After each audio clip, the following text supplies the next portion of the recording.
several centers of NIDPR will be done. Presentations from CPR, presentations from CIS, from MG, NREGS, NRLM, Carbon, PMA, YG, EMGSY, SAGI, SAGY, etc. Each center would take 8 minutes time to present their activities, followed by discussion.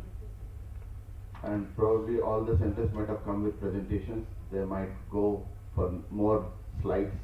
I doubt whether we're able to wind up in 8 minutes, but still you are free to express your activities, your interest, further plan how to go about with training activities and research activities of your centers.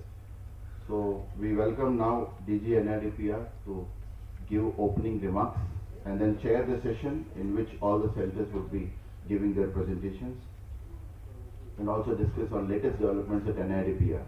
We welcome you, sir.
Good morning to NIDPR faculty members and the participants in this colloquium, and at the outset a very warm and happy greetings on the occasion of the Women's Day. In NIDPR, our women faculty members have been taking the lead and accomplishing several things. There are several achievements to the credit of NIDPR women faculty members and employees. And I take this opportunity to recognize the efforts of the women faculty members, women employees of the NIDPR, and convey our gratitude and thanks to them at the outset. In this direction, NIDPR has been focusing on what we call as research-driven capacity building. The idea is to conduct good quality research and based on the research findings, develop implementation models and then disseminate those implementation models through capacity building events. So this has been the broad approach to work in NIDPR over the past 1 year that I have been here. And I think this approach serves well several good institutions in the country and the world, because such an approach spans the entire knowledge spectrum of creating knowledge, applying the created knowledge, and dissemination of the applied knowledge. I can keep on talking for this entire session about the work of the NIDPR centers, achievements by the centers, and so on. I would refrain from doing so and leave the space to our own center heads to make the presentation, nothing like hearing from the horse's mouth. But I'd like to catalog 3 major initiatives that NIDPR has taken successfully in the past 1 year. The most recent one that we had, because we're supposed to talk about the latest developments, so I go in reverse chronological order. The last week we had a very good national conference on bamboo value chain, innovations in the bamboo value chain. How do we develop the bamboo value chain and link them up with the self-help groups movement so that the livelihoods in the rural areas can be much enhanced. Because the self-help groups movement is a strong movement in India, which is now 8 crore strong with about 80 lakh self-help groups. But the strategy has wobbled somewhere in the sense that over the past more than a decade or so of the self-help groups movement really taking off in the country, emphasis has been on on empowerment, social empowerment and social capital building. Not so much on the economic empowerment and enterprise development. We need to take that frame shift and move in the direction of enterprise development from empowerment. And efforts are being taken by RD&PR through some projects that we're trying to bring up in the state of Bihar and other places.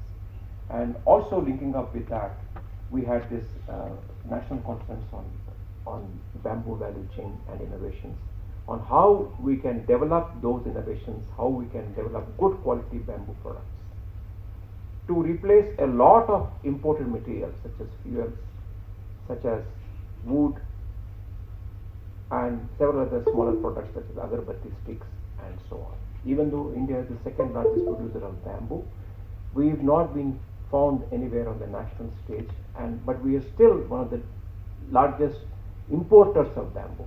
It is not that bamboo finds a lot of application in our day-to-day use, but we're not able to use and exploit our resources effectively. So this was one thing that happened in the recent past. The second major event that happened the week before was the national wash conclave. It was the first national wash conclave which was held, which brings together various stakeholders in the wash sector.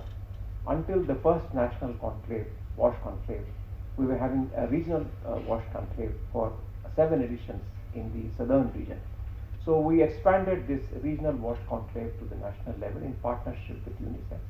We brought all the stakeholders and players onto one stage in the national wash conclave, and it was a very, very good conference, informing policy very effectively.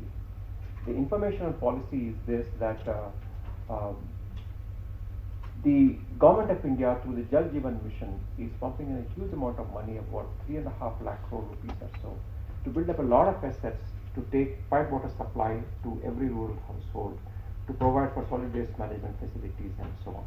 But unless the panchayats step in to take care of these assets and their operation and maintenance, all these assets are likely to go waste. So how do we reinforce the panchayat's capacities for operation and maintenance? That was one of the major themes of this first ever national wash conclave, to make the entire Jal Jeevan mission sustainable in the long run. The third major initiative that I would like to place before you was the Panchayati Raj sector. We developed a services-based citizens charter, and they've been rolled out in about 1,75,000 panchayats of this country. And alongside that, we have a project called the 250 model GP clusters, for which various activities keep ongoing. And we had a conference of beacon panchayat leaders. The concept in the 250 model clusters project is to develop model panchayats in some parts of the country, spanning now almost across the country, across all the states of the country. And once we have model panchayats, beacon panchayats, there would be a domino effect from the best practices developed by these beacon panchayats. They would inform and influence other neighboring panchayats to do well, to improve their activities. So this way the entire 250 model clusters is configured, and that's supposed to be a leading scheme in the Panchayati Raj sector to bring about transformative change in the way panchayats function. So these have been some lead initiatives that NIRD has taken in the recent past, and as I mentioned, I don't want to encroach on the space that we want to leave for our center heads, and we would like to invite our center heads one by one to come and start making the presentation. Maybe we can start with you, Dheeraja. Would you like to make the presentation? I don't have the list, so you may like to come.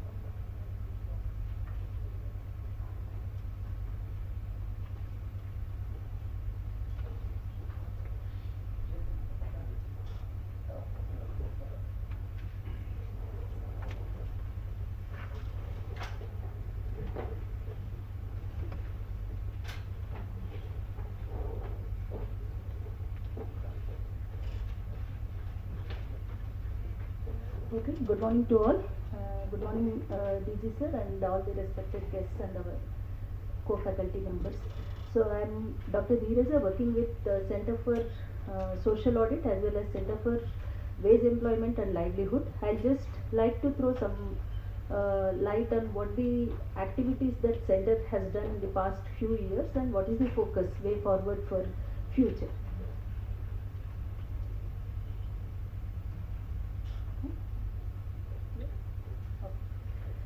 So CWEL actually has taken up so many research studies, very fundamental research studies which it has been taken up. The first one is 1 decade study. So you know that NREGA started in 2006-07. So by the time it was with all the districts, it was 2007. So since 2007, NREGA is being one of the major flagship program, getting the huge share of budget to NREGA. So what NREGA has done in the last 1 decade, so that is the focus of this study. So it was, it has looked at various dimensions of NREGA, not just the wages, not just the assets, but livelihoods and others also. So one comprehensive study was done in the name of 1 decade study. Then the second study it has taken, second is Jal Sangrah. So with Ministry of Rural Development, they have brought out the case studies. So 3 volumes of case studies were brought out and they were released by Prime Minister of India. So it was taken very extensively, and all the states have contributed to it. It is not that NIRD has done this. States first have contributed and NIRD has done validation of those case studies and then they have brought out as a publication. Then national level research on change in demand for employment under NREGA after providing them individual assets. So as all of you know, there are 4 categories of works in NREGA. Category B is individual works. So it is the expectation of the ministry that once a family get the individual work, they should be that individual work should provide them additional employment and they should be withdrawing from NREGA. That is what is expected. So suppose people coming from Madhya Pradesh, Jharkhand, you will be knowing if a family gets a well, dug well. So dug well provides lot of indirect employment and their agriculture, their involvement in agriculture should be more and they should slowly withdraw from NREGA. So what sort of thing has happened? Whether because of these individual works there was a shift in the employment, that is what was seen in this demand study. Then labor productivity in work programs. Of course, CWEL has worked extensively on time motion studies. So before doing the time motion studies, it got associated with the University of Reading of UK, where they have done one study in Telangana by using the accelerometer. Then conducted 17 research studies. So along with ministry, CWEL coordinated with various apex bodies of like IITs, IIMs, national institutes where they have taken up the research and they have come out with findings. The entire thing was coordinated by CWEL. Then MOPR research studies also. MOPR also in similar way got the studies done from various departments and which were validated from CWEL. Then as a feature, CWEL every year brings out rural development statistics and it is circulated to all the SIRDs. You also will be knowing you will be referring the statistics relating to flagship programs, relating to the demographic figures from rural areas. So it is one of the initiative that is taken by CWEL since long.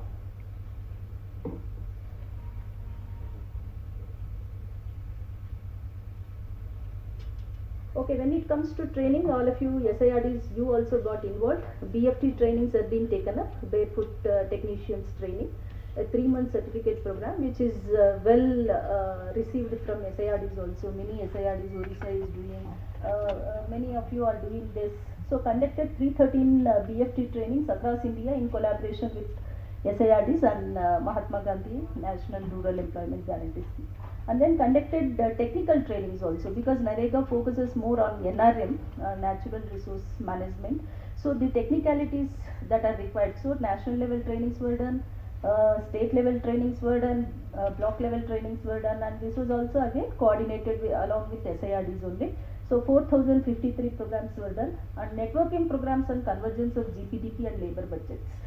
So we are talking so much about GPDP. Even yesterday, Dr. Bonja was speaking on GPDP, and we are also involved in labor budgets. Both are not getting actually converged.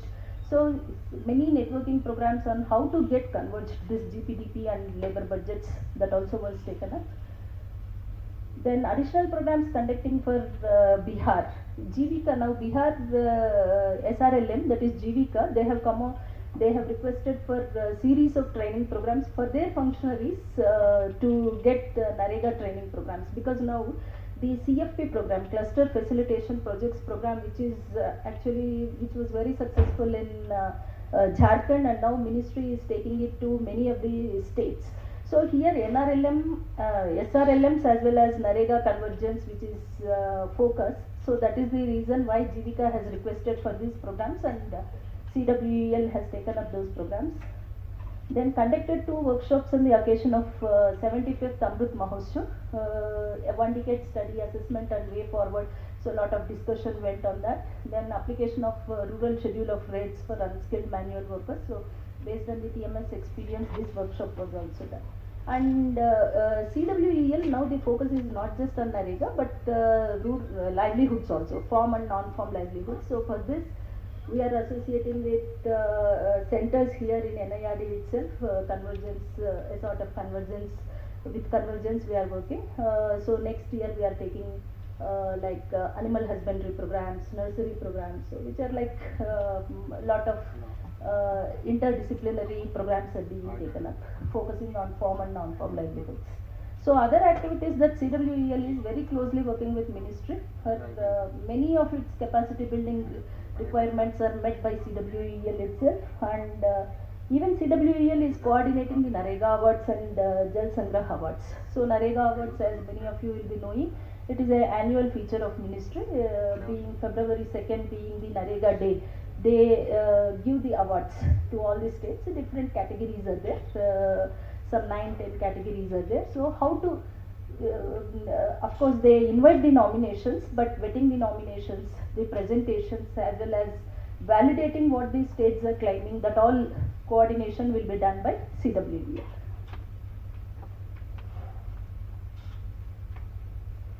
So as I was telling, time and motion study is something which in recent years which was taken very, which was very, I should tell, very important activity of CWEL. So here NIRD was recognized as nodal agency. I should give the brief introduction to this. So many, as you know, NREGA started since 2006-07, but no state has done the scientific way of time motion studies, though ministry was insisting. Of course, 2014 guidelines has specifically come out the methodology of time motion studies, but no state was taking up. So ministry, what it has done is it has announced some sort of money for that, and for each state additional money, and then has asked them to do the time motion study. Few states they approached some agencies, but many states they couldn't get the agency which was able to do the TMS study for them. So in that way, during that time, NIRD has taken the initiative, getting associated with technical agencies, having done the workshop, brought out the methodology for the TMS study, and that methodology was accepted by ministry, and ministry has requested all the states to take the support of NIRD, and of course NIRD is directly working with 15 states for coming out with TMS and coming out with SOR, and for other 15 states it has helped in capacity building, and then giving the support of guidelines and other things.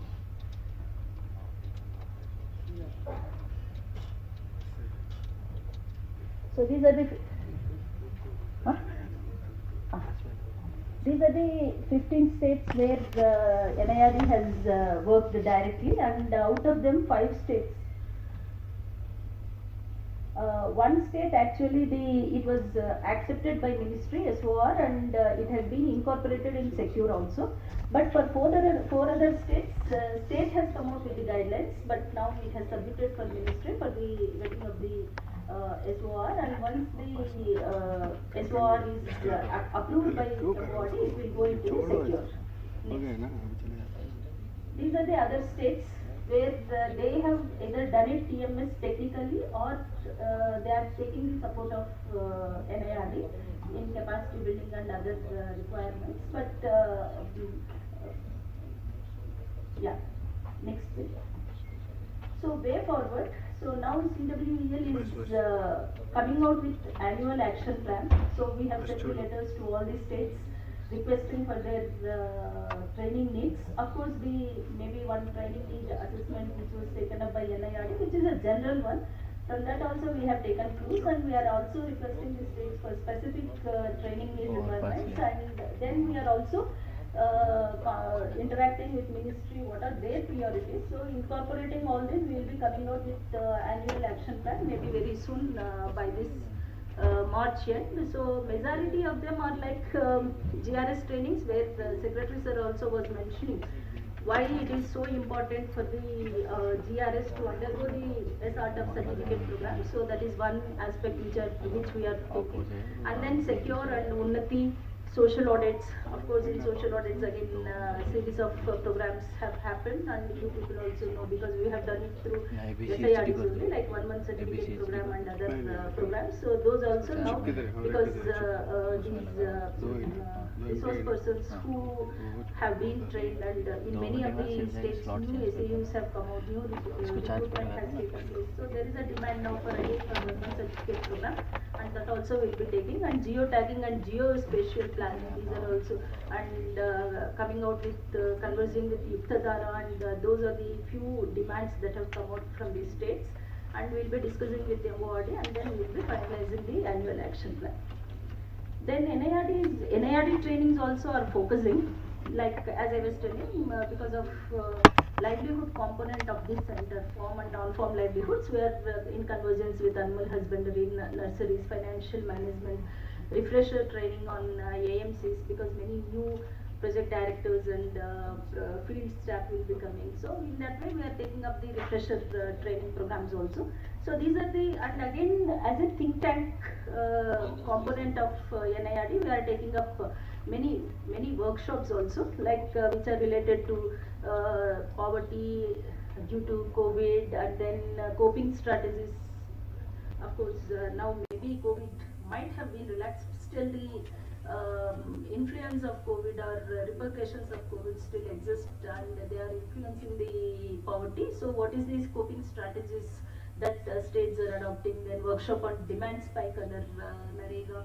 Because of COVID, it would have happened, but still it is not coming down. So what are the reasons for that? Then village infrastructure development plan. So these are the some think tank activities. As that we are taking up these workshops also, and we are also focusing on research study on convergence of NREGA with other departments. As all of you know, convergence is very important component of NREGA, but still it's being a big challenge also. Even today we are not able to address the challenge of convergence. Though lot we talk of convergence, practically it is not happening. So we want to take up a study on that extensively. So this is the way forward for CWEL. Next. When it comes to Center for Social Audit, again Center for Social Audit was a recent center which came in 2016, but since then, earlier we were working only on NREGA, but once this exclusive center came for social audit, we started working with other programs also, other rural development programs as well as other ministries also. So we have supported in getting the guidelines for NSAP, PMAYG and 14 Finance Commission grants, and now many states are taking up the PMAYG social audits and NSAP social audits also. Then urban social audit guidelines, of course it is in discussion. Already draft is there, and based on the draft pilots were done, and now we are in finalizing the guidelines. That stage we are. Then accountability framework for Ministry of Social Justice and Empowerment was done. For overall ministry, one accountability framework we have done it. Then prepared social audit guidelines for 15th Finance Commission grant, and now Ministry of Panchayati Raj is also insisting social audits for 15th Finance Commission grant, and few states already started. Karnataka is doing very well in that 15th Finance Commission grant. And so many reports we have brought out with regard to social audit, like as an annual feature social audit status report for 2018 we have brought out 19, and now 2021 is also ready. Then contributed committee to, there was a committee constituted where the then Director General was the member convener of that committee under the chairmanship of Additional Secretary and Financial Advisor of MORD, how to expand social audits for other programs of RD. So regarding that only we have brought out this NSAP, PMAYG, and then working with Urban, and in future we are planning to work with the DDU-GKY. Okay, 2 national seminars were conducted regarding social audit. One during the time of Amarjit Sinha sir, which was done in Delhi, and one Narendranath Sinha sir's able guidance we have done it national seminar, where we have called all the principal secretaries, states, as well as the implementing agencies, as well as the SAUs, and lot of discussion went on social audit, how to strengthen the social audits. Then social audit assessment index. So now if you see in all these states social audit units are there, except in Goa, Lakshadweep and UTs. Other than UTs and Goa, in all these states we have the SAUs, but now the social audits, how to strengthen them, how they can assess themselves. So in that way we have brought out one social audit assessment index, which was released by Minister, and it is in public domain also. Then template to place social audit reports before state legislature. The present secretary, sir, he was insisting that because the audit of scheme rules talks about the social audit findings should be placed before the state legislature. But except SIP came 1 or 2 states, no other state was doing this. So what should be the template? How we can support the states by giving a template to put it in front of the legislature. So in that way we have worked out for this template, and we have circulated, and then Secretary sir has sent it to all the states. This template was circulated. Next. When it comes to trainings, we have, as I was telling, 1-month certificate program, it was made mandated. Ministry along with TESS and NIRD first has taken up this exercise. So it was decided that on saturation mode, all the social audit recruited resource persons, either they may be SRPs, DRPs, BRPs, whoever are there in the SAU, have to mandatorily undergo this 1-month certificate program. That was the decision taken, and from 2017 to 19, it went on very well, and we could train 4,714 resource persons. All these trainings happened in SIRDs only. The master trainings happened here in NIRD, and then again the entire 1-month certificate program happened in SIRDs only. But now there is again demand has come, so we are going to take it up. Then around 98,000 SSG VRPs from 10 states were trained in 4 days training program. Again, it was done. The main stakeholders were like SAUs, SRLMs, because SRLMs have identified the SSGs and then supported the SAUs, and SIRDs logistics support they have given. So in collaboration with all these three, we could able to train these 98,000 SSG VRPs. Then based on the guidelines released, we have taken up TOTs for NSAP, PMAYG, and 15th Finance Commission grant. Of course, 15th Finance Commission grant right now it is going on in Jharkhand, one TOT, and 3rd week of March there is another program in Uttarakhand also. So regional TOTs we have taken up. Then not just as training and research, but we have taken up the pilots also from NIRD side, and NSAP pilots first we have taken up in 5 states, then again Ministry has asked to take up in another 10 states. So now in 15 states we have taken up the pilots. Then PMAY urban. So it is not just in rural, urban also, urban guidelines also mandates social audit. Of course again they have linked it for release of second installment for the state. So all the states now they are doing the social audits of PMAY urban also, and we have done it for Andhra. In 9 ULBs we have done it. and 14 Finance Commission grant in 2 GPs of Andhra we have done it, and PMAYG as part of TOTs. So as part of TOTs we are doing one, we are selecting that GP and we are doing the proper social audit in that particular GP. Same thing for 15 Finance Commission grant also we are following. Next. So as I said, not just with rural development, with other ministries also we are working. So contributed for fine tuning the social audit of Samagra Shiksha scheme, and now the social audit guidelines is released, and now we are proposing. The ministry has requested us to take up the trainings, and we are in the process of building the proposal for it. Then through separate cell, we for Department of Social Justice and Empowerment, 4 schemes they wanted to have social audits, and to do social audits, one separate cell has been approved, which is coming very soon. We are taking up the recruitment, and in full shape we will be doing the social audits of schemes of Department of Social Justice and Empowerment also. Then way forward, as I was telling, to revive the 1-month certificate program on social audit, then to expand the social audits for DDOGKY, then work with the ministry to strengthen SAUs and enhance the quality of social audits. Now social audits again, they lost the zeal that they had in the very initial time. They are also becoming monotonous, and that so to work with them and to enhance their efficiency, we will be working with ministry. Then to take up comprehensive evaluations of social audit. This is also what we are planning, and we are also proposing in our annual action plan also how systematic evaluations of social audits can be taken up. Social audits, already we have started with this exercise. We have done it in Telangana and UP. Now we will be expanding to other states also. So this is what in brief about what CWEL and CSA are doing. Thank you. Now can we have Dr. Radhika, would you like to make the next presentation?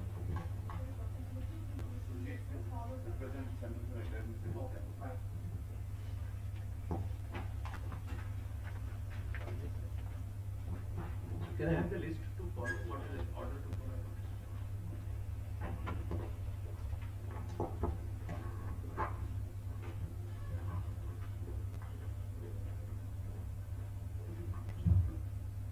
Respected DG sir, respected faculty members of RD&PR, distinguished colleagues and representatives of SIRDs from all over the country. I am Surjit Vikraman and I represent the Center for Agrarian Studies.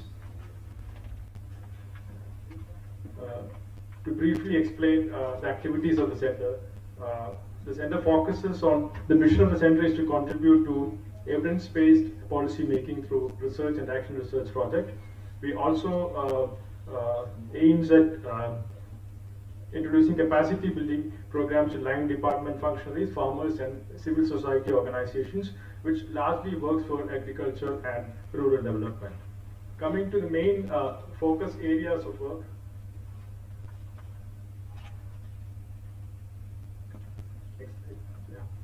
So the major focus areas of the center are the first one is on land reforms and agrarian relations in India. The second major focus area on institutions in agriculture, with specific focus on farmer producer organizations, which is in alignment with the policies of the government of India, which largely focuses on promotion of farmer producer organization and agriculture development through such institutions. We also work on food, on issues related to food and nutrition security. An important focus is on inclusive and sustainable value chain development activities, largely with respect to agriculture development projects. We have specific research activities and training program focusing on agriculture nutrition linkages. I'll explain each of the research and training activities under these themes in the upcoming slides. We also focus on agriculture development through decentralized planning, largely aiming at linking the whole gamut of agriculture development planning with respect to GPDP. And in that we are working very closely with Center for Panchayati Raj on working with this 250 cluster programs. So these are the major focus areas of work of the center. our training and research activities revolve around these major themes. Coming to the research activities, the important research programs which we have carried out under the different themes. On land reforms and agrarian relations, we have a research study on the recently introduced income support scheme in the state of Telangana, and how has it contributed to the welfare of the farmers and made contribution to the agricultural development. The second important was on impact of livelihood of the poor, resulting from agrarian land market changes in rural and peri-urban areas of Telangana. We all know that urbanization is happening fastly, and it has linkages with agricultural development in the peri-urban area. So how has this affected the land markets, particularly in terms of leasing in and lease out lands, and how has it supported livelihoods of people who are engaged in peri-urban agriculture? So that was the focus of that research project. We also have a long-term village study in one of the slater villages in the lower Kaveri Delta. This is a village which has been studied for almost a century, which was largely characterized as slater villages. So what have been the agrarian changes which is happening in the lower Kaveri Delta? And incidentally, that district happened to be an IADP district, which has received a lot of policy attention in terms of agricultural development from the post-independent period. So what has happened to the agrarian relations in those regions have been the major focus of the study. We also have focused on the issues of agrarian crisis, which has been happening over last 2 decades. There was an important National Human Rights Commission study which focused on the reasons behind agrarian crisis, largely in the states of Madhya Pradesh, Karnataka, and Telangana, and what are the contributing factors to the agrarian distress, and what are the ways out to deal with such agrarian crisis. Following that research study, we have an action research project in the nearby district of Siddipet, where we devised indices to measure the levels of agrarian distress and then anticipate distress in regions prior, and then make interventions based on that. Coming to another important area on institutions in agriculture, our work has been largely on farmer producer organizations. We have done an impact evaluation study of FPOs in Andhra Pradesh, which is supported by NABARD. On agriculture nutrition linkages, as nutrition has emerged as one of the major development challenge in this decade, and there is a lot of studies which have emphasized the role of agriculture in defining nutritional outcomes. So we have done a research study on developing sustainable and replicable models for agricultural nutrition linkages. So in this study, we are largely focusing on how agricultural production systems are linked with the nutrition program directly and indirectly, largely focusing on the demand side of it. And how can the public programs focusing on nutrition development be linked to agriculture development aspects? And also the involvement of self-help groups and other institutions in supporting these nutrition programs. A major feature is the research collaboration with University of Reading, in which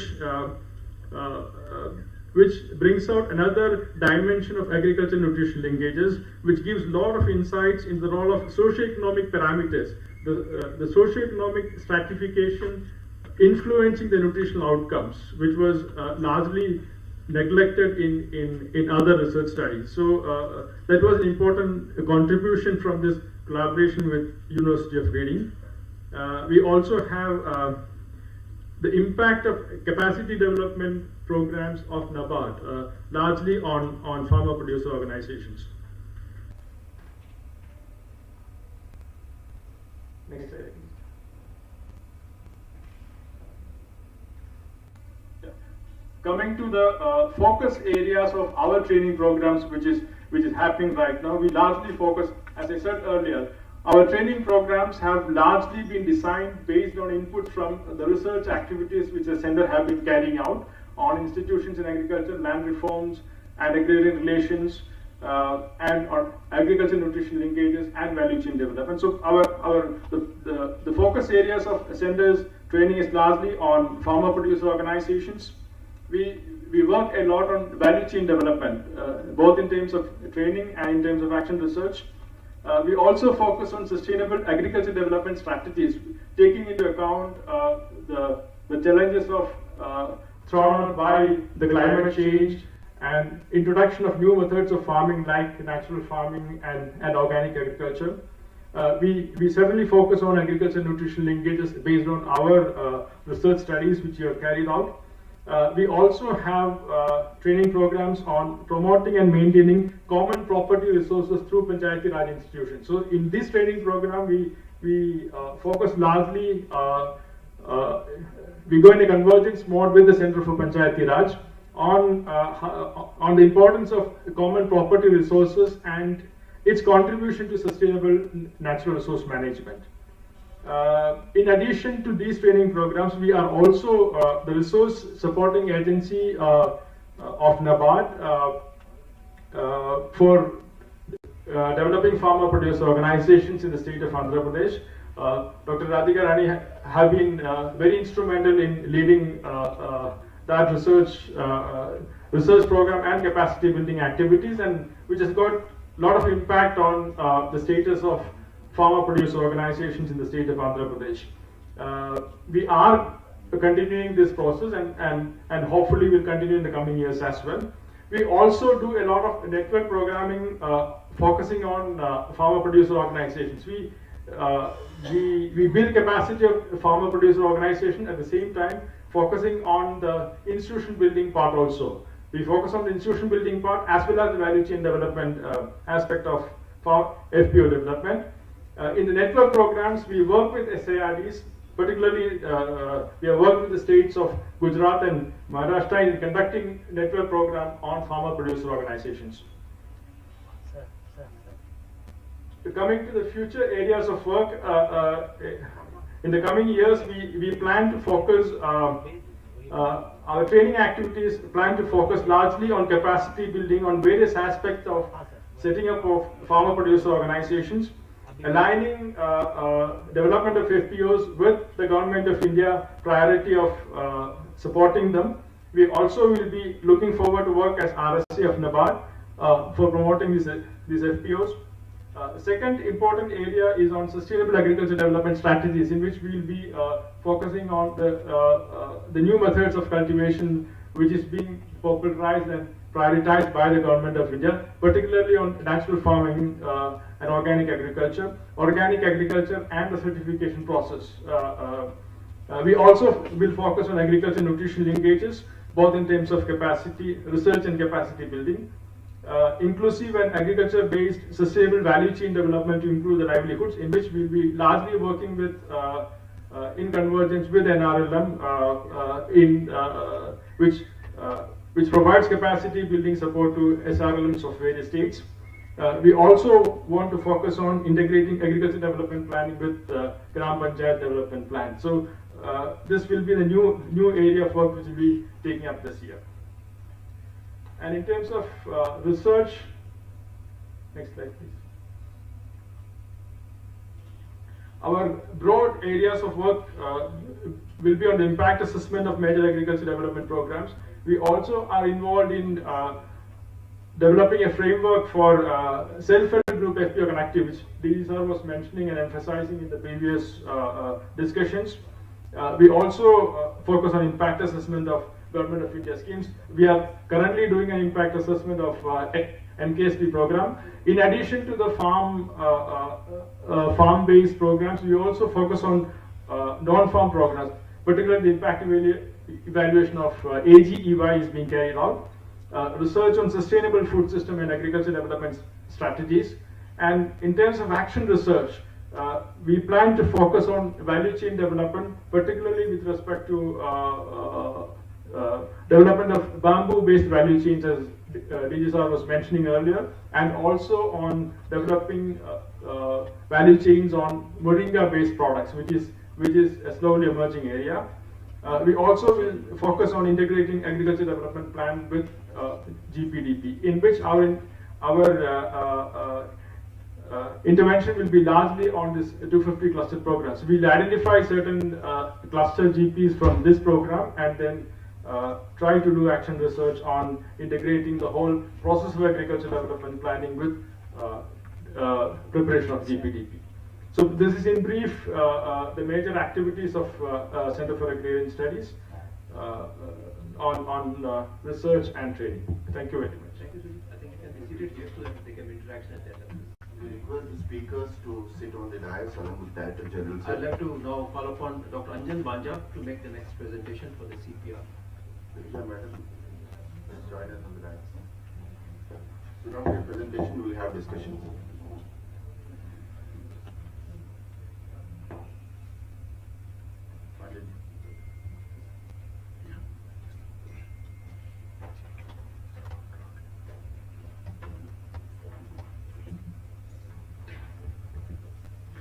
Yeah, good morning everyone, respected DG sir, dignitaries from the states and my dear colleagues. I, Dr. Anjan Kumar Bhanja, in the capacity of Head Center for Panchayat Raj, would like to highlight some of the achievements of the center, not from the beginning, which you achieved last year, that I can only highlight. Okay, next. Next. These are the key activities. Center for Panchayat Raj, Decentralized Planning and Social Service Delivery. As you know, we have to build the capacities of 60 lakh elected representatives and functionaries spreading over the Gram Panchayat across the country. And basically, Center for Panchayat Raj is working with Minister of Panchayat Raj. Almost all activities of Minister of Panchayat Raj, we are helping them to carry it out. And in our center, we are only 4 faculty members. There are few consultants, some training managers are there, and another, you can say, team which is a part of this Center for Panchayat Raj, that is our audio-visual team. They are helping us. And so far the activities, the major activities you can say, or the focus areas of the center, you can say, those are institutional strengthening of PRIs. PRIs here I refer to all the 3 tiers. Then Panchayat leadership development, then improving service delivery, then helping the Panchayats to generate own source of revenue, the training of EWR, elected women representatives, and e-enablement of Panchayats. These are the major focus areas of Center for Panchayat Raj. And last year we started implementing the 250 model GP cluster program, which is spreading across the country, covering 26 states and 5 union territories. And another project which Center for Panchayat Raj is implementing, that is TSPRI, that is transforming India through strengthening Panchayat Raj system. Then again, we are also implementing another project of Minister of Panchayat Raj, that is capacity building of PRIs of union territories. And then another research study of MOPR we are carrying out, that is nationwide study on the status of Gram Panchayat Development Plan. Next. Yeah. So if you see the last year achievement of the center, we have already conducted 117 training programs, both offline and online. And we have already imparted training to more than 7,500 Panchayat Raj stakeholders. We imparted training to the state level master trainers and district level master trainers who are engaged in preparing, who are engaged in preparing Block Panchayat Development Plan and District Panchayat Development Plan. As you know, the framework for preparation of Block Panchayat Development Plan and District Panchayat Development Plan was published in the year 2020. Just after that, NID was given the task of imparting training to the district level master trainers and state level master trainers, and we completed the training within 2 months. And then again, the Center for Panchayat Raj worked as a control room to monitor whether states and union territories, they have established control room to support the planning team who are engaged in preparation of Block Panchayat Development Plan and District Panchayat Development Plan. And we also prepared the model citizen charter, the document we prepared. Again, it was approved by Minister of Panchayat Raj. Then it was circulated among the states, and they were asked to prepare and publish by 15th of August 2020. Then We prepared large number of training modules on contract management on WAS. And then we also completed the recruitment of 170 young fellows and 8 state program coordinators. And this 170 young fellows, they are working now in different clusters, again spreading over these 26 states. Then we also helped Minister of Panchayat Raj to conduct 7 programs on PPC 2021, People's Plan Campaign 21, 2 national level workshops we conducted, and we also conducted 5 regional workshops. Then we hosted 2 courses on iGov platform, 7 training modules we prepared. Then we also prepared 1 proposal and submitted to Minister of Panchayat Raj, that is on School of Excellence for Panchayat Raj. Next. Yeah, major activities of achievements of 250 model GP cluster. Next. Yeah, I have already told you, we have already recruited 8 state program coordinators and 170 young fellows. We imparted intense training to the young fellows. They were brought to RD&PR and they were imparted training for 10 days. We started implementing this particular project, and now they are working in 170 clusters. Then they were asked to go for collecting baseline data. They have already collected Mission Antodaya data of the selected Gram Panchayats. They have already prepared the rank report. They have already collected the Mission Antodaya gap report from Mission Antodaya portal. And secondary data, other secondary data from line departments, they have already collected. And for your information, around 100 quality GPDP they have already prepared and they have already shared with us. Then development status report also they have prepared, and we have also annexed the development status report to the quality GPDP, which Gram Panchayats have prepared, not the young fellows. Gram Panchayats have prepared with the support of young fellows. Next. This is with regard to this RDSA TSP project achievement. Next. Yeah. So we have already covered 29 states. We conducted 184 training programs on certification of master trainers. And then out of this 7,208 people we covered, we have around 5,074 they have qualified. These are the details of the grades. Next. Yeah. State-wise, you can see classification. Yeah. Next. Yeah. So thematic-wise also, previous one. Thematic-wise also, we certified the master resource persons.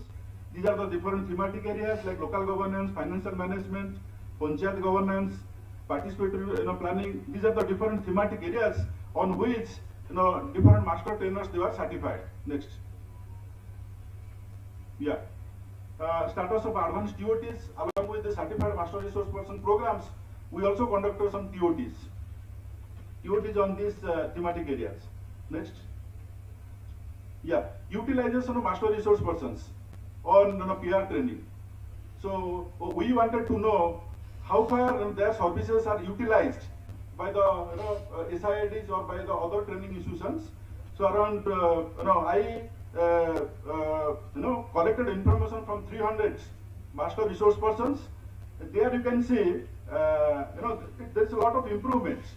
In 2017, less number of master resource persons were engaged, but if you see in 2021, there is a lot of change. Their services have been utilized by the SIRDs or by the other training institutions. Next. Yeah. So we have prepared large number of concept notes, training modules. Next. These are the different concept notes we prepared. Like concept note on optimal size of Gram Panchayat, concept note on promotion of menstrual hygiene management. We also prepared model Panchayat citizen charter, that framework we prepared.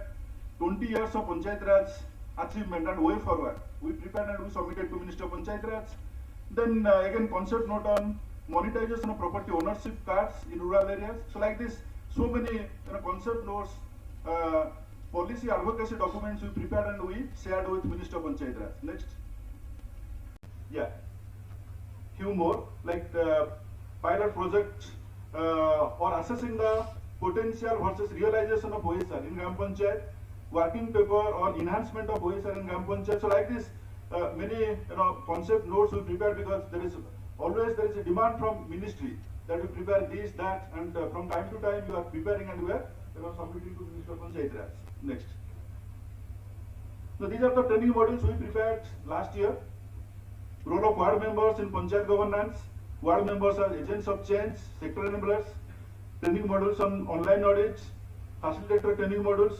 So like this, so many training modules we prepared in 2021. Oh, this is only last year achievement. Next. Yeah. So we have already prepared. Yeah. Next. Yeah. So I have already told you this. This is with regard to impacting training to the state level trainers team and district level trainers team. All preparation of block panchayat development plan and district panchayat development plan.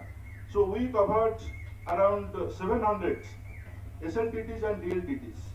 And after our training, they went back to their respective states and they imparted training to the intermediate panchayat planning committee members.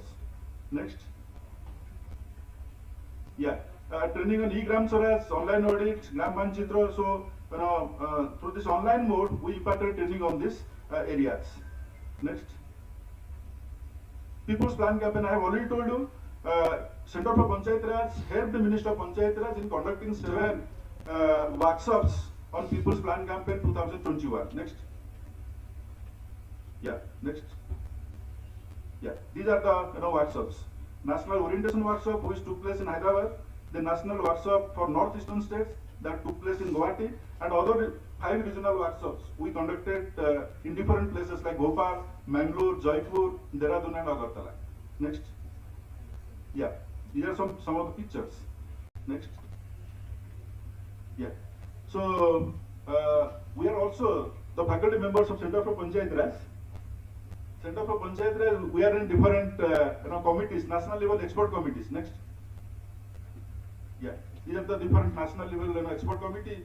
Our faculty members are there as members. Next. Research. Yeah, next. So these are the ongoing research projects of CPR, Center for Panchayat Raj. And this year, yeah, this year we have already proposed 175 training programs, and it includes 45 training programs on the SDG, and we have also proposed to conduct some certain number of training programs by collaborating with other centers of NIDPR, like how to integrate agricultural plan with GPDP, how to integrate disaster management plan with GPDP, how to go for this RD&PR guidelines, how to implement it. So we are working with different centers. We are also working with external agencies like UNICEF, NHRC, so to conduct different training programs. So yeah, and this year we are proposing to conduct one national workshop on OSR, and again another national level workshop on SFC, State Finance Commission. So yeah, thanks a lot, sir.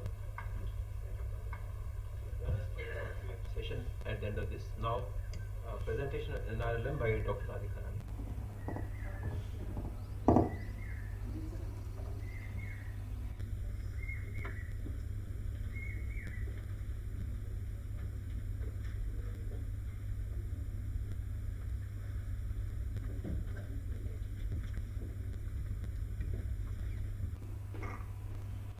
Respected my colleagues on the dais and all the dignitaries of the dais and other colleagues of NIDPR. Good morning to all.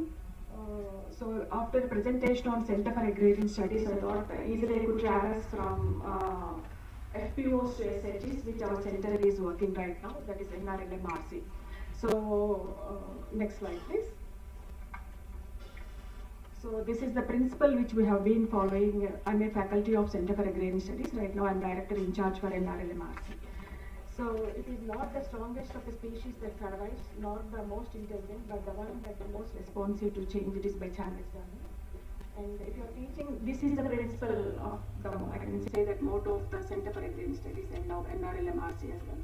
If you are teaching the same thing that you taught 5 years back, either you are teaching this state or the field.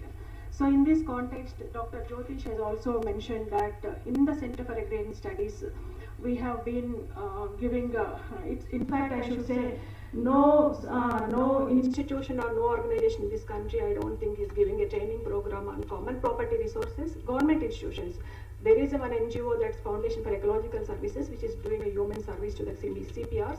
But in the context of training programs, CPRs is an important institution that provides livelihoods to the landless as well as the other people. But that how CPRs can be used as, and to promote the livelihoods, that Center for Agrarian Studies have been giving training programs.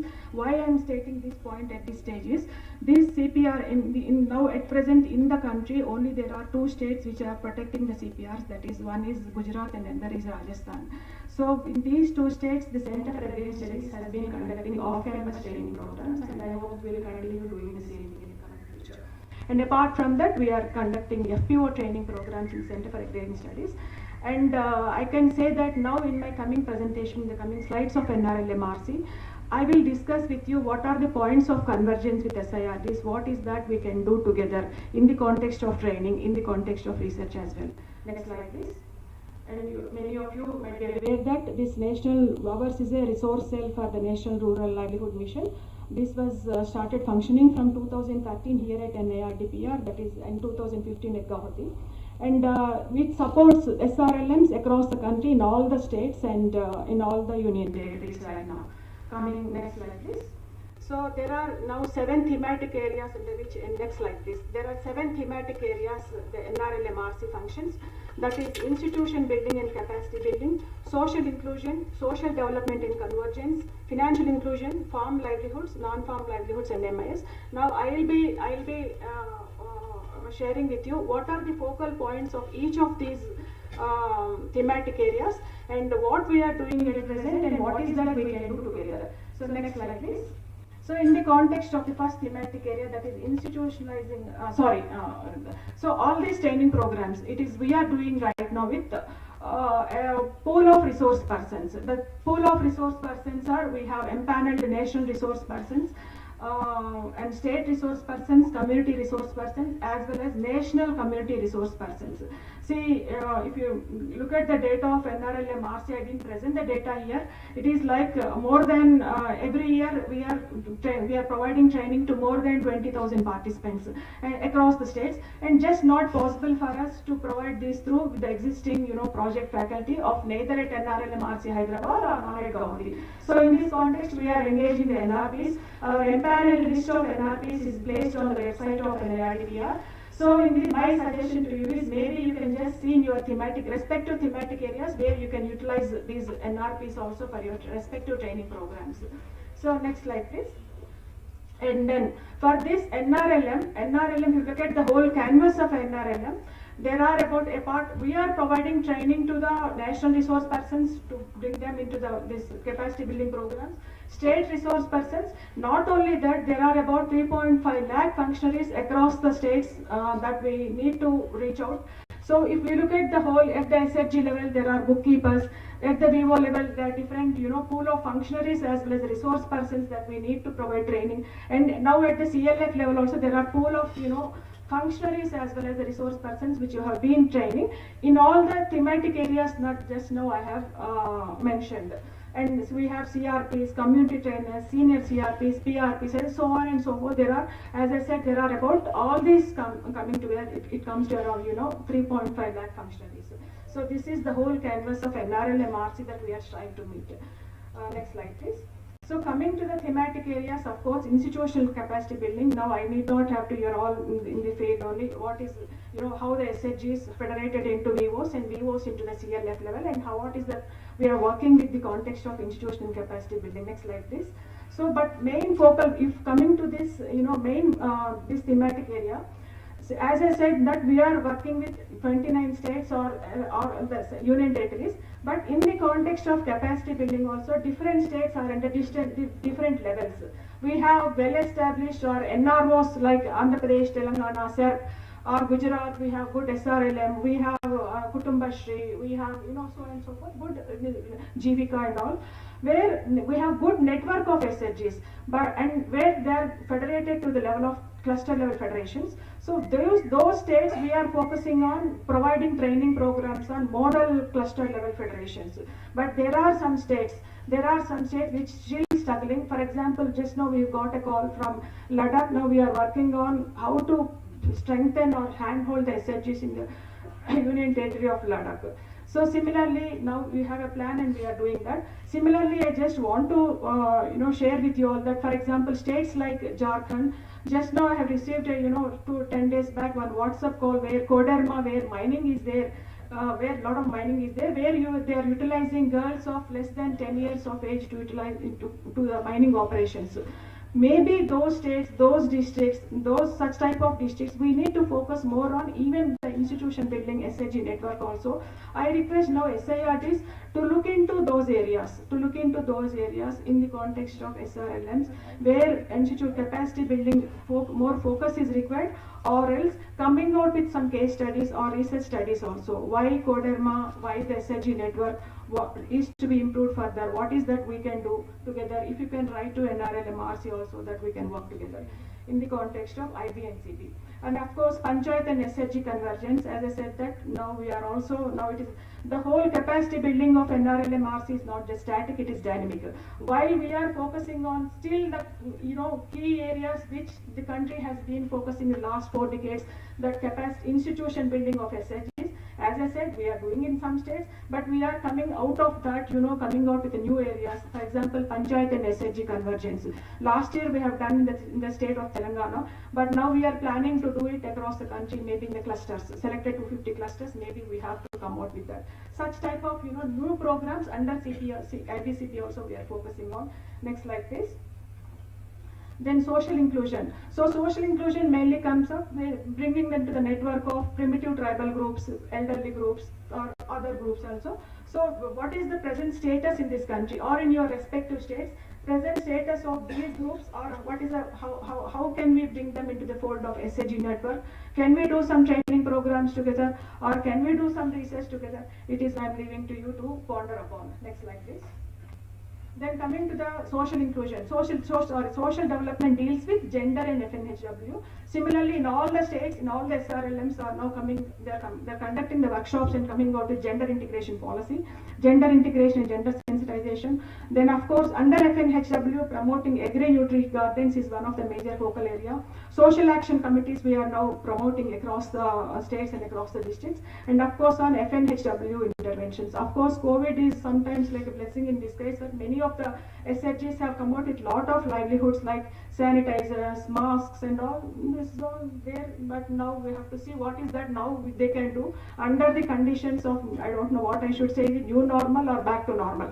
So what is that they will be doing again? Next slide please. And under the financial inclusion, it's a two-pronged strategy. That is, we look at the supply side and we also look at the demand side. Of course, supply side, it's like completely orientation to the bankers. So engagement with the banks and bankers in a saturation approach. If you look at the total policy of NRLM, we do it in a saturation approach. So for example, last year in the UP, for the state of UP, for bankers of UP, I think 11,000 bankers, we have done the training programs in one stage. Similarly, bookkeepers, cluster level federations, we have completed in the entire UP and entire Chhattisgarh. So that's the saturation approach we are proceeding with.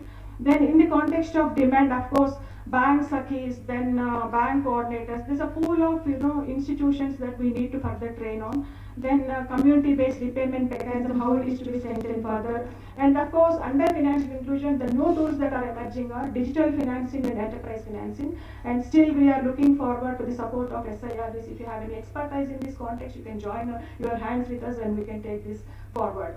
Next slide please. In the context of farm livelihoods, of course, MKSP, Mahila Kisan Sashakti Pariyojana, is a major program that's been there till 2011, where they are providing support to the SHGs on production systems. But now all these years we have realized that we are focusing only on production systems, but not much on the other aspects of, bringing them to the next higher economic order, maybe a micro enterprise fold for all these farm livelihoods. So under the farm livelihoods, of course, MKSP, then under NRETP, 2016 onwards, this National Rural Economic Transformation Project is there under NRLP. It is being implemented in around 13 states in 150 blocks. Where NRETP blocks are there, now we are focusing on coming out with integrated farming clusters. But still, it is in the initial stages that we are in the process of draft preparation and all IFCs. But value chain intervention, this is going to be a major focus through producer groups and producer enterprises. So now around 80,000 producer groups are already formed in this country, but now it is going to be taken up in a large scale, these producer groups. Huge capacity building requirement is there, of course. And as last Surjit has mentioned, we have conducted network programs and FPOs in many SIRDs, not only Gujarat, Maharashtra, then Sikkim, northeastern states, Meghalaya, Nagaland, Tripura, all these states, and Tamil Nadu, Karnataka, we have conducted network programs. But good that only among these states, I could recall not that, only Gujarat and Sikkim, they have called in SRLM participants, SRLM functionaries for the training programs and FPOs. This is one area where you can think of, where you get that captive audience. SRLM, you have a captive audience and you can bring them into our training programs. So, and then another important aspect for FPO training program is that what we have done, I think in the 2016 or 17, we have conducted TOTs at RD&PR on FPOs.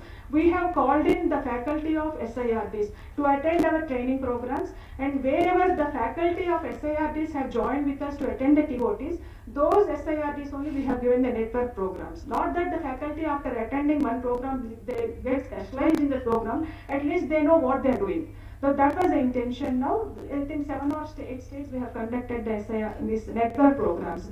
Similarly, these training programs on producer groups and producer enterprises, we can take up in a very large scale, because all these, in fact, I was a bit lamenting with Surjit also in this context. We come under Ministry of RD, whereas our FPO training programs mostly we cater the needs of the board members, then CEOs or NGOs of the NABARD or SFAC. So time for us now cater the needs of our own ministry. So our own ministry, we can take up this in a very large scale, then the purpose is served for which we are here.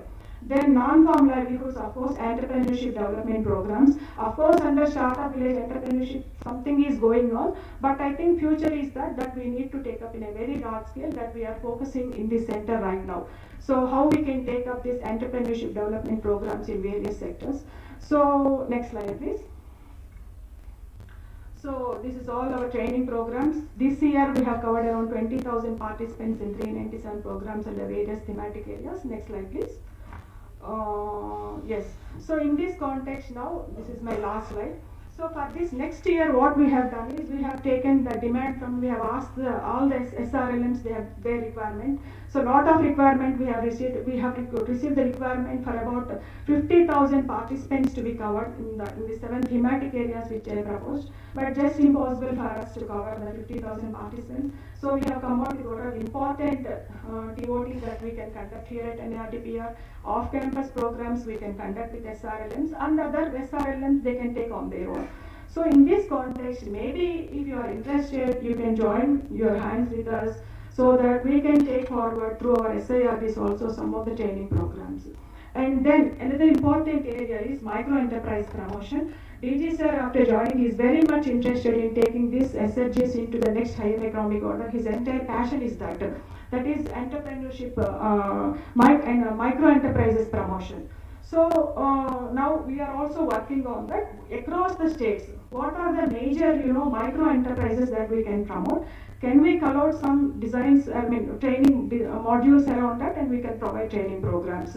So maybe in this context, you can also, in your respective states, if you think that there are very good micro enterprises which we can, come out in the form of a training programs or training modules, so that we can work together. Definitely it is, we leave it to you, to come back to us. And another thing is, similarly, not only training programs, if you think that there are any good case studies which are worth publishing, which are worth bringing to the notice of NRL&MRC, that we can showcase across the country, that also I request you to consider that and bring it to us. That definitely will take it forward. Thank you very much, and thank you.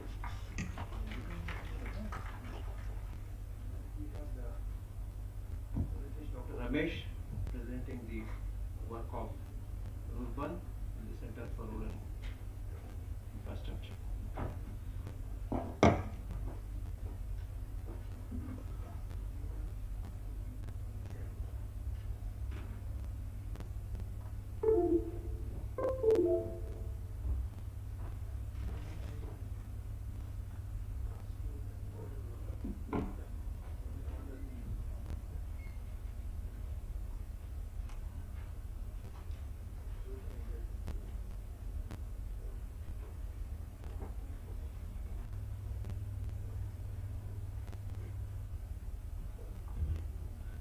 Good morning, everyone. I'm Ramesh. I work for a center called Center for Rural Infrastructure.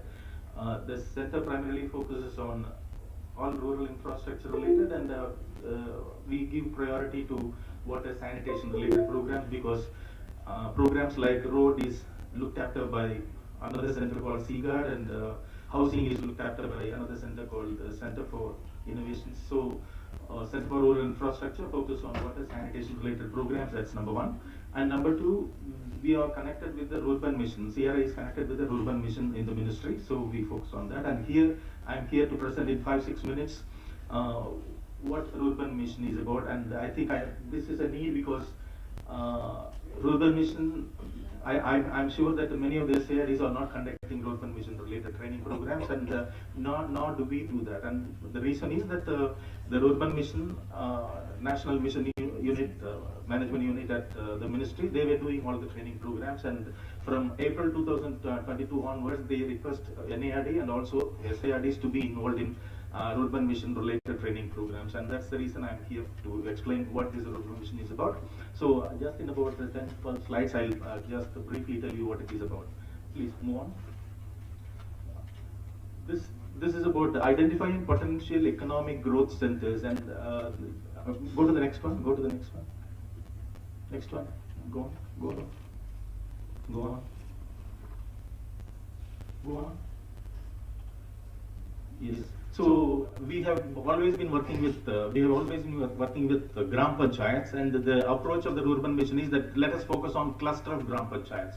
That's the difference. That's my first difference, I would say. One is let us focus on cluster of gram panchayats, and when we focus, we need to identify the clusters where there are economic potentials for growth. And for example, I have given some examples here, like Tirupur hosieries we have heard about, Kanchipuram silk sarees we have heard about, Jalna grapes, Madurai jasmine, Surat textiles, cashew nuts. When we mention about Maharashtra, Andhra Pradesh, some districts, it is cashew nuts that come to our mind. And when you talk about Kozhikode, Thrissur, Alappuzha, in Kerala, coconuts come to our mind. So identify such places where there is a lot of potentials, economic potentials, and make them clusters there, bring clusters there, and let us see if we can go for cluster-based development. That's the idea. So the idea here is to see if there are economic growth potentials and identify those places and work on them by providing the technology required, the infrastructure required, the skilling required. That's the idea. Go on. Yes, and we are not supposed to be focusing on these ones, like backward districts. Like there are backward districts that we need to be promoting, drought-prone districts, poorer districts. This is not the focus of urban mission, right? That is something we need to, because at times it comes in our mind when we think about development. We tend to think about the backward area, poorer districts, and the drought-prone districts. This is what it comes in our mind, and this is not in our focus. It is not in our focus because, go on. They are in the focus of aspirational districts. They are in the focus of aspirational. They are working there. Aspirational districts. There are about 112 districts. They are aspirational districts. They are focusing there. So let us not focus on them. Let us focus on districts where there are economic growth potentials possible. That's the idea. That's how we select clusters. Go on. So what we do is identify and build on resources and opportunities that exist. Identify opportunities that exist and then build on them. That's the idea. And take a perspective of appreciation. Appreciation as opposed to deficit. Don't see what is deficit in a place. If that is deficit, leave it to aspirational districts program. They will take care of it. And then provide the relevant skill training and support with the necessary infrastructure and technology support so that economic activities flourish. That's the idea. Go on.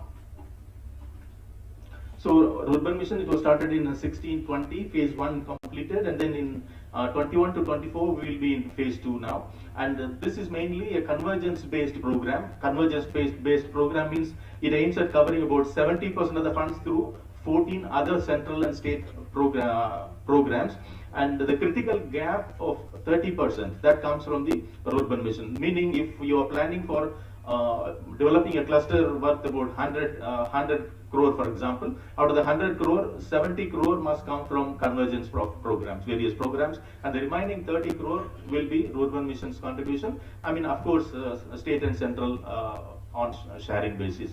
Go on. And 14 desirable components. These are the 14 desirable components from where we can draw for the convergence. Go on. Go on. And the central idea of urban mission is product-based clusters. So, like I was mentioning about grapes, Jalna grapes, or cashew nuts I was mentioning about. So, we need to identify some specific products, and that will be easy for promoting. Product-based clusters, or perhaps you have heard about one district, one product, one cluster, one product. If we can promote such clusters, that's the idea. And urban clusters must help arrest rural to urban migration. This is one of the important things that we may have to measure when it comes to impact of urban mission. That has it arrested rural to urban migration. Right, that's one thing. And then identifying right areas as clusters and develop them with necessary skill training and infrastructure facilities so that economic activities flourish. And we need to generate employment and income within the cluster, resulting in reduced rural to urban migration. And in the process, rural areas get urban-like facilities, because we need to create the basic infrastructure required, provide the technology required, provide the skill training required, and that way you are arresting rural to urban migration. So many youngsters get employment in that area. That means they are having money in their pocket. So that way that area develops, and also that area gets urban-like facilities. That's the idea. Go on. And there is the institutional sector, like at the national level, state level, district level, cluster level you have, and that's like any other program. Go on. And there are two things prepared here. One is they call ICAP, Integrated Cluster Action Plan. Whichever cluster that you are developing, you need to prepare a cluster action plan, which they call ICAP, which is called ICAP. ICAP is the Integrated Cluster Action Plan, and that is a technical document. And when you budget for that, it becomes a DPR, detailed project report, we can say. Go on. And now, where do we stand? If we ask, there are about 297 clusters we have all over India we have, and in the next 2-3 years, the mission wants to move to about 1,000 clusters. And the slides that follow give an idea of activities, works carried out in the 297 clusters as of now. Go on. We have agri and allied clusters, organic farming clusters, vegetable clusters, horticulture clusters, promotion of solar energy, vermicomposting. Go on. Livestock clusters, beekeeping clusters. Go on. And also value chain and value addition related manufacturing, warehousing for floriculture, and then mini agro parks. We have spices and maize, milk and processing. We have medicinal plants cultivation. Go on. So there are product-based clusters, multi-product based clusters. There are clusters run by self-help groups. Go on. And I hope you know we have one district, one product, and in urban mission also we are trying to promote one district, one cluster, one product. Like we have turmeric clusters, and then we have tapioca and tuber clusters, and then oil seed based clusters, tamarind clusters, groundnut clusters, chilies and red pepper clusters, livestock cluster we have. Go on. And in most of these self-help groups are involved also, and self-help groups run many of these clusters or activities within the clusters. Go on. There is also need for private sector participation. Wherever required, wherever private sector is showing interest, they can also be invited to participate. And there are many CSR programs involved in bank programs and insurance program. We are also involved in promoting clusters. Go on. So the task now is, in the next 2-3 years, the task now is that we need to identify agri-clusters, identify potential agricultural commodities and the type of support required to be able to achieve a goal of every self-help group member family getting 1 lakh income per year by 2023.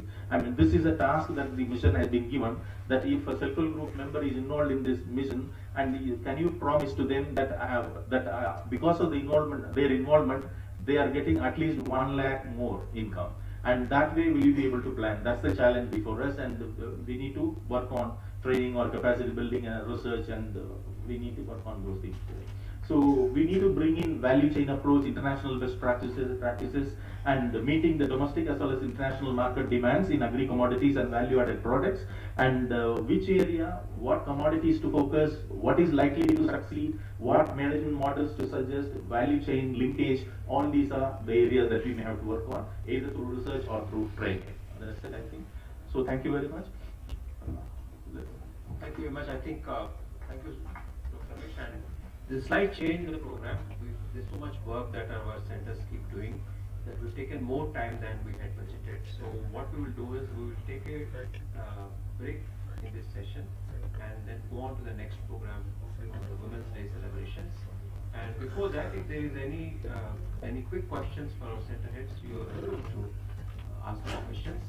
And after that, we will have the Women's Day celebration, followed by there's a session on MORD and SIRD MOU.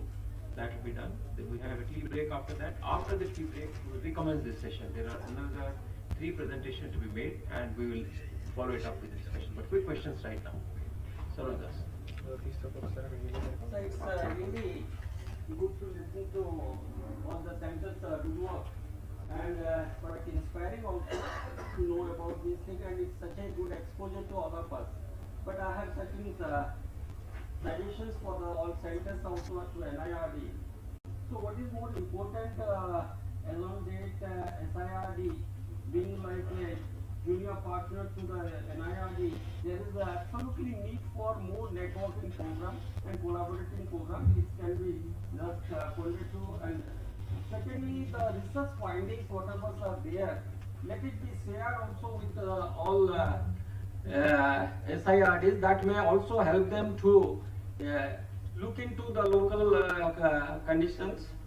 And further, the NIRD should promote the faculty development program of SIRDs. That is really for a long time been missing. If the faculties of SIRD within given thematic choices, if there certain faculty development program could be taken place, that will be wonder. And especially few thematic areas to new thematic areas, which I hope all SIRDs don't have much competency and capabilities, like localizing SDG, then PRI, CBO and FPO convergence, which is really need, or climate resilient GPDP linking to the Center for Natural Resource Management, others, and more importantly, the digital money for the panchayat, that is also there, and importantly, the efficient public service delivery. These are the few key thematic areas where the faculty development program is really in need of the time. And further, the NIRD should come in a big way to anchor, mentor, and give handholding support to many SIRDs who need and look forward to such partnership. I hope with this I conclude. And lastly, yes, absolutely, we need a common gateway to resource repository, and which is not much happened till date. Thank you. Thank you so much. These are very good and useful suggestions. If you can kindly give us a small email or. Yeah, So any more quick questions for the center heads who are present here? Otherwise, of course, there will be opportunity to again interact after the MOU with the MORD discussions. So I'd like to thank the center heads who are present here for the presentation, and I'd like to request them to join back after the MORD MOU session is over. Thank you. Now we move forward to Women's Day celebrations. I request Madhuri and his team to take over.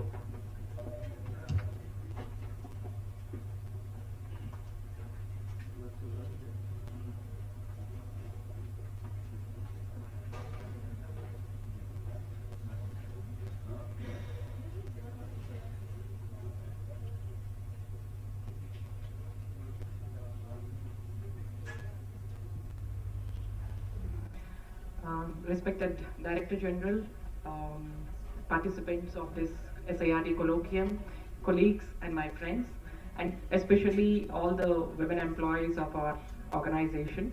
A very good morning, and also wishing you all a very happy Women's Day on this occasion of International Women's Day. This year, International Women's Day will celebrate the contributions of women and girls around the world who are leading the charge on climate change adaptation, mitigation and response in order to create a more sustainable future for everyone. One of the most important issues of 21st century is advancing gender equality. Now, the bias towards women and girls should be stopped to accelerate the process of gender equality in a sustainable manner. This bias will overlook the challenges faced by women. The systematic bias within the household on food consumption, access to healthcare, education, and other basic needs, all these things place women and girls in a very disadvantaged position. In addition to these biases, depleting natural resources and privatizing common property resources will further push women into poverty. So placing women and girls at the center of economies will fundamentally improve and sustain development outcomes for everyone. So on this International Women's Day, let's imagine a gender equal world, a world free of biases, a world free of stereotypes, a world free of discrimination, a world that is diverse, a world that is equitable and inclusive. Break the bias. So I now invite Ms. Priyanhi Ban, who is the Chief of Social Policy and Monitoring and Evaluation from UNICEF Delhi, who is among us, to come on to the dais, please.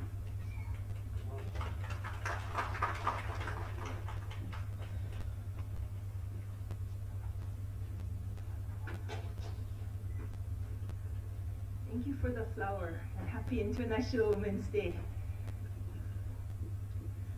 My name is Hyunhee Ban, Chief of Social Policy from UNICEF India, and I'm based in Delhi. I'm here with my colleague Rini Kurian, based in the UNICEF Hyderabad office. She covers Telangana, Karnataka, and so 3 states here. And such a pleasure to be here today. First, let me thank DG Narendra Kumar, Director of NIDRPR, for inviting me, as well as Sri Sashi Bhushan, Deputy Director of NIRDPR. I would like to really thank Dr. Madhuri, Head of the Center for Gender Studies and Development, for inviting me, as well as Dr. Vanishri Joseph, who's been really facilitating the process. And also the MOPR, Joint Secretary Rekha Yadav, who we have been collaborating quite closely. And recently I had the pleasure of attending the regional workshop on localizing SDGs, where UNICEF was a partner around child-friendly local governance in Gram Panchayats. Very, very honored to be here on International Women's Day. And as Dr. Madhuri mentioned, the theme is gender equality for today for a sustainable tomorrow. So it talks about the key critical role of women and girls in achieving sustainable development goals. And it calls for climate action for women and girls during the decade of SDGs. So UNICEF is very pleased to partner with the NIRDPR Center for Gender Studies around integrating emergency response into village perspective plans, the GPDP, by institutionalizing Mahila Sabal as well as Bal Sabas into the GPDP preparation. So we're focusing on 4 states, 30 GPs. This includes Assam, Odisha, Rajasthan, and Telangana, as per the instructions of MOPR. So we're really thrilled. And as we signed the MOU, I wanted to put a bit of context in terms of why it's so critical, this partnership, as we achieve the SDGs for India. India has an incredible opportunity with the transformative potential of women and children in India. Women represent 50% of India's population. We have 460 million children in India. That's 1/3 of your population. So we have a huge potential, and we're at the cusp of a demographic dividend. There's a huge youth bulge.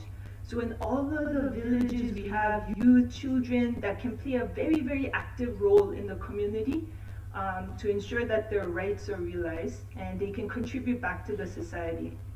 So I would say that, and then India has one of the largest social protection and development schemes in the world, like MGNREGA, PDS.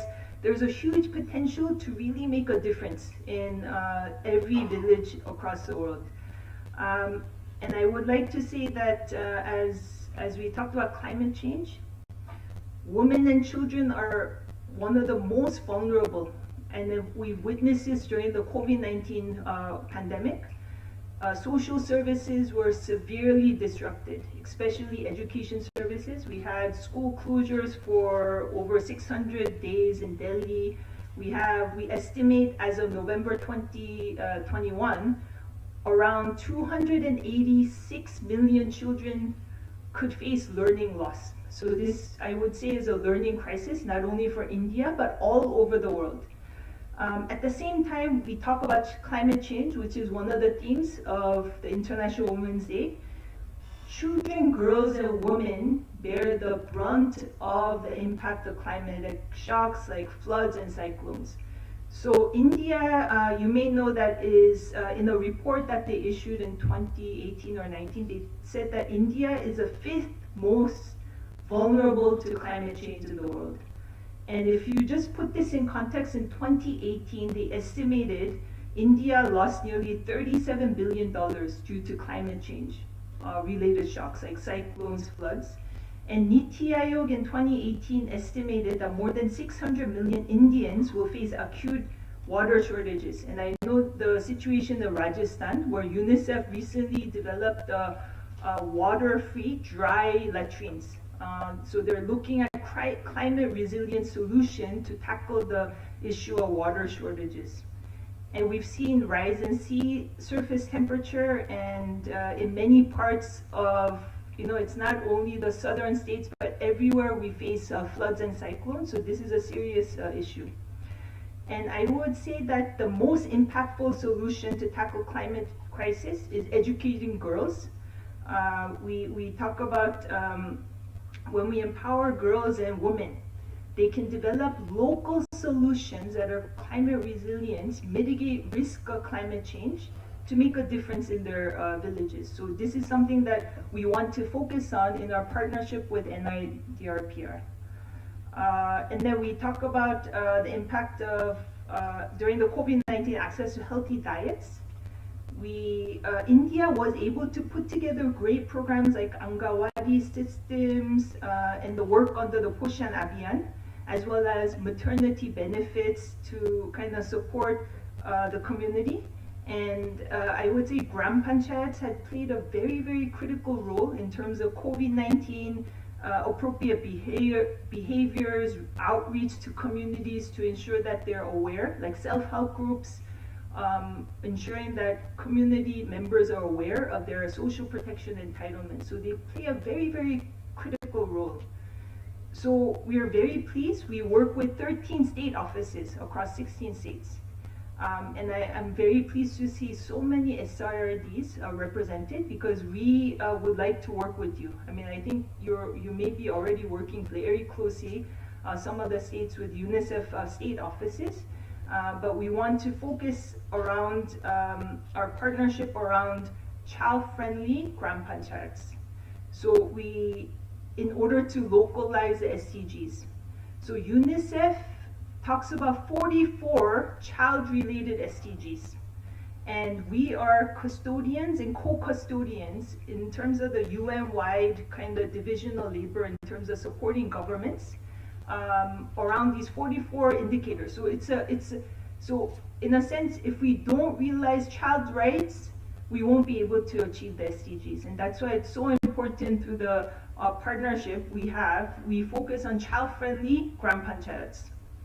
And this is a reference in a recent SDG expert group report that was issued by MOPR around localizing SDGs. So this is something that we're we're focused on. And in this partnership, we'll be with NIRD&PR, SIRDs, will be strengthening the capacity of GPs to understand what it means to support a child-friendly Gram Panchayat. So it's talking about institutionalizing Bal Sabha, Mahila Sabha, so their voices are reflected into the GPDP plans, the action plan. So when we allocate and prioritize resource allocations for social sector services, we're targeting the most important SDGs for children and women. And they have a voice and they know most, intimately what is needed for them. And then I believe through this program, we also need to involve the parents, the community members, the caretakers to ensure that children can participate actively. So these are some of the things that we will be focusing on, and this is also enshrined in the rights of the UN Convention on the Rights of Children that talk about that states should ensure that children have a right to be listened to when decisions are being taken that concern them. The Constitution of India also talks about fundamental rights to all children of the country belonging to every caste, community or religion on equal basis, whether they live in cities or in villages. So with this in mind, I believe that through this program, we'll be able to offer services, education, health, nutrition, safe water, sanitation accesses, and protection for children through your support. So as I close, just wanted to say that the vision through our collaboration is an inspirational, child-friendly Gram Panchayats in aspirational districts. I think the previous speaker talked about aspirational districts. I think through your support, through your technical know-how and knowledge, we'll be able to make this happen. So very, very pleased to be part of this momentous day on International Women's Day. Gender equality, SDG 5 is a cross-cutting one. I think it should be forefront also in the child-friendly Gram Panchayats that we can realize together through this partnership. So thank you for this opportunity.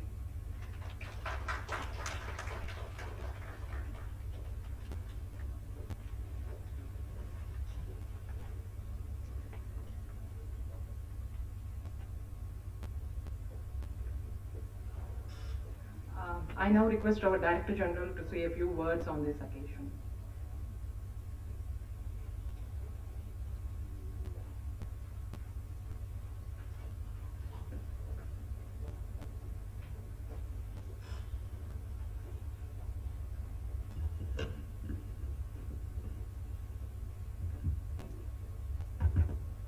Ms. Yunhee Ban, Head of Social Policy in the UNICEF India Country Office, Dr. Madhuri, who's Head of the Center for Gender Studies and Development, esteemed faculty members, distinguished participants to this SIRD colloquium.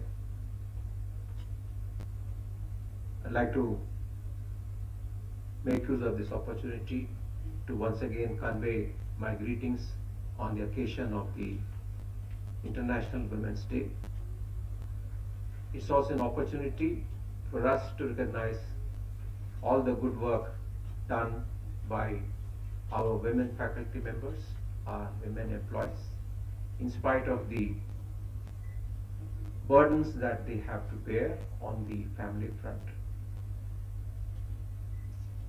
They come forward, make good, valuable contributions with a lot of sincerity and a lot of focus, and we thank them for all the efforts that they put in trying to bring out the best in them and the best for our organization and the best for our country. We also have to apologize to our women faculty members and employees for difficulties that we pose to them in terms of encroaching upon their time, sometimes making unreasonable demands in terms of the quality of work to be turned out and the timeliness with which the work has to be turned out. Little realizing the the other burden that they bear in terms of the family pressure and the contributions that they have to make to their family. But the National Institute of Rural Development is a different kind of institution where we contribute greatly to the development of the downtrodden sections of the society, and therefore we have to work with a missionary zeal. And when we have to work with a missionary zeal, I think we have to rough it out, and we have to bear different burdens and make things happen for the benefit of the poor, downtrodden, as well as the suffering women in the rural areas of this country.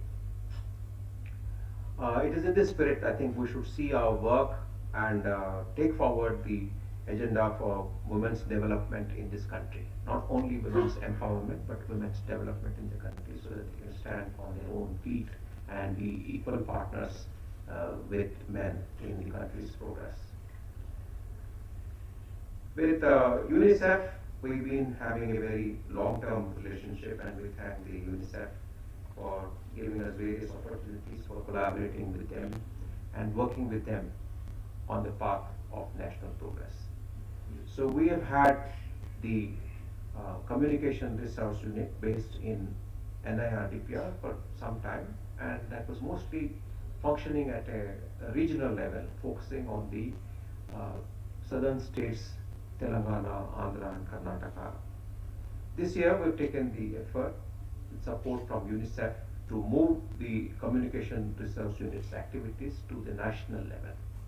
And we thank UNICEF for being flexible enough to support us in these efforts to take the communication research units to the national level.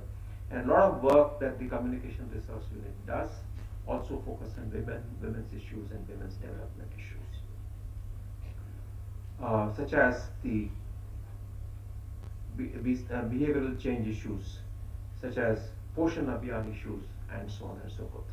So the approach that we are taking in the communication research units going national is to develop content at regional level and customize that content to various states, to the requirements of various states of the country. And in that direction, the SIRDs have a central role to play in the customization of the content developed by the communication resource unit of RD&PR and communicating it to the stakeholders in all the states of this country. So we request support from the SIRDs in that direction. Another successful initiative that we recently had, and I was mentioning earlier in the morning, was the first national conclave that we had, and with support from UNICEF. It was a tremendously successful conclave, I must say, and one of the best that I've seen. And that emphasized a lot on supporting the panchayats for taking up the operation and maintenance of a huge number of assets that are being created under the Jal Jeevan Mission with an investment of 3.5 lakh crores of rupees or so. Here again, we have a joint role to play, NIRD and the SIRD&PRs, in enhancing the capacity of the panchayats to effectively deal with operation and maintenance issues of Jal Jeevan Mission assets. So we are planning to have a resource support center for the panchayats capacity enhancement in that direction of operation and maintenance of the Jal Jeevan Mission assets. And even there we look to some support from the UNICEF to bring up that resource center. And now we are focused on the generic MOU with the UNICEF, focusing on the child-friendly governance as well as on strengthening Mahila Sabhas and Bal Sabhas as part of the Gram Sabha and as part of the Panchayat governance. I think it's a tremendously important task that we are involved in, and we are involved in this task at a point in time when the system for Panchayat planning, Panchayat development planning is about to change. As yesterday the additional secretary was mentioning, now we've been successfully running the GPDP program of this country for the past 4 years, with almost 95% of the panchayats brought into the fold of the GPDP. There is a need for improving the quality of the GPDP, and the Ministry of Panchayati Raj is reconfiguring the system of the GPDP, as he was mentioning earlier, that there are going to be various themes for the GPDP, based on which the central government programs and the state government programs will be converged, and we will focus on thematic achievement of various objectives in the Gram Panchayats. It's a very forward-thinking approach, because some time ago, when I used to be Joint Secretary in the Cabinet Secretariat, we were discussing issues of improving delivery of services, delivery of results. And one way of doing that is to devolve funds up to the lowest levels, such as the Panchayat, and make the delivery of services outcome-based. If there is a need for improving the infant mortality rate, what quantum improvement in infant mortality rate can be brought about by the Panchayat, and for that what initiatives would be mounted by the Panchayat, what funds would be needed by the Panchayat. So a flexible way of working at the lowest level. So this thematic based approach of Panchayat planning and the GPDP planning is a step in that direction, which is going to have a monumental impact in the governance of this country. And therefore, this MOU that we are signing today should focus on this initiative of localizing SDGs. That's the focus, emphasis of the upcoming GPDPs from the next year, as the Additional Secretary was mentioning today. And two important themes impinge on women. One is the engendering development of villages, other is socially secure villages. So I would like to advise the head of the Center for Gender and Development to focus on this aspect, localizing SDGs, and especially bringing up models and good systems for making the themes robust, that is engendering development at the Panchayat GPDP level. How can we create good modules on engendering development in the villages and socially secure villages? If we can develop good modules that can be fitted into the GPDPs, I think would have made monumental contributions. Obviously, as I was mentioning, this has to happen through convergence of the Government of India schemes and the state level schemes. And for this, we need a lot of support from the SIRDs. In fact, SIRDs are at the forefront of this initiative. As the Additional Secretary was mentioning yesterday, the Odisha SIRD will be focusing on engendering development in the villages. UP SIRD will be focusing on socially secure villages. So we all need to work together to reconfigure the GPDPs, to localize the SDGs in a meaningful manner. So this MOU therefore is very timely and will take us in that direction and make the Gram Sabhas vibrant, especially to increase participation of women, and also have panchayats with child-friendly governance. So I wish the MOU and the proponents of the MOU all success in carrying it forward. And I once again take this opportunity to recognize the work done by our women employees. I said that, look, there was a proposal to call some of the well-recognized women from outside NIRD. I said this is an opportunity when we should recognize the work of our own employees, which is substantially good. And I wish all our employees, women employees, all the very best in the year to come and the years to come, and that they continue to show good results that they've been showing with the missionary zeal that this organization requires. Thank you.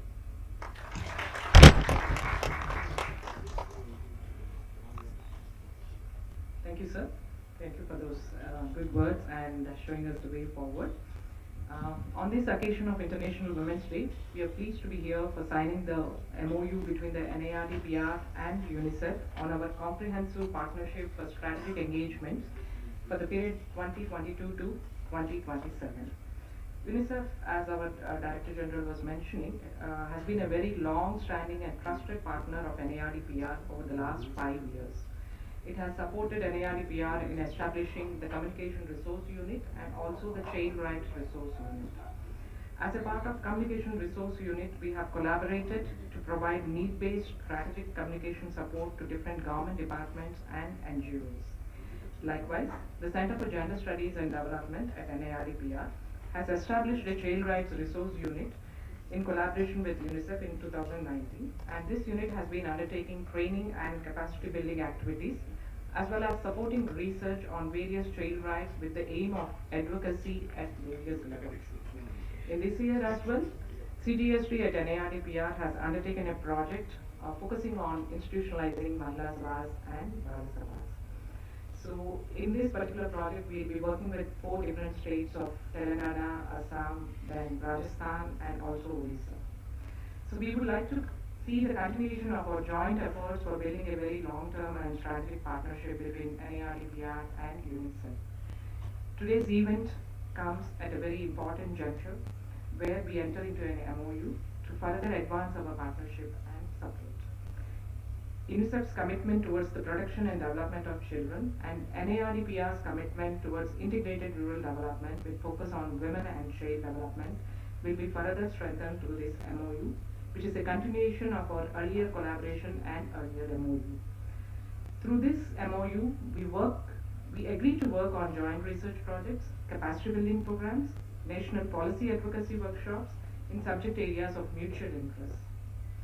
And the campaign for this year's International Women's Day is to imagine a world free of bias, stereotypes, and discrimination. So to sign this MOU with us, we have Ms. Yuan Hee Ban, the Chief of Social Policy from UNICEF, and also on behalf of NARD&PR, we have our Registrar, Dr. M. Srikanth, and we will be signing this MOU in the presence of our Director General, NARD&PR.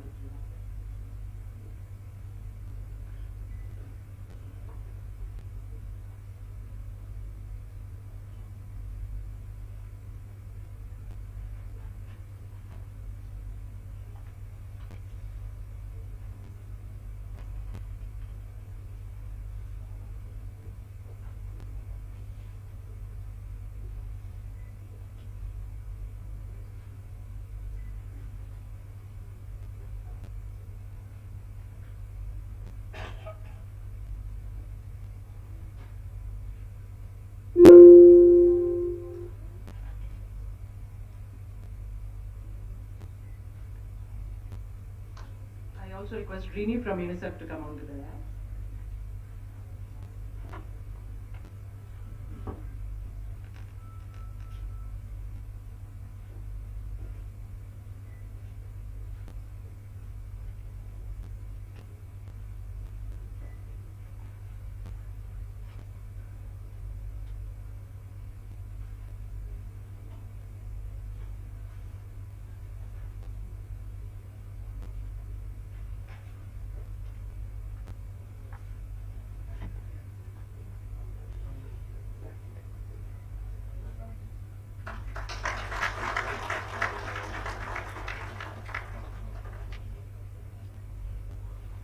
Thank you, Gandhi, and thank you, Rini.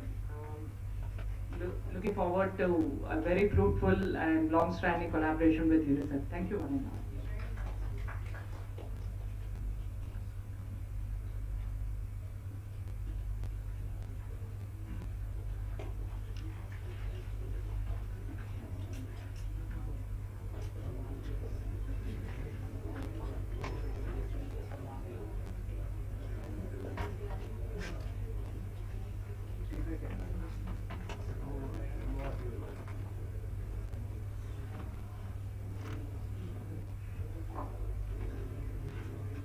Happy International Women's Day. இனிய மகளிர் தின வாழ்த்துக்கள் அனைவருக்கும். या महिला दिनानिमित्त सर्व महिलांना खूप खूप शुभेच्छा. मैं महिला दिवस पर महिलाओं को शुभकामना दे रही हूँ. या महिला दिनाच्या निमित्ताने मी आपल्या सर्व महिलांना महिला दिनाच्या खूप खूप हार्दिक शुभेच्छा देते. वनिता दिनातील എല്ലാ വനിതകൾക്കും ആശംസകൾ നേരുന്നു. आणि सर्व माझ्या महिला भगिनींना 8 मार्चच्या जागतिक महिला दिनाच्या हार्दिक शुभेच्छा. International Women's Day sifan kabuhana pantong nasi amadi wispizeli haina pondosari. जागतिक महिला दिनाच्या खूप खूप शुभेच्छा. Greetings on the occasion of Women's Day. On Women's Day, we celebrate the achievements and contributions of women, played a vital role in shaping our country.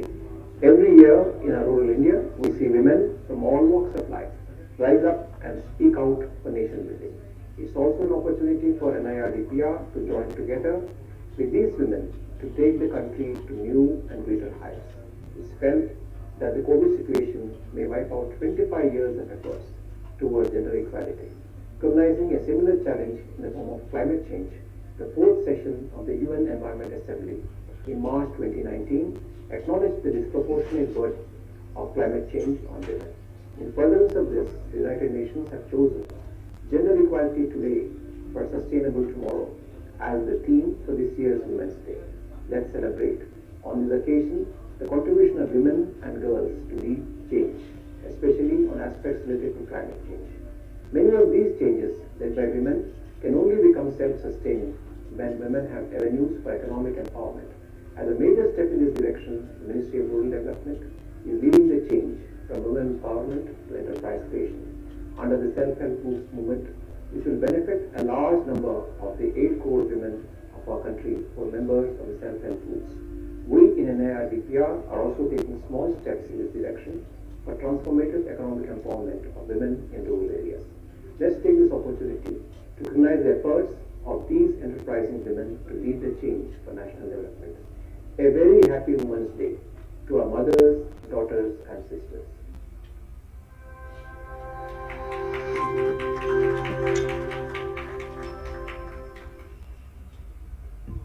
Yeah, so thank you. So we'll move to the next section. So we have a Joint Secretary from MORD.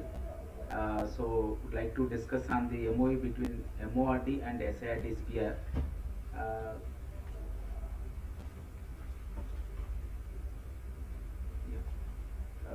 Yes, and Joint Secretary, sir.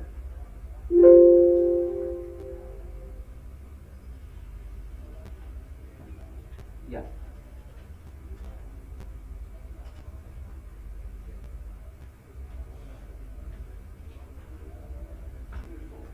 Yeah, Sanjay Kumar, sir. Sir, can you hear me?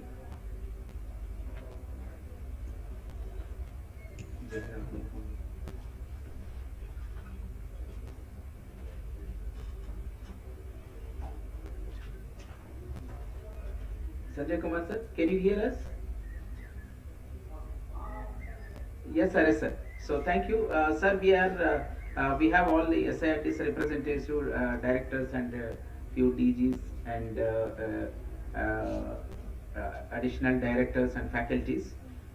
So as a part of the MORD, NIRD conclave, so we have a session on the MOU between MORD and SIRD&PR, sir. So over to you, sir. You can take the session on this, and you can express what are the components it is focusing on this. Thank you, sir. And our deputy secretary, sir, is also there.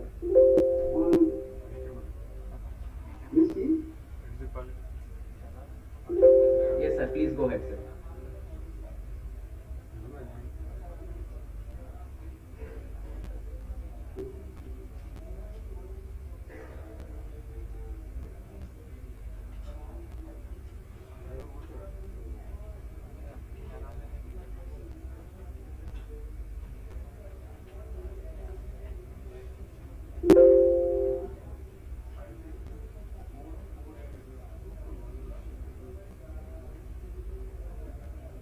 Sanjay, sir.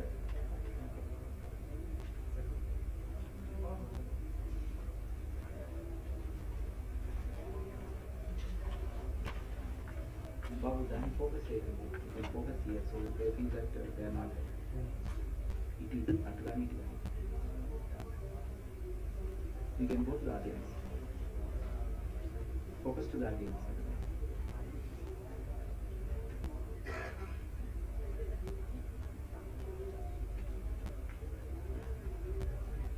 So we can have a discussion on this MOU, sir.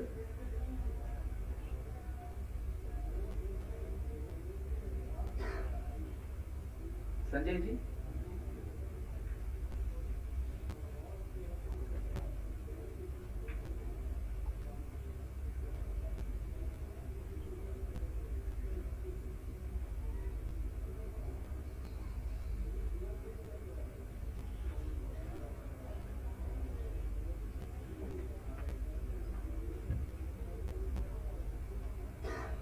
Sanjay ji, can you respond, please?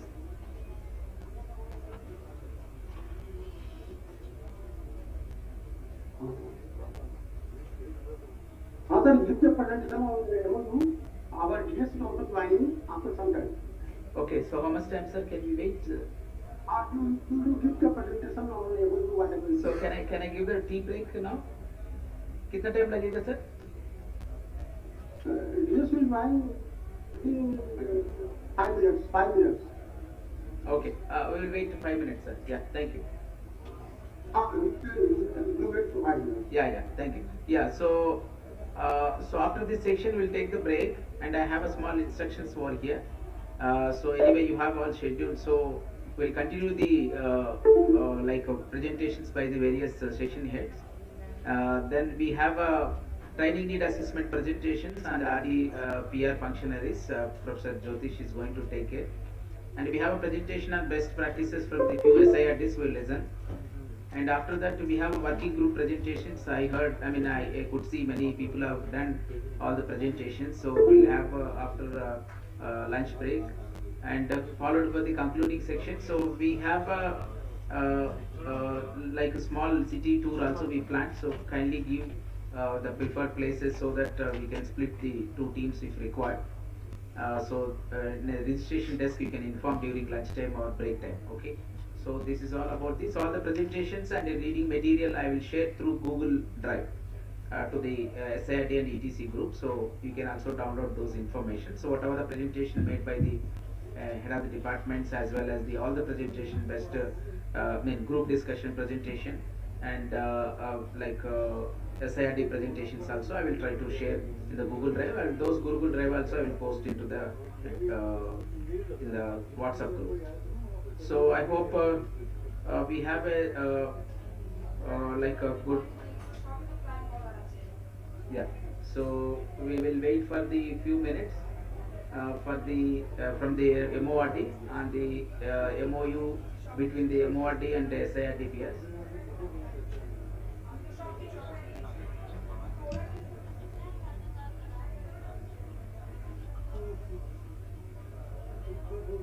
Sanjay sir, can we have a 15 minutes break and can we join?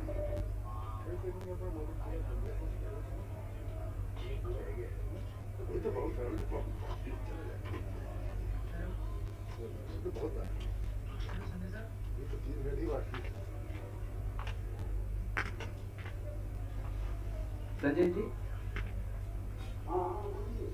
can we give a tea break or can we wait?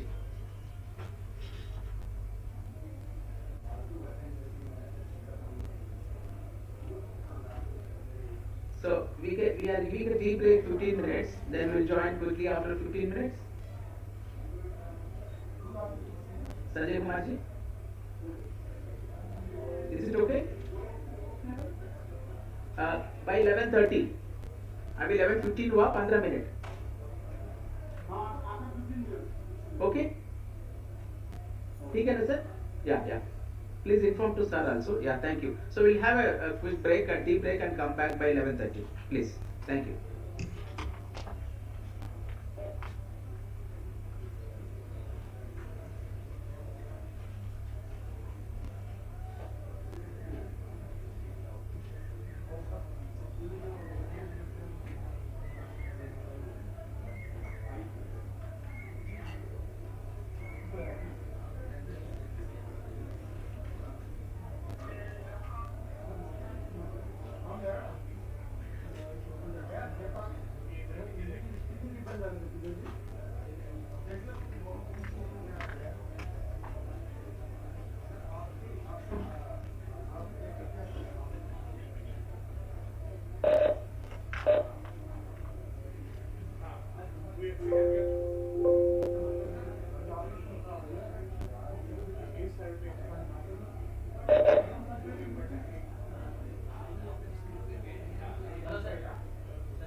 Hello? Yes.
का break लिया तो 10 minute में कितने में मतलब आप जैसे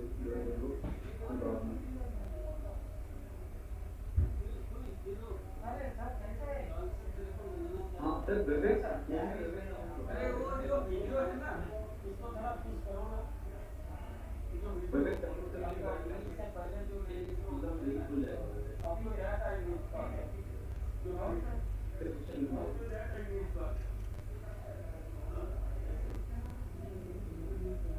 जैसे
500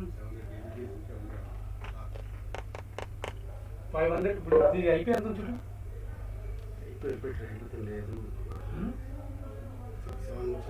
ఒక ఐపీ పెట్టుకో ఒకసారి చూపించలేవా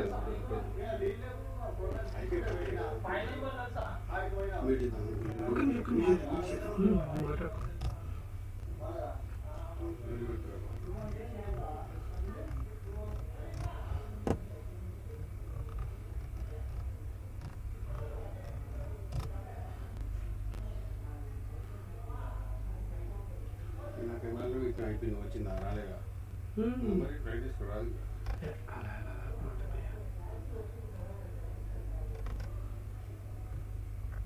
నెక్స్ట్ చూద్దామా అది కాదు నెట్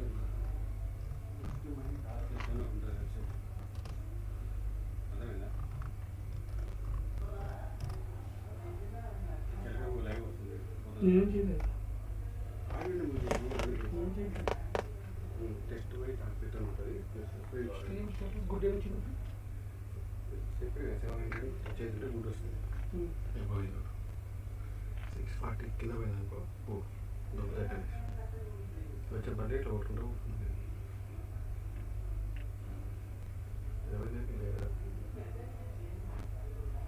ఇది ఎక్కువ సార్ ఊరికి రాసరికి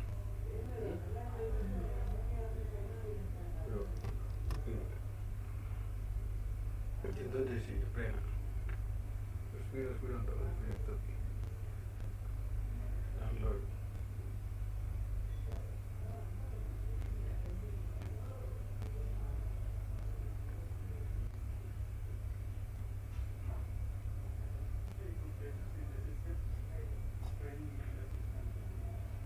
సార్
डायरेक्ट ऑन करके तो आ जाता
Sanjay Kumar sir? Sanjay Kumar sir? Can you hear?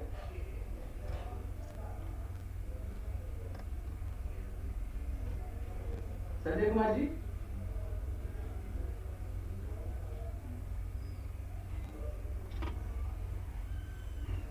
So we are back after tea break, sir. Can we continue the session on the discussion of, on MOU between MORD and SIRTs? Sanjay Kumar, sir.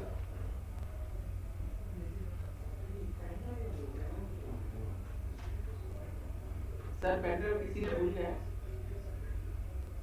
इस type को देख लीजिए आप है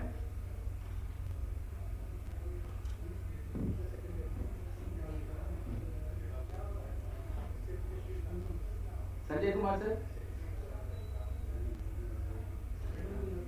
हाँ हाँ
good morning. So we will continue the morning session, that is latest development in RD&PR. Few HODs to be presented. So I request DG sir to occupy his chair, and I request the next presentation.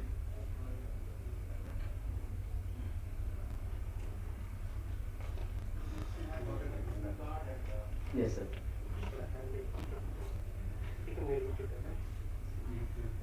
CIT, whoever is ready, please come and present. Sir, CIT. Yes, sir. Sir.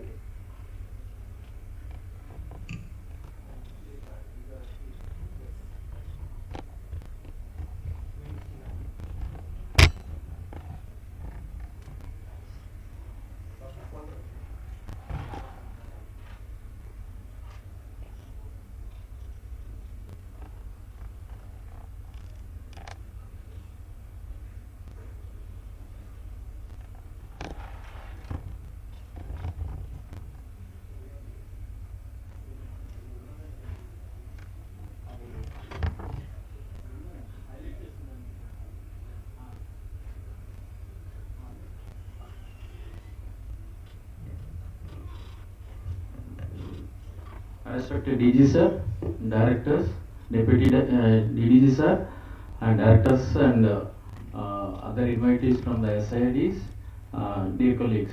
I'm Keshav from CGARD, Center for Geoinformatic Applications in Rural Development. We deal with the geoinformatic applications in the management of the training programs and research activities. Next slide. So our center generally works with these technologies using the remote sensing, GIS and GPS technologies for the flagship programs of MORD and MOPR, and in addition we help the states also to for the research and consultancy services for planning of the programs and monitoring and evaluation studies and all. So last 2 years we have done the major project on the Pradhan Mantri Gram Sadak Yojana for monitoring of the roads for 1.74 lakhs kilometers in 14 states. So initially this is the study taken by in 5 states and 10 districts as a pilot mode. So all of you know that Pradhan Mantri Gram Sadak Yojana is being done since long. PMJSY 1 and 2 has been completed, and generally what will happen, this MAS software is their online monitoring, management and accounting system. So by inputting the data to the OMAS and payments are being done for the completed works and all, which is being not monitored spatially. So whether it is done spatially, the lengthwise it is done or not, as per DPR it is done or not, whether it is connected to the planned habitation or not, whether they have gone for the planned type of road, like particularly if you have a concrete road and a bituminous road, the cost of the bituminous road and concrete road varies nearly 70 to 80 lakhs per kilometer. So this we have done the study for the entire country, majority 14 states from our side and remaining from the NRSC National Remote Sensing Center, and we have come up with the detailed data and we have submitted to ministry, and the ministry is now given to states to re-verify the things or the clarifications they have asked, any what are the gaps from their side. So this technology, whatever data we have got from the field, so initially it is not geotagged and there is no start and end points details in the software or any of the applications. So with our data now the applications has been developed, and we have a Bhuvan one PMJSY. So recently it is launched by the minister also. So now the data is for the public, and now the states is being asked to give the replace for the whatever data gaps are there, and after submitting this data we will be finalizing the data on the satellite data once again, and we will be giving the final report. So in this we have given the training for this planning activities also. Many of the SIDs are also involved in training last 2 years. So starting with the geotagging and preparation of the detailed rural roads plan. So generally PMGSY 2, so we are on the basis of our training and all, states are doing the DPRs and some states are not in a position to do the things, and we helped some of the states, particularly Kerala and Andaman Nicobar Islands. We have also helped the Andaman Nicobar Islands, the special financial assistance roads. So any roads related things for preparation of the block development plan or district development plan, and finally we will be giving the DPR also. So using this best technologies, which is the shortest and shortest route, and which are the priority areas, and so by studying the guidelines, we have to see the guidelines. So now the PMGSY 3 is on, and except for northeastern India, majority of the country has been covered with PMGSY 2, and now it is for PMGSY 3. So this is basically to link the hospitals, markets and other things, and for this also we have the databases, and we can give the training on this, and even we can take up the projects if the SID is willing to take up work from the state government, we will support them. So we have for the development of the agroclimatic planning and information bank project. This is under RKV, given we are working for Uttarakhand. We have completed 2 districts, and in this we are preparing the detailed maps up to the plot level or the farm level, you can say. 80 layers of information we are generating on the natural resources and the infrastructure. So we'll be going to the soil survey. We'll be taking the pits by 1 meter by 1 meter and 1.5 meters, and we'll go for the physiochemical analysis of these soils, and we finally will be giving the actions on the alternative cropping systems and alternative agri-related information for the nearest markets and other watershed related activities and all the things. So state SIDs can even take up this type of task in the respective states. So the funding is by the RKV and all. So with the support of one or two technical people at your SID level, so we can continue this training also, and we can give the support for the taking of the projects. So we have established some of the SIGARD centers, as you may know. We have a center at Kerala, we have established center at Tamil Nadu, we have given for the Gujarat. So even for combined state we have given for the Andhra Pradesh, but it is not working now. We have established the center at Odisha Watershed Development Mission. So we have our own center at NERC. So this is funded by the Department of Land Resources for some centers and some with the MORD. So now the future is use of these technologies, any activity, any planning. So all of you know geotagging is a must for all the programs for the bringing the transparency, monitoring and evaluation part of the thing. So these technologies are, as you are having the ICT center or the computer center, so like this GIS center is also must for you, and if you ask through NARD for the MORD, we can support the establishment of these centers also. So next slide please. So now we are into the, as I told you, the PMGSY 3, we can give the training for the any of the SID needs or the state governments for preparation of the PMGSY 3 DPRs and ER district rural plans and other things. So now the project is, all of you earlier we have done for the watershed planning, monitoring and evaluation point of view, given the trainings in all the SIDs. Now the PMGSY 3, PMKSY 2 has started, so watershed development component. So ministry wants to give the funding for 12,500 crores for the development of the 5 million hectares. So now it is on, and we have taken up the national workshop and TOTs for all the states, and now the ministry has given for all the states to take up these DPRs. So they have given the timeline for March for the initially, but there is a need of the monitoring of these activities also. What are the DPRs has been developed? This has to be monitored, and the ministry has given the clearance for taking up the training programs. So they have a 3% of the fund in the projects. So respect to state governments, will be using these funds, they may be approaching you as SIRDs for these training programs. We'll be ready to take up these tasks with support of you. So mostly these are the required trainings for the. We have proposed some of the trainings with our Director General's advice. We are approaching the DOLR also, but they are suggesting us to try from the states. Otherwise, they support later. They promised. So we are into GS-based GP planning under MG Narega. So you may be knowing exclusive portal has been developed called Iktadara. So this is a planning portal for the MG Narega. So it is also released by the Honorable Minister. So now the all the GS-based GP planning under MG Narega has to be done through this Iktadara portal. Even for the watershed programs also they have to use this Iktadara portal. So we are also going for the TOT mode and cascading mode trainings. We have requested ministry, so we are finalizing the training calendar also for the next year, exclusively for the MG Narega division under annual action plan from the Narega division.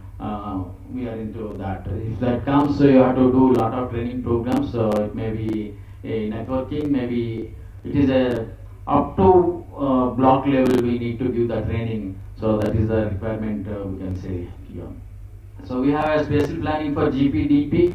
So as all of you know, we have done in many SIRDs in 19 states. We have completed in the TOT mode last 2 years for the spatial planning for GPDP. So now the new guidelines has come, RADP guidelines, rural area development plan formulation and implementation. Mostly it is related to spatial planning only. So ministry has asked RD&PR to take up the trainings, and with the advice of our Director General, we are proposing for the again networking programs for the entire country. So DC has advised us to take this to up to block level. Every person in the block has to learn about the RADP guidelines, and we are into that. And your involvement is more needed after TOT for conducting these RADP guidelines and preparation of the spatial plan for the GPDP block development, and even for the district plan also these technologies will be useful. So we have done for the block development and cluster development as morning urban we have discussed. So the same this technology will be useful for the planning of the clusters also. So we are ready for doing the training for the even urban clusters if any SIRD comes with the state government comes to us. So we have a program for the distance mode for 18 months on these technologies. So under the PG studies of our center, technically we support them. So if yes, now only we have a centers at Raipur and Haryana, Chhattisgarh and Haryana, and Northeastern and ERC and Hyderabad. If the SIRDs are able to get some more people, minimum of 20 people to that area, we will be able to give the contract classes at your respective SIDs on these technologies. So these are the major activities, and need more collaborations with the SIRD, and we are able to take any of the state government projects and for the planning or monitoring or the evaluation purpose using these technologies. We are collaborate with you, and you can take the lead from the state governments, and we can be in touch with us for making the projects of the for research consultancy and even for the training needs. Thank you very much. Dr. Kesaro, I'm told by Dr. Anupam organizing this colloquium that now the Ministry of Rural Development, they are ready to join online for discussion on the MOU between the MORD and the SIRDs. So we will take up this item now. After that we will recommence the remaining two presentations. I'd like to request Dr. Kesaro to stay back for any question answers that may come in that session.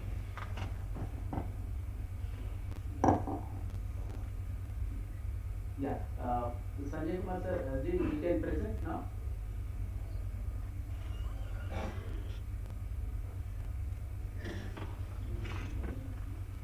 Sir, you can go ahead, sir. You can present.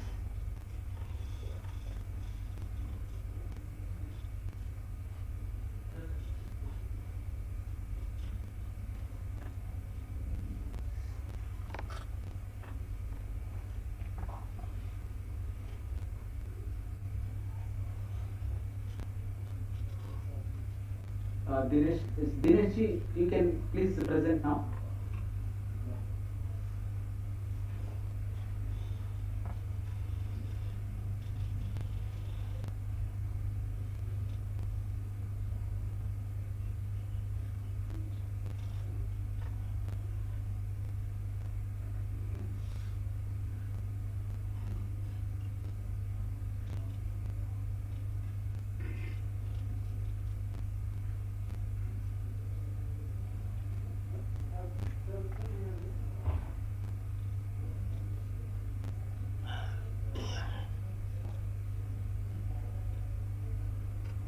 Sir, you can start, sir.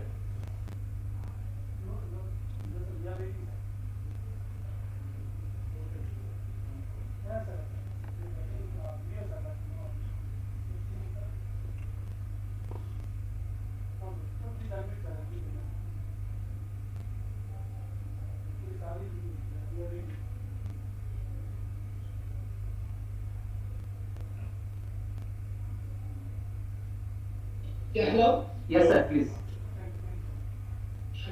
Hello? Yes, sir, we are able to hear, sir. Good afternoon, everyone.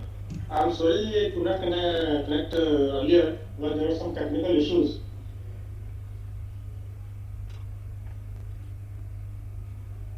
Yes, please go ahead, sir.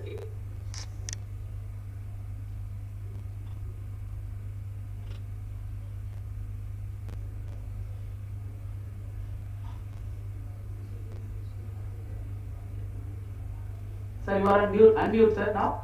Please. Please unmute, sir. You are on mute. Please unmute. Hello? Yes, sir, we are able to hear. Please go ahead. Now, what was being discussed recently, I don't know. Hello? Sir, this is a MOU का brief है sir. जो ministry was asking us to prepare a MOU draft copy between the MORD and SIRDs on training, research and other grants. So that's what we gave the draft, and we are seeking your any advice from ministry, and this is the right forum to discuss with the SIRD representatives and directors and additional directors and joint directors assembly here in the national colloquium. Hello? Yes, sir. You can refer to that proposed MOU to start between the ministry and the SIRDs. Yes, sir.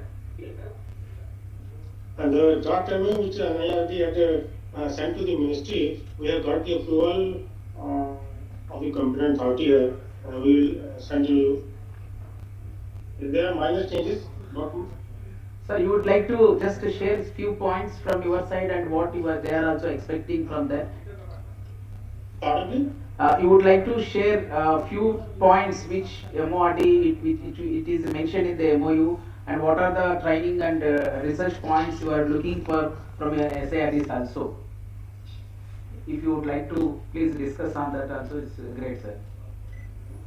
In the draft MOU, it's that the roles and responsibilities of the SIRD and the ministry are mentioned in detail, like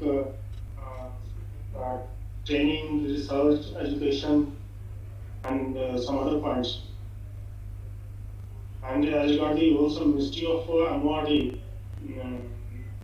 this is regarding release of funds when the first installment will be issued and second as per the decision or policy laid on by the Ministry of Finance. Like they have changed this that the payment amount will be released or grant will be given in 2 installments, and each installment will be in 2 tranches.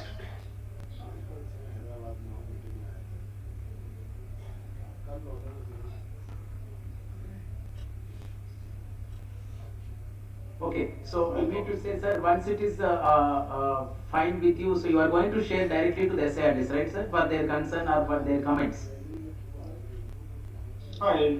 You will have to seek the comments of SIRD also. Okay. So anything else on this line, sir, you would like to share? Nothing. Though it is already given the draft MOU. Yeah, because we are not shared any document to them.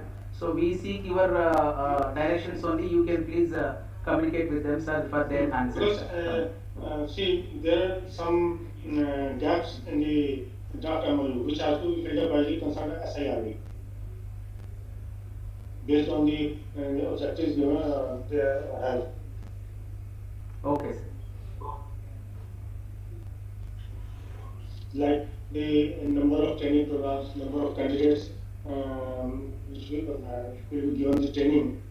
These things will have to be given in those gaps given the draft MOU. Okay, thank you, sir. So any Sir, anyone would like to comment on this? Because anyway, you don't have any copy for that because we are not shared. We share to directly to the ministry. They are going to share with you. Probably that time only you will raise the concerns or the comments. I hope, right, sir? Yeah. So far they don't have any concern on this, sir, because they are not seen anything. So after your disclosure only, they will come to you any concerns. Thank you, sir. If you have any things to be shared. The number of training programs and the expenditure to met by the SIRD, that details have to be given. And the training program sponsored by some other agency, that will also need to be given by the SIRD. Yeah. So you may be giving all the other, these directions later, I hope. Yes, sir? Before getting into that materialize. Okay, so thank you, sir. If you want to say anything before closing, sir.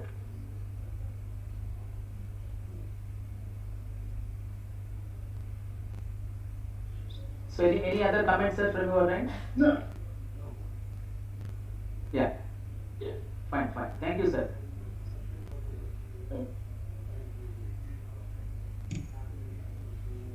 Okay, so thank you.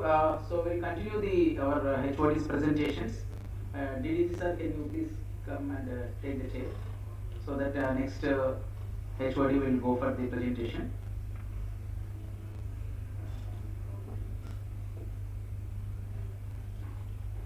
Yeah, next center, sir, you can come and present. After CGAT.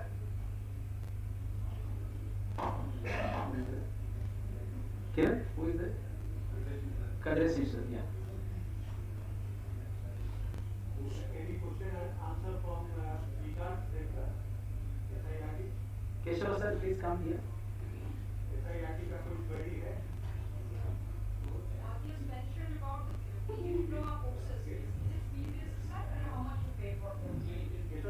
Sir, please come, sir, and ask. Sir, please come here. Hello. Sir, you have mentioned about the PG diploma courses. Yes. 18,000? 6,000. And the candidate have to pay for this. And what will be the role of the SIRDs? Selection of the candidates? Here. Classes. Okay. Any other financial assistance to be received from your end? No. Sir, can you come here, sir, please?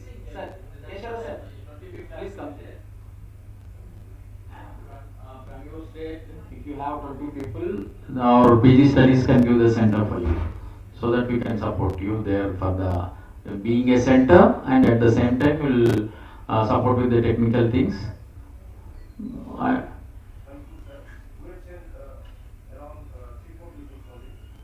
Then they have come to NERC, Gauhati. So we have a center at Gauhati.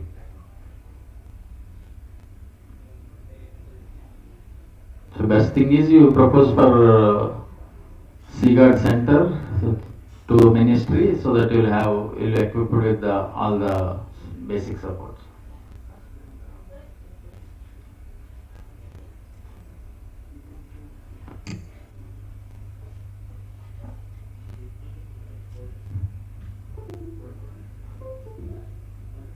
Hello, sir. Sir, is it possible for the smaller states to have 10 students or suppose 10 to 12 students to start a center? Because for the smaller state it is difficult to identify that many numbers of students. That's what we request, madam. Then concerned center director will take the permission from the DG, and then they can decide. I am not authorized actually. We have exclusive PG studies and distance education cell is there, center is there. They will take care of that. So as of now, the rule is 20 people are there. They will be giving the center. Thank you, sir.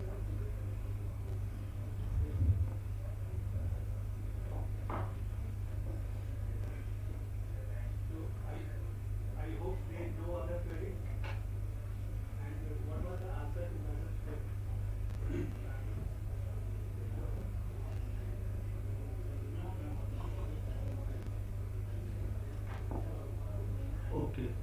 So let us deliberate on this, and we will come back for the smaller exercise.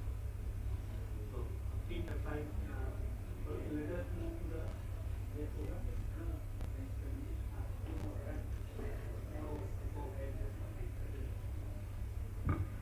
Yeah, this is a continuation of morning session. This thing, we have been asked to talk about this PMAY. Yeah, I'm Dr. Kadrisan, representing Center for Innovations and Appropriate Technology for Skills and Jobs.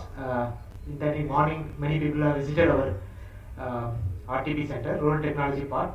So in this center, we are promoting a lot of rural technologies, bringing more this thing awareness to the people and thing. Now recently, we taking up one of the major activity what we are proposing, and activity taking up is on PMAY. Unfortunately, so many technologies are rural sustainable construction technologies have been developed over the period. Not much contribution directly went into the PMAY aspect itself actually. So this scheme is actually, after the engineering era, this is one of the important flagship scheme of Government of India, which has been put forth in the 2016. You may be knowing that how much importance for the villages this particular scheme is actually. It has a provision for 1.5 lakh is given for the hilly areas, and apart from that there is a 30,000 extra support is given actually. 18,000 under engineering as a labor component support, and 12,000 for SBM under toilet construction. So total 30,000 support comes additionally into the revamped PMAY. In normal cases, it is I think everybody knows about this scheme. I think mostly it is 1.2 per thing plus 20,000 as an incentive is given if the house is constructed within 45 days of the time given. Okay. Then additionally, we will be getting now the revamped this thing restructured PMAY. Additionally, 18,000 benefit is given through support from engineering, and 12,000 for the toilet component also combined with that. Apart from that, under the scheme, they will be getting other support like gas connection and water connection and other things actually. So I'm not going in detail the scheme things. You know that how much target was there in the phase 1 up to 2019. They're supposed to complete 1 crore, and 2022. That means this March they should have completed 1.95 crore. But unfortunately, it does not happen. Next, yeah. So these are other components. I'm not touching that how much money and other part.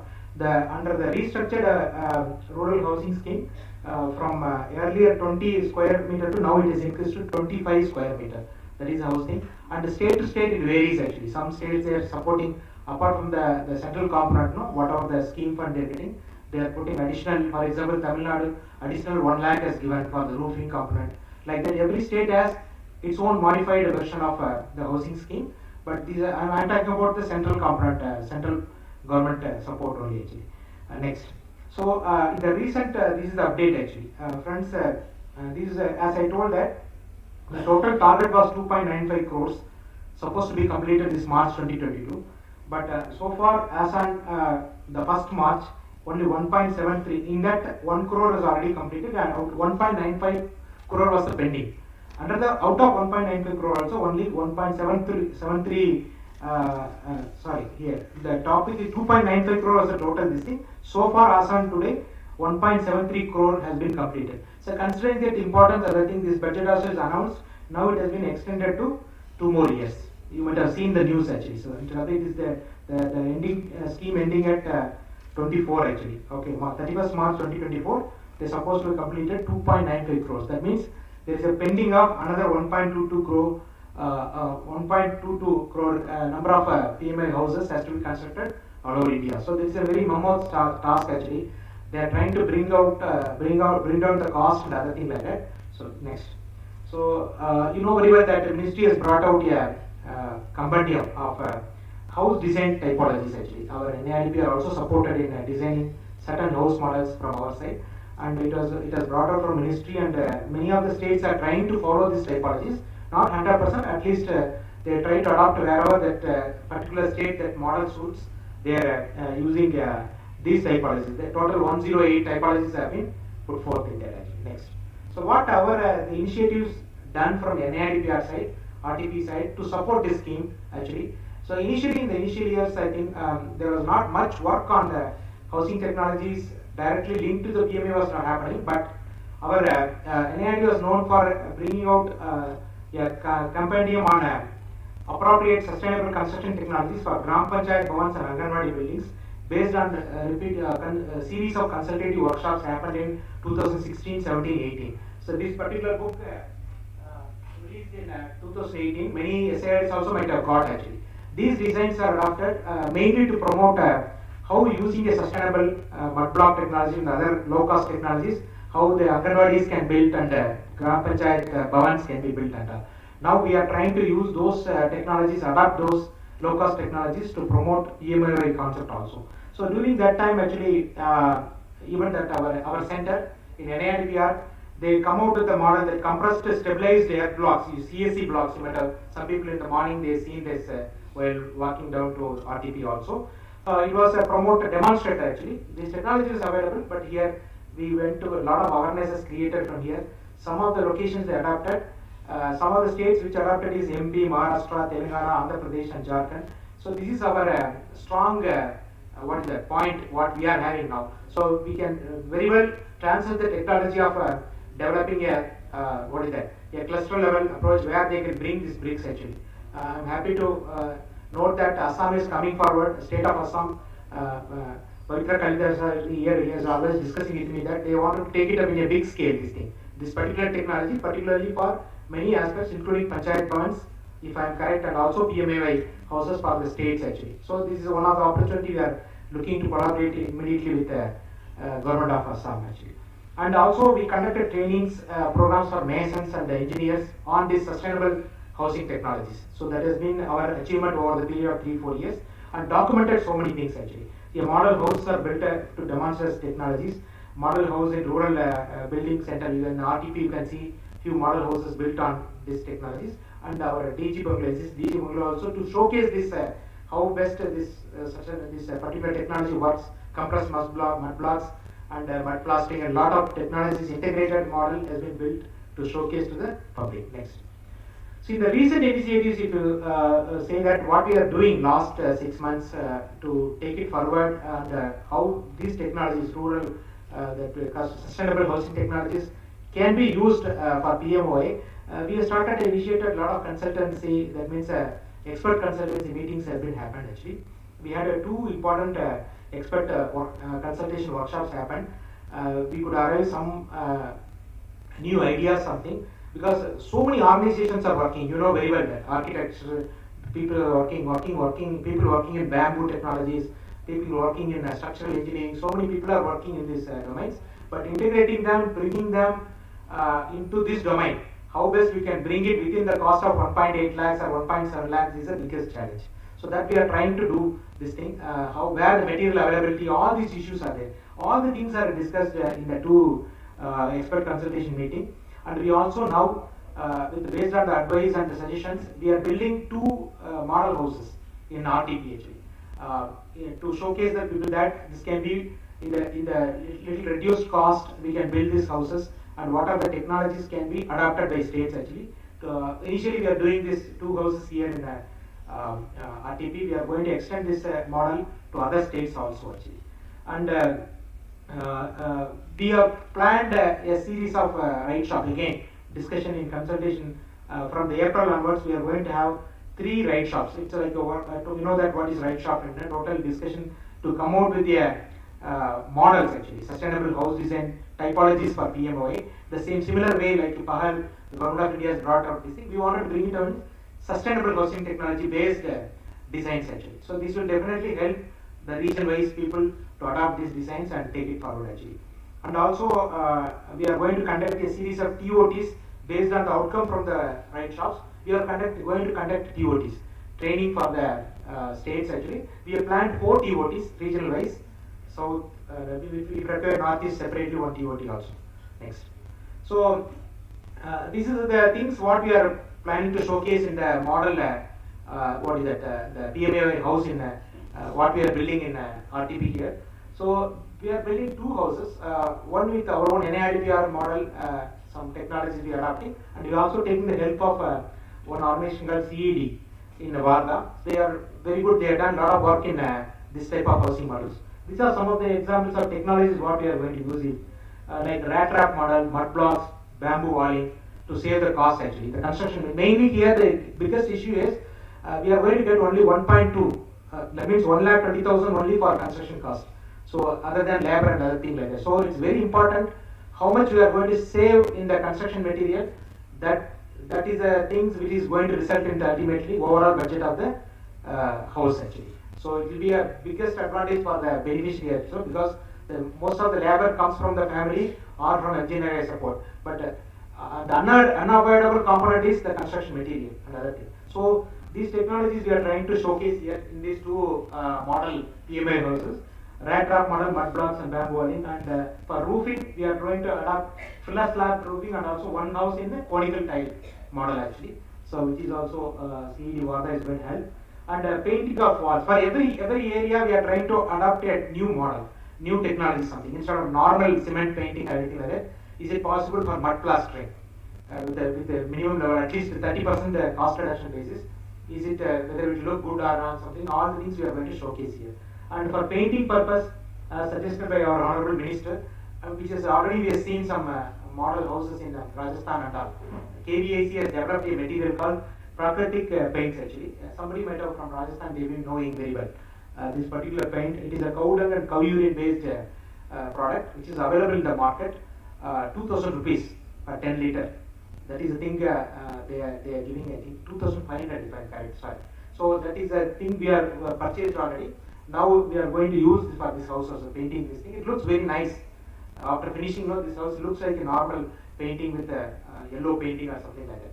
So also we are suggested by Ministry, Honorable Minister, that in the rooftop we are trying to put up a 2 kilowatt this thing solar panel also. Whether to self-sufficiently, whether we can use this power to house. These are the extra additional features we are trying to showcase in this thing. And also a suggestion came for laying of road using eco-friendly terrazine technologies. So you know the terrazine technology is successful in many states here. We also have some sample roads here within the campus in area. We want to showcase along with the house model, the terrazine can be used in front of the house. So now the construction is in progress. Probably by 31st March everything will be ready. So whoever is coming for next program anything, they can very well visit the houses here what we are doing here. Next. So it is in the full swing. It is a little old photo, almost in the roofing level it's over. This is the rat trap model. Next. So I'm not going to show all the technologies and other things like that. Yeah. So what finally what we are trying to, as far as the PMAY is concerned, the very important thing is as far as RD&PR mandate is concerned, we are going to have 3 ride shops, inviting a lot of design engineers, construction people actually, and people working in this domain. From April 22, we have started already. In our training calendar included. We are going to arrive low-cost sustainable house design typologies for PMAY, and we are going to share the same thing to the all SIRDs and states for the particularly state departments. Unfortunately, the role of SIRD is very minimal in this scheme. Am I correct, no sir? Yeah, because this is mainly directly taken care by the departments directly.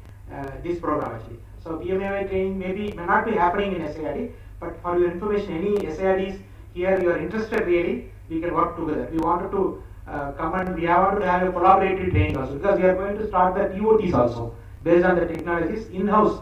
Means practically we wanted to show to the nearest places and we wanted to showcase these models actually. We are trying to build similar some model houses in 4 locations. We are yet to identify the location. It may be SIRD or the place available and to be given. For example, Orissa they already have some typology model, some park they created, PMAY housing model. So in that region, the people in the east coast area, I think Orissa can be the location where we can bring 5-6 states and showcase Rajasthan like something. We are going to planning to build some model houses in our CGC Vaishali campus if possible. So that are the thing we are really looking forward. We want to create a model which is definitely has to be taken further. So if any interested SIRDs, we will be happy to associate with you in taking up this TOTs further. So we will be developing the total material, training material, video recording, everything will be available from us, and we will give the TOT also to the resource persons actually. Particularly, mostly it is engineer-based, civil engineers and everything like that. And also we planned a series of training for the masons and civil engineers. And another one important suggestion came actually, based on these Panchayat Bhavan construction models, It has been developed for 12 states actually. My earlier colleague Dr. Ramesh Shaktil and team, they worked on this, and 2018 they brought out this book. So this book contains nice models actually, exactly how much best cost, how we can build, what is the cost available and all. We are improving this book now. It's already now 3.5 years old. We are improving this thing. Once it is done, the new costing is done, we are going to get a support from MOPR, RGSA, because you know very well that RGSA there is a component called Panchayat Bhavan building. Though 2 years before we pushed a lot from the Secretary MOPR, Sunil sir has sent all the states to adopt this technology. We didn't get Punjab, we got a call. I think Assam after that, 2 places only, 2 SIRDs or 2 states have approached us. They want to transfer this technology. So we are planning to make 12 model Panchayat Bhavans in 12 states.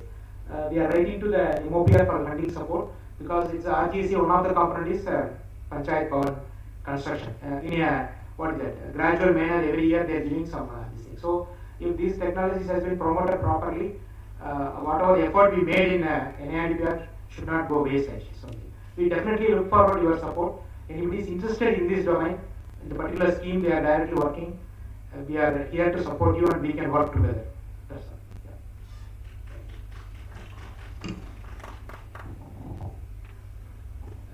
Thank you, Dr. Katirsan Saab. Very meaningful presentation. So I hope we will keep on working on our legacy. And now it is up to SIRD to respond. So the forum is open.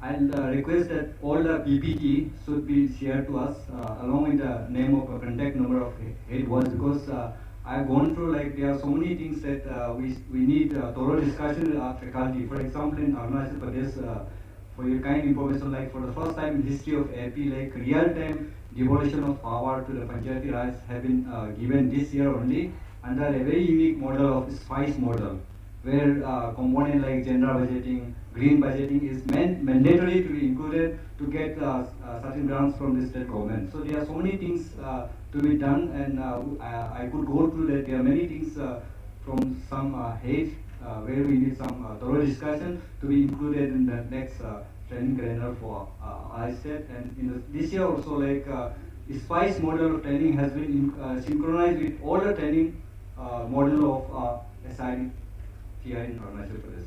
So I request this. Thank you.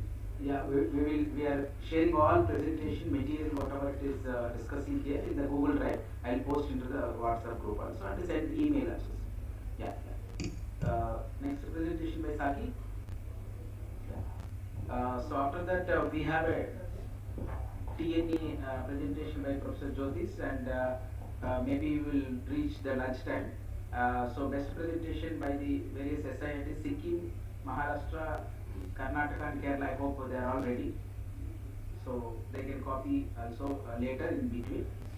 We can complete before lunch. Thank you. Lakhan sir? And there is a request from SIRDs that we will be sharing the presentation, what has been presented here. So please give your feedback also. So once you give your feedback, then you become party to our this whole exercise. So it will help you in adopting. So my faculties are putting a lot of effort under the able guidance of DG. So now we need to have your feedback on the presentations here, and accordingly you spread the message in your SIRD and state government also, so they buy it. These are all the efforts for strengthening the schemes. So it is like win-win situation for the country to strengthening the RD schemes and Panchayati Raj schemes. So faculties are putting a lot of effort. So now we require the SIRD's help also. So first you start with giving the feedback on the PPT. So whatever, if we think feasible, we will try to incorporate and make it more meaningful region-wise. As national institution, we can only think nationally. So the regional components can be only addressed when you give your feedback on these PPTs. So it can be adopted at, after modification, it can be adopted at SIRD end. So we look forward for your comments.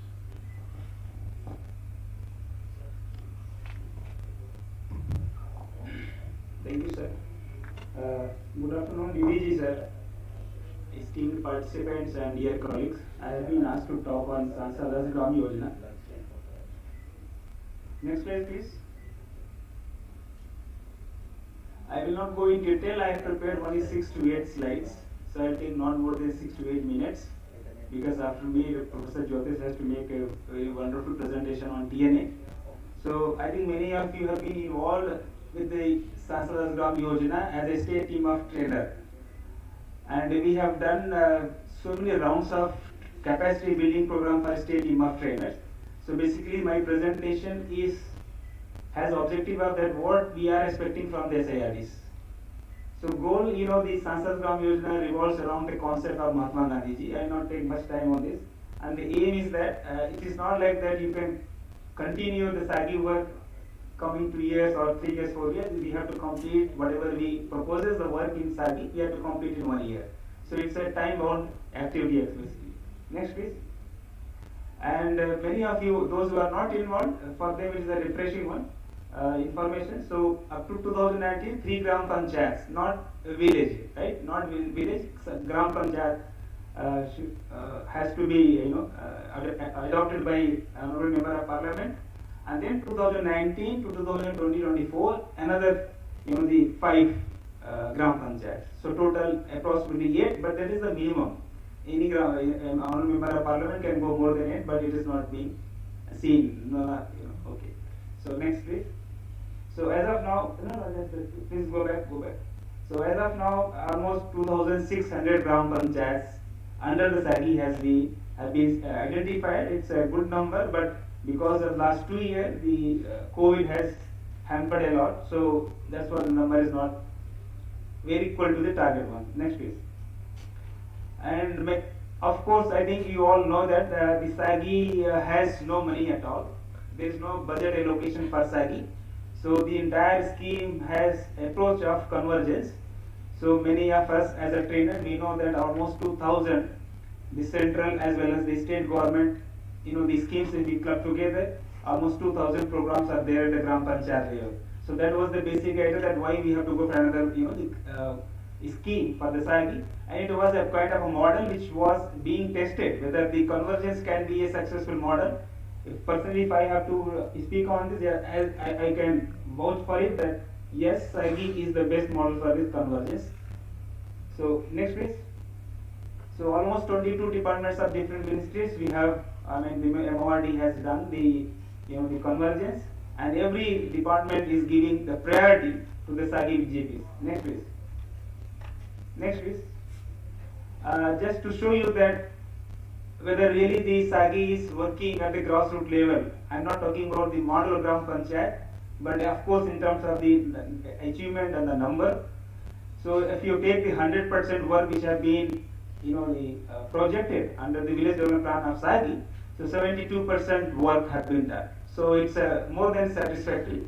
That the SAGI, the work has been done actually, is being done. Next please. And if one more thing, the Sansad Gram Yojana they have prepared the guidelines in 16 languages.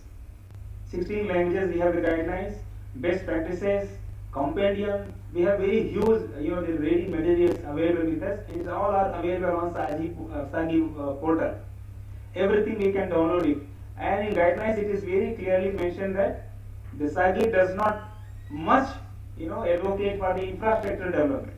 It talks about the non-infrastructure development because there are so many schemes which will do with the infrastructure activities. And this paragraph also shows that yes, SAGI is focusing on the non-infrastructure activities. Yes, please. Next. Now I will come to the major issues of Sansad Gram Yojana. Identification of SAGI GP is the most important, the point, because unless we identify, the next step we can't go, and we have to facilitate our honorable member of parliament to identify the Gram Panchayats. That is most critical part. Here SIRD and the state team of trainers can play a very critical role, because at the state level or the regional level, it's easy to talk to the honorable member of parliament and to get connected with them and to facilitate them. It's easy. Appointment of charge officers and other issues. Every month, Joint Secretary MORD Sagi is being taking the stock of the work, and he has been pursuing that the charge officer appointments and other issue. Monthly meeting with the district level, district collector. It's a very crucial. Wherever the Sagi Gram Panchayat have been successful, the district collectors, the meeting at the district level was the pioneer in that. The state level empowered committee, which is headed by Chief Secretary, is also mandatory to be done at least once in a quarter. Inclusion of workable activities in village development plan. That is very important, because here we don't have to take huge number of activities just to show that we have taken 200 activities in Sagi, but we have to take workable activities which we can do within a year. I was in Himachal Pradesh recently. I had my own experience that 151 activities was proposed, but they have taken almost 4 years to complete that. So that was their graph was, and their achievement was not taken as a positive one.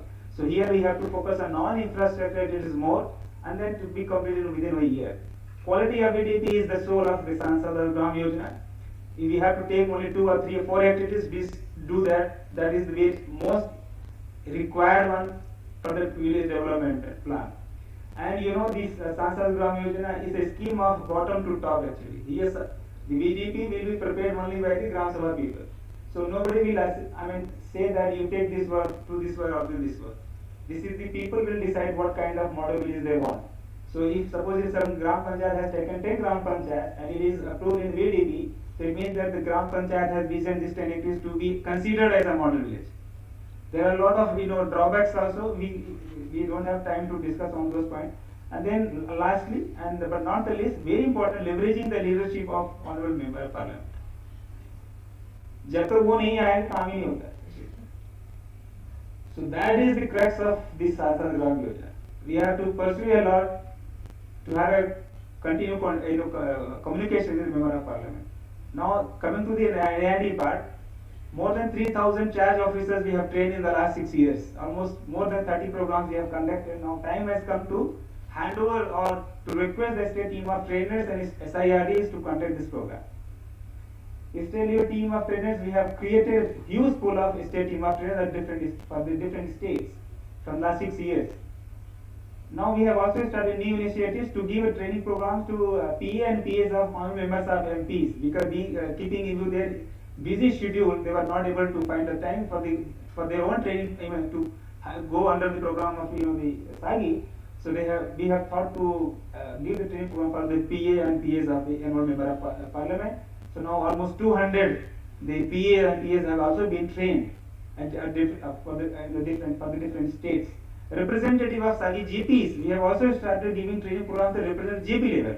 Now the GP level we cannot do the training program. We have done 2 rounds of program, but we have faced so much problem being as at the national level we have language issue basically. And for the any effective training program, as a trainer you all know that the communication plays a very important role. So the language has to be taken in consideration as a central point. So being keeping in view that language, now the ministry has taken a call that we have prepared a training module for the Gram Panchayat level in 16 languages is being translated. So you don't have to do much work on that. Only we have to roll out the training program. We have prepared the Sansad Gram Yojana and IGOT.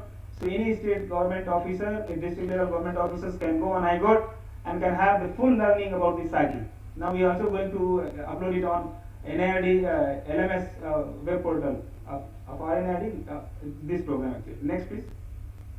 Expectation from SIRDs, I have been starting from initially that now we would like to have this training program for the PA of honorable member of Parliament, the Gram Panchayat, and the training at the Gram Panchayat level for the charge officer.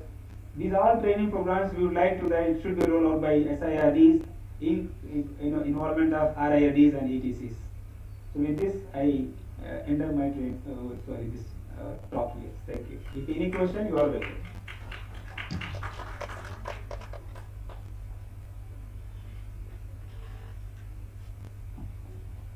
So we are open for discussion. If there is any query, you may ask.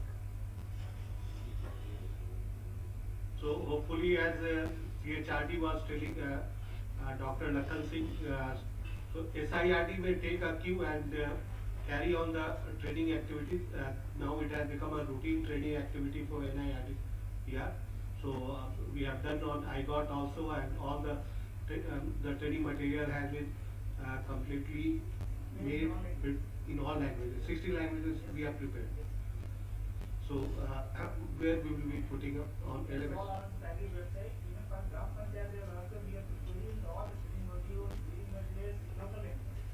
And we will be putting in our LMS.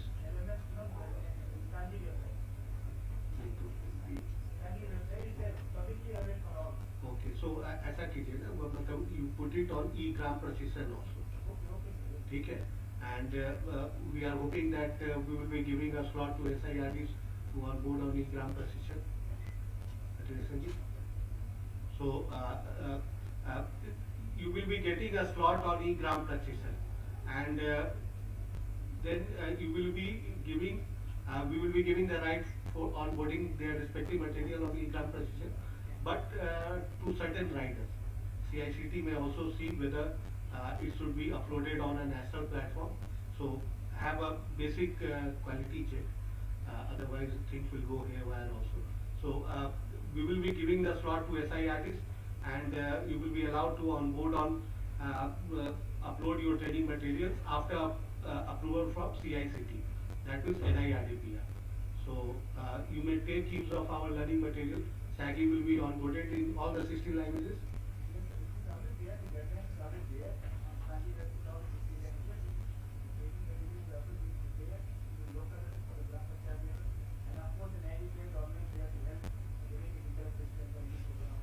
So you kindly upload it on e-gram procession, because it is a common portal for us. Otherwise multifarious websites are there, it would be difficult for SIRDs to see. So at one place it will be good for us also. So let us move to the just I would like to know, any of the SIRDs are directly involved in housing schemes, sir? No, no one. Assam, sir, what is your roles are from SIRD side supporting the state government? And, we are basically involved in that topology type of design.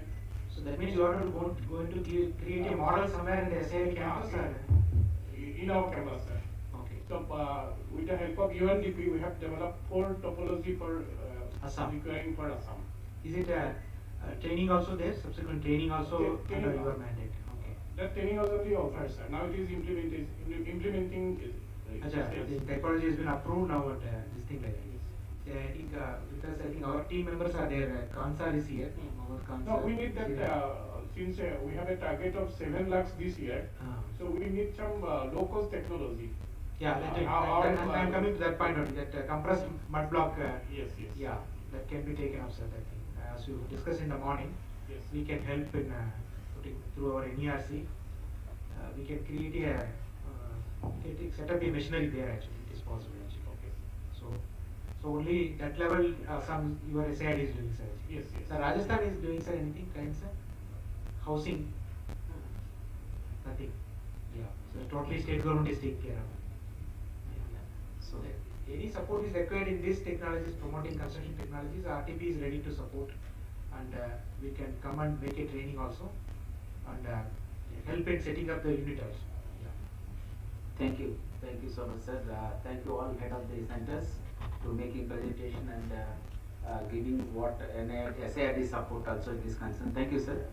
Thank you, and I will move to the next section, and anyway DDG sir is here chairing, and I request Professor Jyoti sir. So he is going for the training need assessment of RD&PR functionaries, status of NIRD&PR. So I request Professor and Head CEDC, Professor Jyotish, and followed by we have four SIRTs, Sikkim, Kerala, Maharashtra and Karnataka. So by 1:30 we have to close. So that is up to you how much time you want to take. Okay, so Jyotish sir is going to take maybe 20 minutes. So after that you can take 10 minutes so that we can try to complete by 1:30.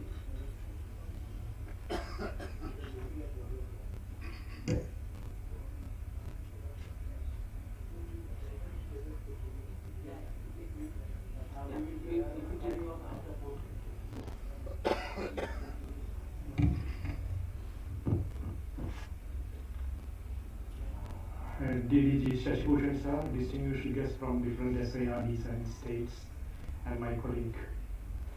Thank you very much for this opportunity to present on training need assessment. Training need assessment was a teamwork done in an RD&PR. It was chaired by Professor Murugesan, and myself was a co-chair to it, and many other faculty members were involved. Can use this. Is it not moving? Yeah. So the main objective of this was to, to identify the extent of gaps in knowledge and skill levels of RD functionaries and also Panchayat Raj functionaries. That was the idea of it. But you can do it in a factory or a company, what is a skill gap or a knowledge base. But for the whole country, RD you take it, or Panchayat Raj system you take it, n number of functionaries are there. How do you put these things into a perspective? How do you conceptualize this? That is the main challenge that we face. So I think that is the novelty of this work. We could do it.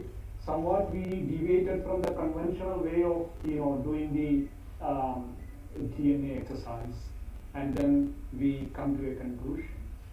So not only the demand side of the training, we should also reflect on the supply side of that one. So these both sides we have taken into this TNA exercise. Yeah. So there was some questions here. The questions were, what are the practical issues of imparting trainings? What kind of capacity building and training modules need to be? These are supply side, issues. How to decide and the content group. Do you need a homogeneous group, or can you do with the heterogeneous group? Such kind of questions coming into the supply side of it. But when you go to the demand side, the present level of capacities and their functions, what their knowledge base, it all has to be assessed. And then again in RD&PR, the scale matter. You see at national level functionaries are there, state level are there, then you have district level, and that scale matter. You also have flagship programs. There are 18 or 19 flagship programs through a scoping exercise we have identified. All these 19 flagship programs, not only the MORDs, you take other flagship programs also, which is related to the RD. So you have to bring it here. So the scale, functionaries, functions, and all these flagship programs, somehow, you put it in a canvas, you see a kind of three-dimensional exercise. So this three-dimensional exercise done, we call it a scoping document. You can read the TNA report and see that what happened in that scoping exercise, and how we have a typology, different typology of functions and functionaries we identified. Can you move it? So I'm just skipping it. We have a time limit, so I'm not going into all details. And in research, generally we ask questions related to why is it so happening, and try to find out the reasons and issues and challenges, things like that. But when it comes to the training, your main question, how to improve it. You start your question with the how to improve the efficiency, how to improve its effectiveness, and things like that. So the research what you have done on, you try to find out the reasons that should drive your how question. So that's why in an RD&PR we call it a research-driven capacity building program we need it. So it's not mere training, it's much more than that. I think that should be the learning for SIRDs also. The research capacity has to improve, and all the training programs, there must be an input from the research, and it must be a research-driven kind of training. So I'll not go into. So this got a step-by-step approach in the whole DNA exercise. There was a need assessment, there was a scoping assessment, and the current training methods and approach also assessed, and again identification of key informants. There was a survey conducted across the states, and the key informant reflected on this one at different levels. Developing comprehensive data, then analyzing it, and all. It is analyzed, we will move. Yeah. So as far as the functions are concerned, there are administrative and accounts function which you can't do, away with that.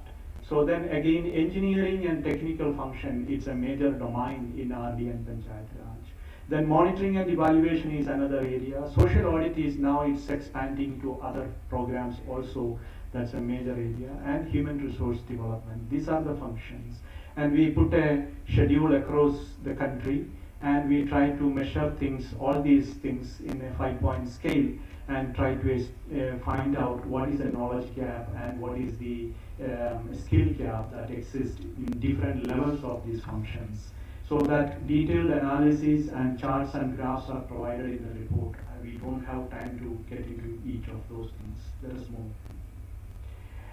And this is all methodology of how we are assessed. Let us move that.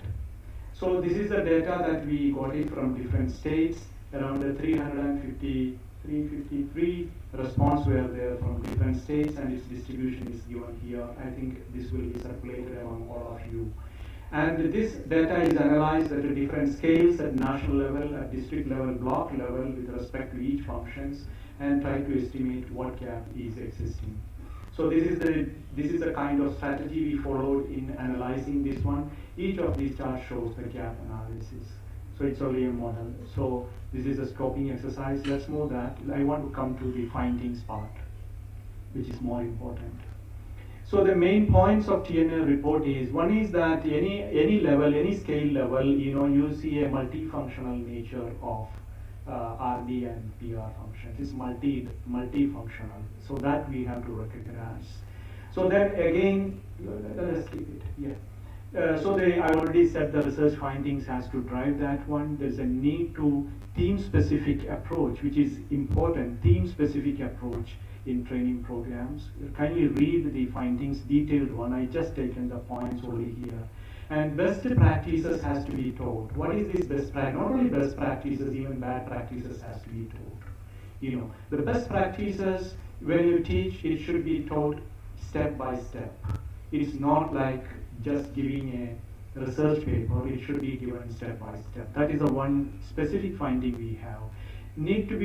Training program need to be designed and address multitasking functionality. So multitasking should be there. So let us go that.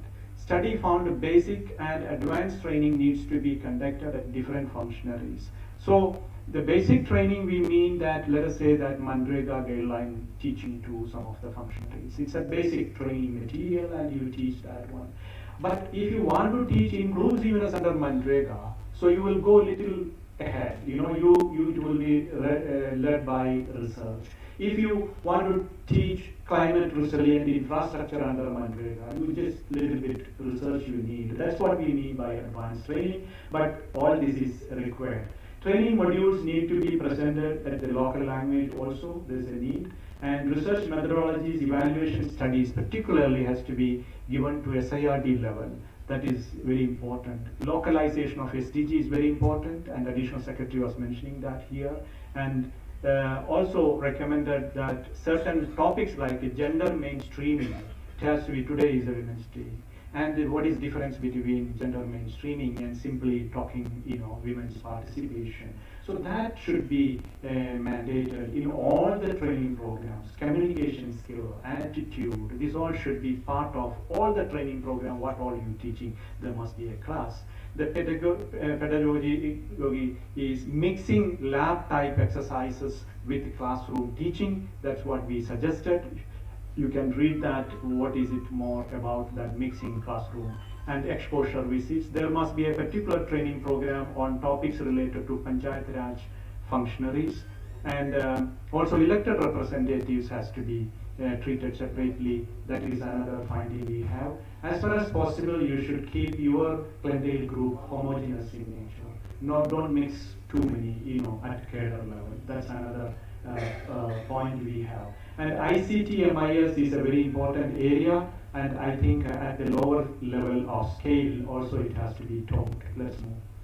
So then there is a need to improve capacity for monitoring and evaluation. Very important area it is. I think this is, so a lot of research methodologies are there. This need to be developed and given to the SIRD level. The social audit unit and internal audit unit must be strengthened. That's a new area. Then convergence. So everybody speak about convergence, but if you closely observe, it will be difficult to find out how people are coming and sitting in the one round table and discussing about convergence. It's practically there is a difficulty. So convergence has to be taken as. Then there must be a periodical assessment of MOPR and MORD training, and it should be aligned with ours. So that's another finding. I think this is all about, so this is the gist of the whole thing, and I think there's a lot of things you can discuss and debate on this one. So we don't have much time for that. I thank you all for listening to this. Thank you very much. Thank you, Dr. Jyotish. So after we must break for lunch at 1:30. So we are expected. So there is another session to start. Stage presentations. Oh, you are also in. Okay. So can we, if lunch is ready, then can we break early and then we can get together after lunch? What is our lunch time? 2:30. I mean 1:30 to 2:30.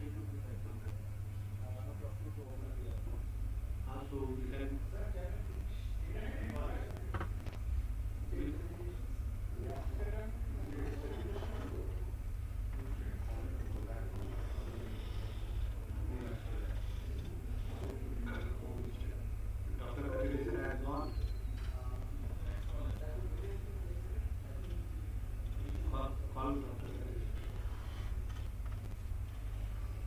So stage presentations, please come forward.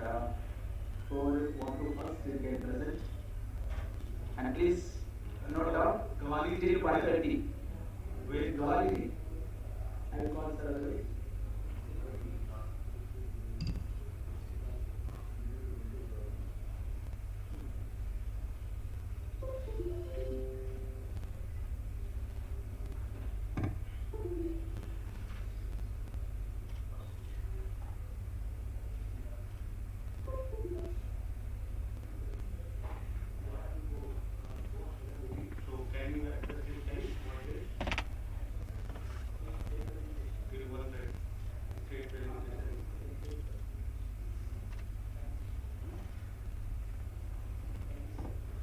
Thank you.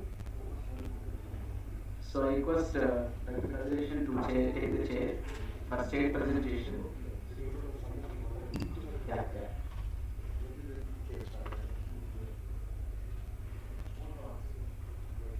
So I request Dr. Keshwar also to take the chair. Dr. Ramesh, please join quickly.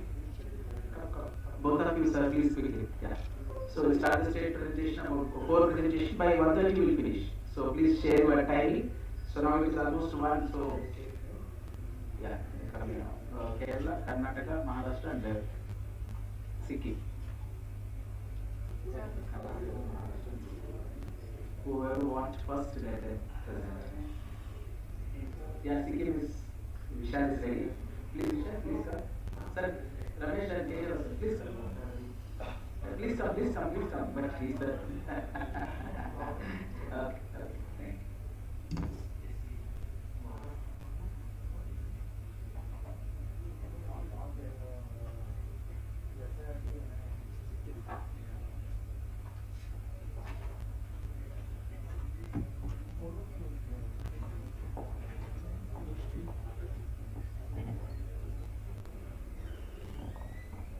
So we'll be starting with Sikkim.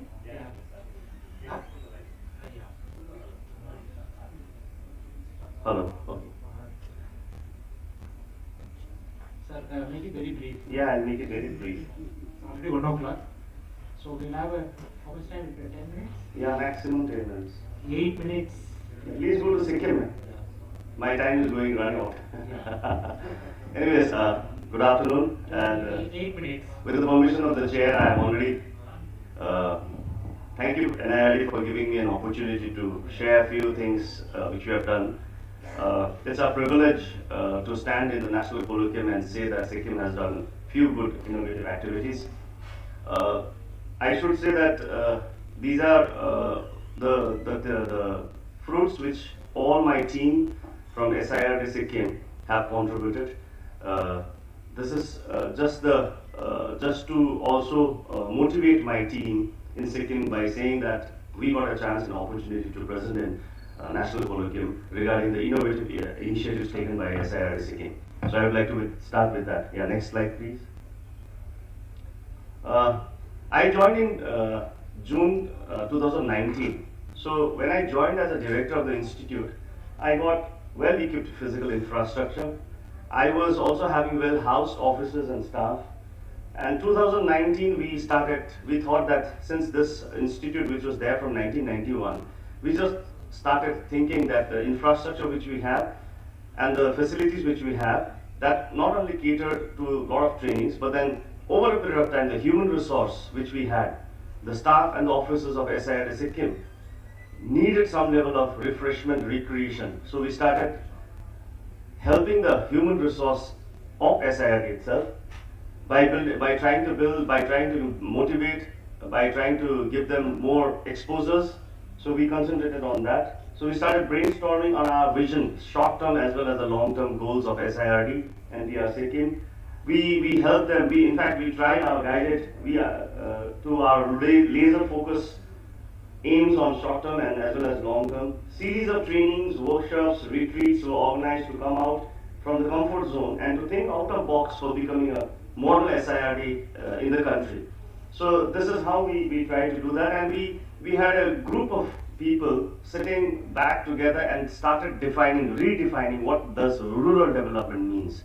So that's how we started, and we started identifying the potential activities of the state with respect to the rural development. Next, please.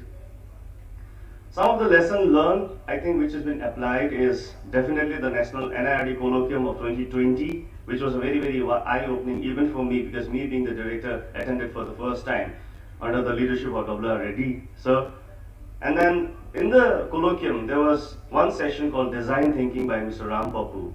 And then this was really eye-opening for us. I got it because we thought that, this design thinking from SIRD, if we can implement in SIRD also, we might move to the next level.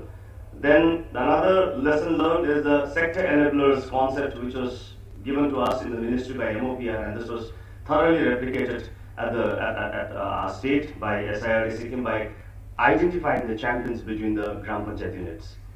Rural Technological Park, yet another lesson to be learned and applied. We prioritized again the activities of the state, full support from the government of Sikkim, and hence we tried to create a proof of concept in SIRD campus itself. Even though there are one school of thought which says that why to build different infrastructure in SIRD itself when we already have other institutions like KVKs and other things. But then we just thought like this could be a very, very good initiative, because the panchayats and the rural development functionaries who come and attend the training should also see what SIRD Sikkim is doing, or any SIRD is doing. Suppose if we are training them on organic farming, and if we don't have the organic farm, then sometimes it might contradict to what we are teaching. So we try to develop these kind of concepts. And we created a concept, now we are trying to scale it up at the Gram Panchayat level, basically by connecting the dots. Next. These are my strong pillars, the 7 faculty members. What we did was, earlier it was all faculties were doing one activity, one or more activity, but then we tried to, after the brainstorming, we tried to divide it into different sectors by learning from NIRD. Like the NIRD has different departments. So accordingly, we created this department, and we connected all these officers to the heads of NIRD so that they get the support from NIRD. And the vision of NIRD is, the kind of giving this information to the SIRDs, and SIRD in turn take this training in the cascading mode at the district and the Gram Panchayat level. So this is how we divided, and we gave Panchayati Raj as a whole. Yeah, the few initiatives which was taken is, yes, from MSME. This is outside Government of India, MORD and MOPR fund, but we started knocking the door of MSME ministry, and on vocal for local, and as well as Make in India concept. We got many projects sanctioned for SIRD, that is from MSME. One is Aspire, which is an incubation center for different activities like permaculture, vermiculture, apiculture, aquaculture, aquaponics, hydroponics, spices processing unit, vegetable processing unit, coffee processing unit, bamboo processing unit, food testing lab, dairy and goatry. And another one is from MSM itself, ODOP project. I think one of our urban resource person was talking about that. So we got one sanction for spices and vegetable processing unit. So what comes to our mind when you normally see this particular picture? is to cut it short and just move it forward. This is basically a jungle. But then here what we say, what it gives a lesson is, in jungle, there is no human intervention. But still they are so lively, they're so healthy, everything is green. So what we understand from here is, nature has got everything. Why jungle survives so much, and why even in the agriculture field with a lot of intervention of science and technology also, we struggle to get the produce. So this was one question coming to us, and that's how we came to the concept called permaculture. Permaculture is one initiative which has been started by Bill Mollison in 1980s, but then this was in India, especially in India, and this permaculture is nothing but permanent agriculture. It is one step ahead of organic farming. In organic farming, we do one particular kind of a cropping, cultivation, but in permaculture, we do integrated cropping, multi-layer cropping. So all these things have been started in SIRD Sikkim. Yeah, so this is basically one side is organic farming and another one is, so that even if there is a loss in one crop, the other crop supports the farmers and activities. Next. Move. So it has got three principles. It talks about, in permaculture, we take care of the earth. Bhugar, like matra, like mitti. This is one principle. Ethics, the care for people, and then for whom we are producing. We have this concept, ethics, called care for people, and fair share. That's for future generation. We take care of the earth, we take care of the people, and we also leave something to our future generation. So these are the three ethics we have. Next. I will not touch, there are 12 principles in permaculture, but then I will not go in details. But all these principles have been applied. Maybe 7 to 8 permaculture initiatives have been applied in the field in SIRD Sikkim. Next. Something like this. The one is save your water. The water which has been running, that's been tapped, and over a period of time, that is percolated down, and the irrigation system, the water table, has been recharged. We take care of the soil health by having a natural support like Jeevamrit, Neem Astra, and other things. We have our own seed bank. We have our own indigenous seed bank. We have started collecting from farmers, and all these indigenous seeds have come to our place, and we are protecting that. So we might definitely need help and support from NIRD to protect this further. This is one, produce no waste. Whatever waste was available in SIRD Sikkim or in office, even like cartoon, papers, all these have been converted into the manure. So we say in permaculture, permaculture is an art which comes from heart. We don't understand, we don't take it like a science, but we just say that since the farmers also generally go with whatever available resources, so whatever we have turned into the resources. So waste is not waste. Just one second. Let's go back. In permaculture, one more concept is, waste is not waste until kept in the wrong place. Suppose if a paper has been thrown in a dustbin, then it becomes a waste. But if that paper has been thrown into the manure field, I think it becomes, it decomposes and it becomes a manure. Next. So we have a design gardening. Instead of regular gardening kind of a thing, to have a fun in the garden, so we have created a different patterns, and the design has been created. Next.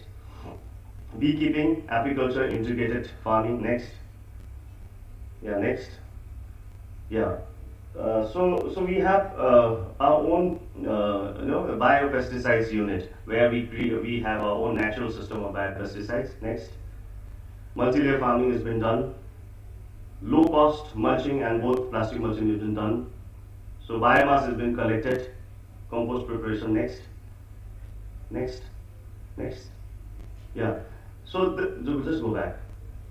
So after this COVID time, we started working on this, and this was inaugurated by our Honorable Chief Minister on 4th February 2022.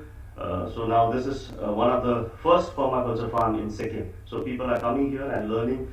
They're coming for exposure. They're coming to learn from here, and then they're replicating it in the field. Next. These are some pictures. Just go back. Dalle, as I think our earlier resource person was mentioning, our ODOP project.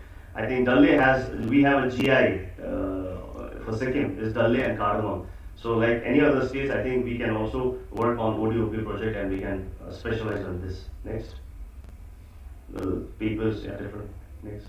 Yeah, this is one another initiative which we have started, is like we've started going to the homes, children homes, destitute homes, where we are giving them the skills of art, craft, paintings and other things. So this is really doing good. This has really come out well because people there are really happy. And the morning session of that UNICEF partnership, I think this will again build us, take us to the better heights if we can collaborate and work on this, because their products have been sold in online, but we also would like to have a bigger partnership nationally. Next.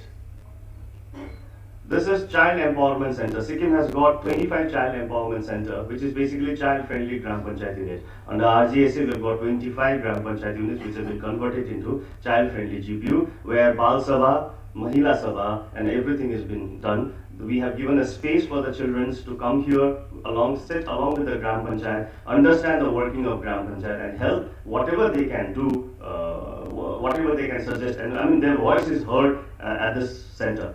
Next. This is yet another, just go back. This can be also used as a traumatic center, because most of the time the victims, especially the children, when they succumb to the incident, then immediately taken to the police station, sometimes they might get a little disturbed. So we just have a kind of a center where they just comfort, they'll relax, and over a period of time they start coping with the next activities which they need to do. Next. PR-SAG convergence is really happening well, because earlier the project for NERLP, North East Rural Livelihood Project, was there. So I was also working with that, and I think one of my colleagues here, Mr. Amit Sir, is also here. So we were working with them, and in Sikkim we have got 50,000 SHG members. All these SHG members have been connected with SIRD now. Since NERLP is over, so we are taking care of these SHGs along with NRLMs. So different kind of craft has been created. Yeah, the zero waste management, all these, just go back. All the waste bottles have been converted into a fancy decorated model that can be sold in the market. Next. Rural tourism, again, yet another initiative, but we have started community-led rural tourism. We learned from Meghalaya. I think our team had gone to Meghalaya, the cleanest village of in Asia, and after that we started replicating it here. Next. Zero waste management, I'm almost done, sir. Next. Yeah. We also have a marketing unit. I think this marketing value chain development also we have started. With that, all the 7 faculty members, we have specified into the different sectors, and all these faculty members are working on the specific own sector. Next. Partners. Next. State level, international level partners, yes, we have started working with them. And this is what I wanted to show you to Kadrashan sir, since Kadrashan sir is already here. We had proposed RTP to NIRD. We have prepared a plan, but somehow due to the fund or some issues, because the plan which we have proposed is a little higher in the cost, but then still I just wanted to show our vision that in SIRD, like NIRD, we should also have this micro enterprise units. Next. Is it shared, sir? You can share this design? Yeah, I can share this design to you. Next. See, all these we all have amphitheater and all those different kind of units. It's ready with me, so I can share it to you. Next. This is what was before SIRD and after picture. Earlier there was a jungle lying there, and then we all our team together worked and created a different SIRD now. Next. Next. Next. Yeah, so these are just pictures. Next. Yeah.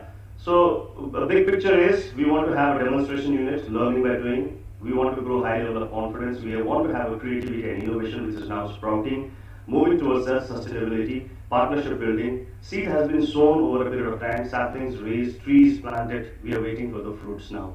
So we hope that in the coming years we would be definitely into a better position.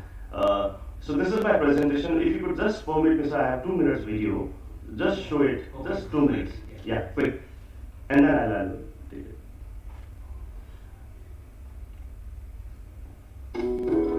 This has been funded by Ministry of Dona. What's that? Please. Yeah.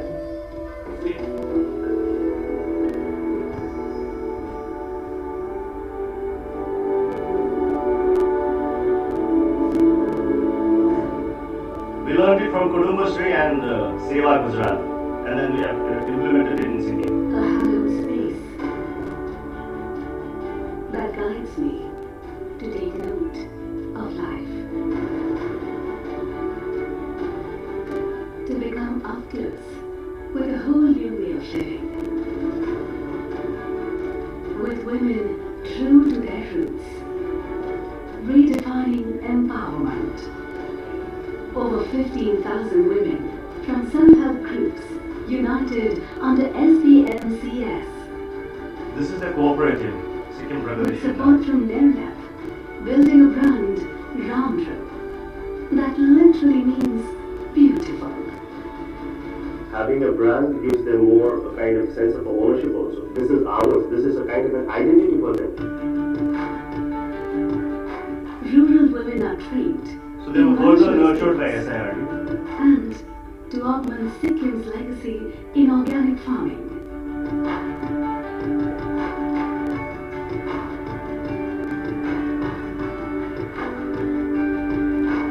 Products are procured directly from the farmers.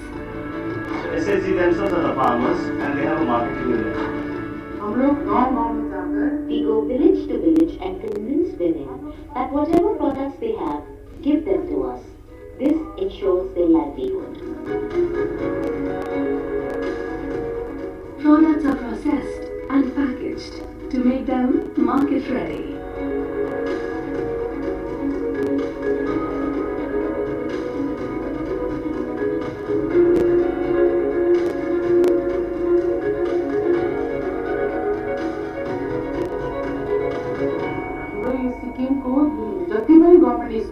We get contract to stitch uniforms for government school children in Sikkim. This is how government supports us. Ramdru products are marketed through 500 shops owned by self-help groups. Now we would like to go at the national level as well as we wanted to reach to the international market. For them, it's their success story in the making. For me, it's a chance to share their story. In a homestay, also run by SHGs. This is my space to engage, to explore the adventure called life. Ministry of Dona. Nurturing growth,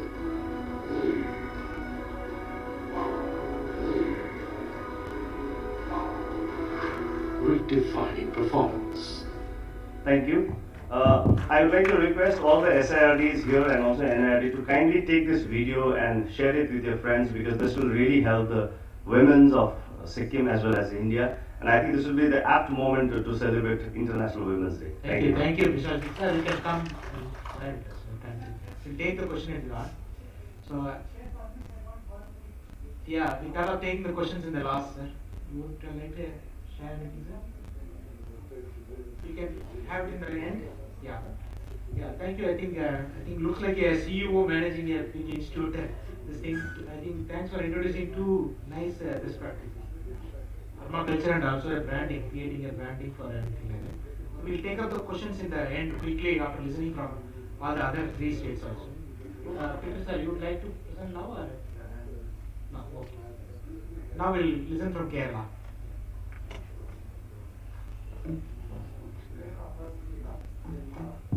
Yeah, first Kila after Maharashtra. No problem, sir.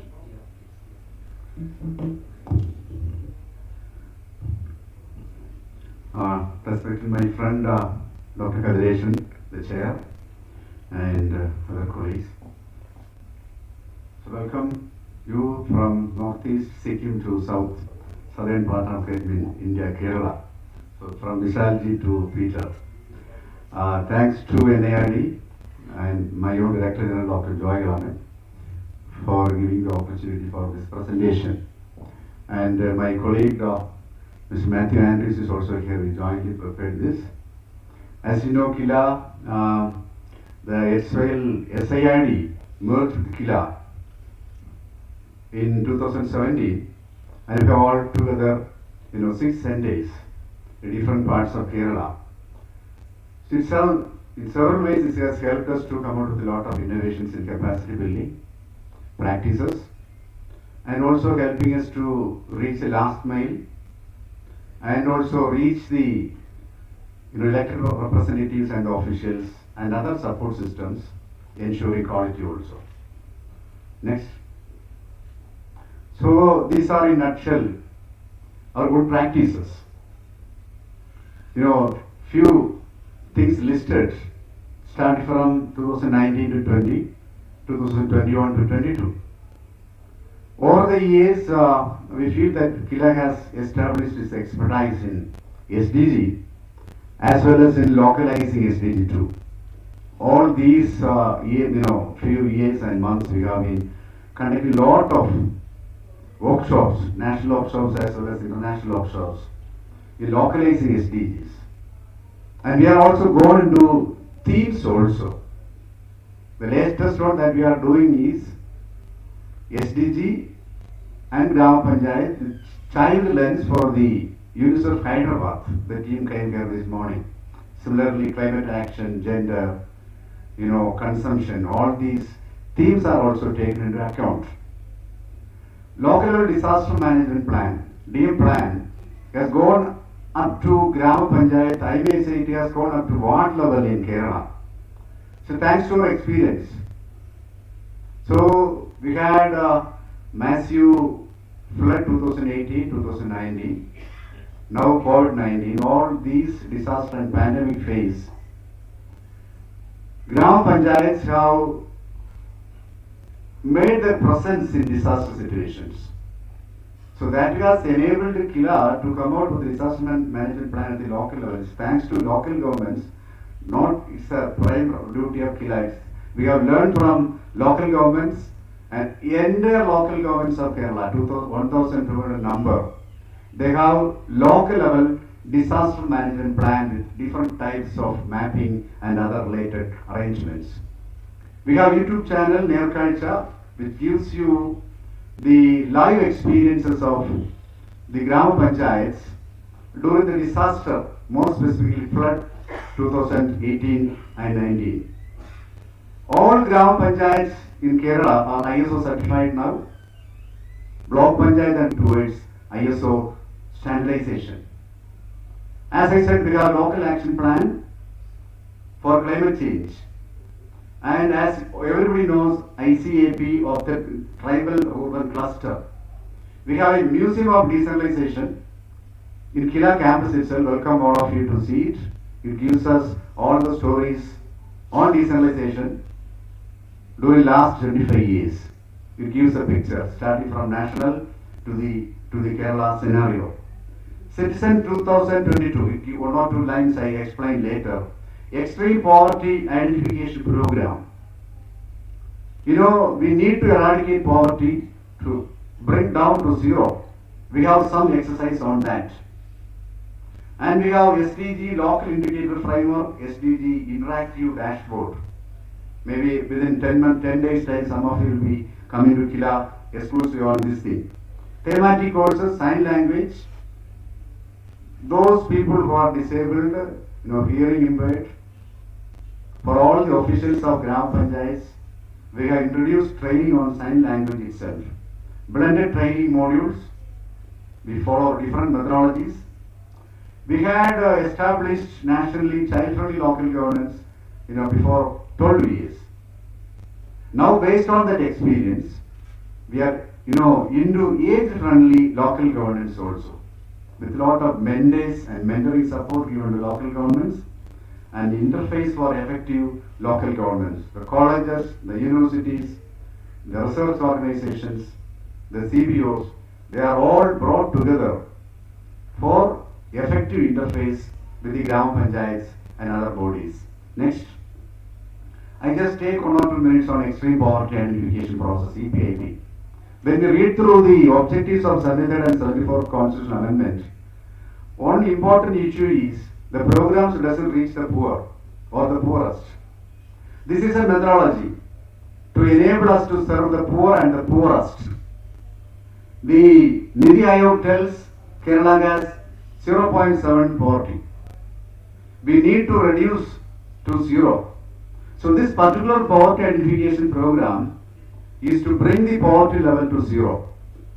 For all last 7-8 months, The new government at the state is working on that, and Kila is a nodal point for that. So all these multi-dimensional poverty framework has been followed by Niti Aayog also, followed by us. Elaborate exercise is being conducted by us. Localizing Alkire Foster methodology, which is being proposed by Niti Aayog, is same is followed in identifying the last person. That is actually the Antyodaya. Who is the last one living in the least part of the Indian village? That we are trying to identify and make it zero in poverty. Next slide. These are some of the steps, focus group discussions, near 58,000 in number, Panchayat committee level validation, and Gram Sabha approval. There is a check, supervisory check. So total number of participants involved in all this process under leadership of Kila, including that of Kudumbasri volunteers, is near 14 lakhs. Now, as on 26th February, the number of households enlisted as poorest or those in extreme poverty situation is 73,628. That comes to 0.64% of Kerala's households. So maybe over these 2-3 years, we will be able to reach at least minimum, a huge percentage will be coming out of, they will escape poverty. Next slide. So these are some of the Citizen 2022 is raising the Indian Constitution to all minds of a district, Kollam district. Everyone above the age of 10 will be enabled to understand what the Indian Constitution is. It's active citizenry. It's active citizenry. We'll have to follow with the colleges, schools, media, houses, all those things. Minoti is a specific program for the empowerment of the ST children. Canal P is a joint initiative of IIT Mumbai and Kila, and it's a river basin program, clean river, all those things. Next slide. Megavu is a special focus program with MGNRES is going on, and DM plan for LSGs. I may like to focus it again. How a local government, how a Gram Panchayat should respond to a local disaster. For example, the flood.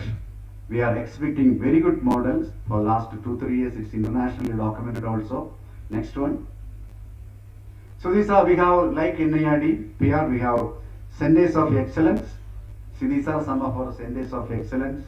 We are going into details, themes, and wherever you go, any Gram Panchayat in Kerala will have at least 2 or 3 models in any of the development sectors. Of course, there is a lot of beacons too. So Panchayats also is trying to set up these models.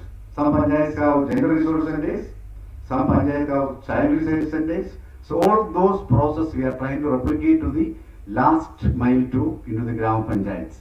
Next one. Of course, we undertake lot of courses. COVID has given us lot of breakthrough in getting into lot of online courses also. At present in our portal, we have 64 online courses, and more than 7,000 elected representatives are under partaking in the course, the PG program conducted by Kila and the Digital University Plus. Okay, we have a lot of students keep coming in, student internship program. Some of us are research guides for many universities. So with that I went. Welcome to Kerala and Kila in near future. Thank you very much. I think during the pandemic period, I think they have conducted a very beautiful series of webinars.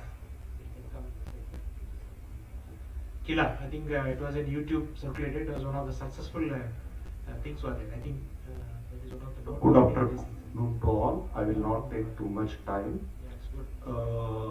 You all are aware about Yashda, SIRD and SIRD's house in Yashda, Pune.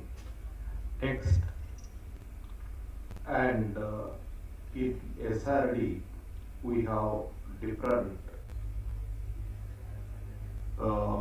cells, RGSA, Jana Saksharataa, means water literacy. This V.S. Pagi, who is the founder of MG Narega. So here this sale is taking care of MG Narega and STP YP training program also is there. Next. And this is a profile of our state PRI members. In Maharashtra, elections are not taken place at one time. Every year, those village panchayat tenure ends, then they go for elections. Next, we have a good manpower in Yashoda because we have a Yashoda faculty and ESTA staff also with SIRD 7 core and SPRC faculty. And mainly Yashoda, mainly unless and until you go for TNA, Yashoda is not allowed to go for any training program. So we take TNA for each and every program, every training program. Next. Now only I wanted to show you in 21-22 also by February 95% are face-to-face training. In SRD, we take a training for district panchayat, block panchayat, and sarpanch of all the gram panchayats. It's with SRD, and also we go for Kranti Jyoti. It is an additional training for elected women representative, and in I think 5 to 6 months. We have covered around 10,711. Out of that, more than 9,000 are face-to-face training in 19 centers across the state. Next. Mainly we have a very good network of PRTC, GTC, and CTC. Till our DPRC are not functioning in state, but out of these 9 are ETCs and one more Popatrao Pawar's Padam Sri Popatrao Pawar Yure Bajar is also identified as a ETC. They are also good infrastructure and we started training there also. Next. And just I briefed about this identification of training needs, training design, module development, imparting the training, evaluation of training. Mainly now we are doing evaluation on the basis of feedback from participants. Next.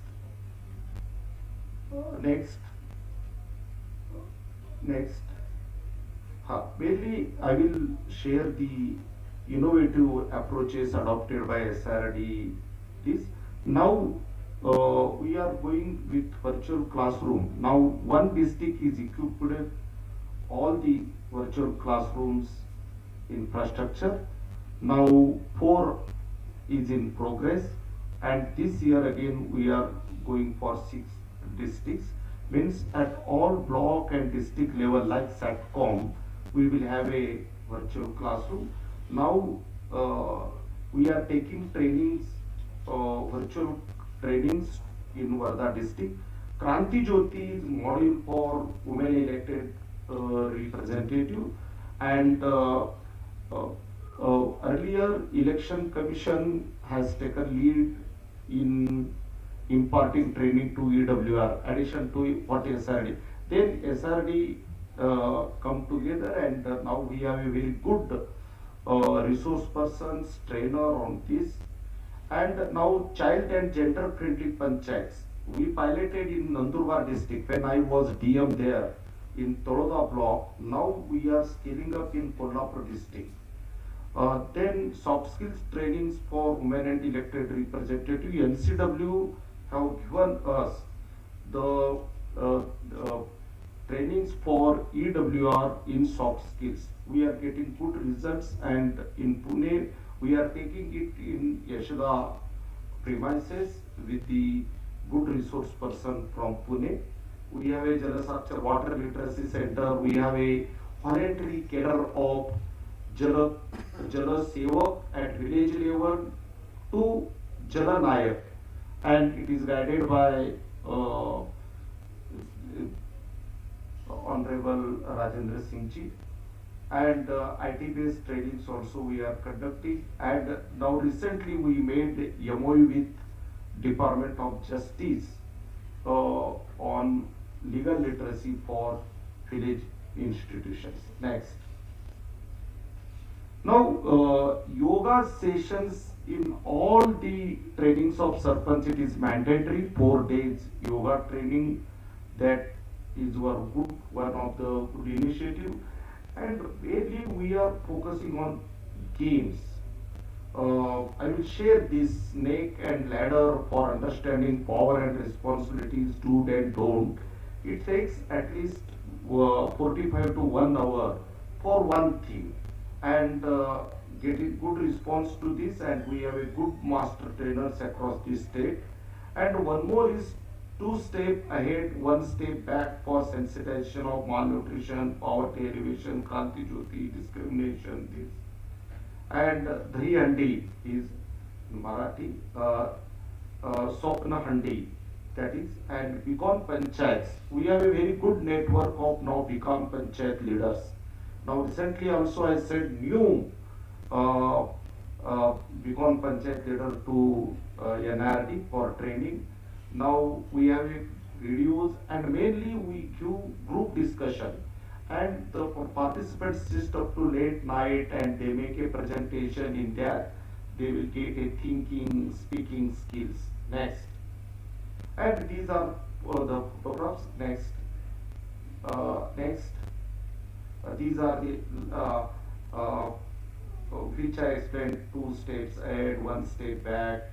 It needs a very good facilitator come resource person. That's we have. Next.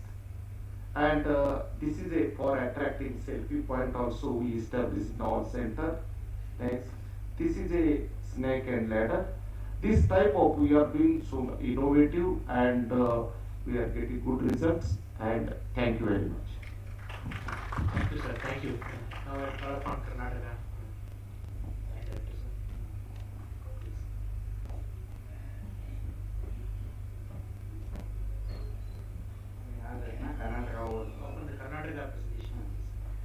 Anyway, it's the last presentation. I will not take much of time. The PPTs will itself speak to itself. I will take, it's only one subject topic I want to talk on. We had done that 92,000 trained GP members that were elected, and that I think would be the best model to train. And we had done it. The challenges are been listed here. We had 92,000 elected representatives, and there was also a GP president. You know that GP, once the GP and presidents and vice president elections are there, they were not. We can't get them to the training. So though it was there, internet connectivity in the room, remote, these were the challenges that were there that we had to face. Internet connectivity in the remote sensor areas, complete online training may not have been desired impact. If we had done it online, we could have done it, but the impact to the training would have not been that much as we had expected. And the state wanted it to be completed within 100 days, first 100 days. You know that within 6 months, we presidents and vice presidents are expected to have the prospective planning for the next 5 years. So this was we had to change the methodology of the training in case of the COVID pandemic. What we had, so we had a prior meeting with the Panchayat Raj and Madam. And the KILA was we had the discussions with the consultations with the KILA, webinar with principal secretaries and Panchayat Raj experts. Though they had the elected representatives were there with their previous experience, we had to have them. We took all this into next slide, please. And this was the group what we had there. Next. These are the photos of the workshop that was done. Then training was to be organized as a black hole. This was the methodology that was the structure was to be finalized. Then we had to have the training at the block level, that is Panchayat, Taluk Panchayats. Methodology was hybrid training model. Duration was 5 days. Timings from 10:30 to 4:30 p.m. Total sessions were 18. And the training centers were 285. This is the most important thing. 285 centers were identified, and totally 570 facilitators we had the total elected representatives was 91,000 almost. We had to cater to this. Next please. Apart from the 176 block resource centers what we had, the Taluka Samarthya Saudas what we had identified 109 centers, and all the sessions were pre-recorded with presentation by expert resource persons, and animated videos were also produced for each session, so that just the talking will not be enough for the training to convey the message. The animated videos were also taken care, and this was facilitated by the facilitators at the centers, actual training centers, and two DTCs are the facilitators. Every center had two training facilitators. The centers were provided with videos on all the sessions on a day-to-day basis, because we didn't want it to be circulated prior, because we had to do it in 12 batches. For one batch, you know that once the videos are uploaded and given, then it will be circulated to the other members who are not attending it. The 12th or the 13th batch would have not had any participants, because the information would have already been there. So we had it on a day-to-day basis, and presentation and discussions by experts of the related topics, and animated PPTs and relating PPTs with the debates. And face-to-face, it was a non-residential training. Every day, the trainees would come to the training center, and they used to go back. And each taluka had 2 to 3 centers were identified based on the number of GPs and the number of members for here. Basic what we had that where there were more than 40 GPs, 3 centers were identified, and where there were less than 30 GPs, 2 centers were identified. All the GP members trainings were completed in 12 batches.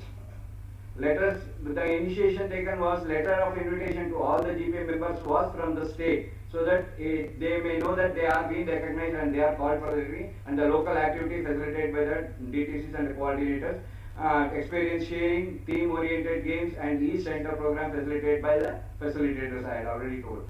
The LCD project, these are the things that we had ensured that in all the training centers that were there, so that the training that we are imparting will be effective, and even the participants will be active, and they will be attentive, and they will also get into the information that what they are expected of. LCD projectors with a big screen, computers with internet, Wi-Fi receiving adapters from the desktop, live streaming through YouTube, recorded video ensured that standardized high quality was there. The same information, content delivered without distortions even in remote centers, audio systems or speakers, safe drinking water, and clean toilet with usable status and adequate water.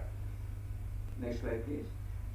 We strictly followed COVID-19 protocol. Trainings even is sensitized 2 times a day. In case of failure of regular power supply, we had generator or UPS. One case worker from the executive officer was assigned for every training center, and one group D for each training center.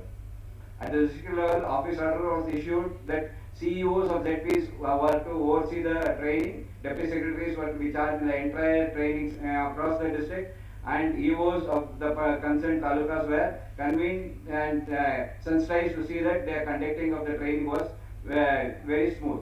Training materials such as bags, scribbling pads, and pen were to be procured locally, preference given to the local SHGs. At the taluka level, executive officer was in charge of all the training centers, and assistant directors of NAREGA were to be supervising it. Procurement of bags, reading materials were also, the design was given, and they did it. We gave them, every elected member got an act book and a reading material as attended the training.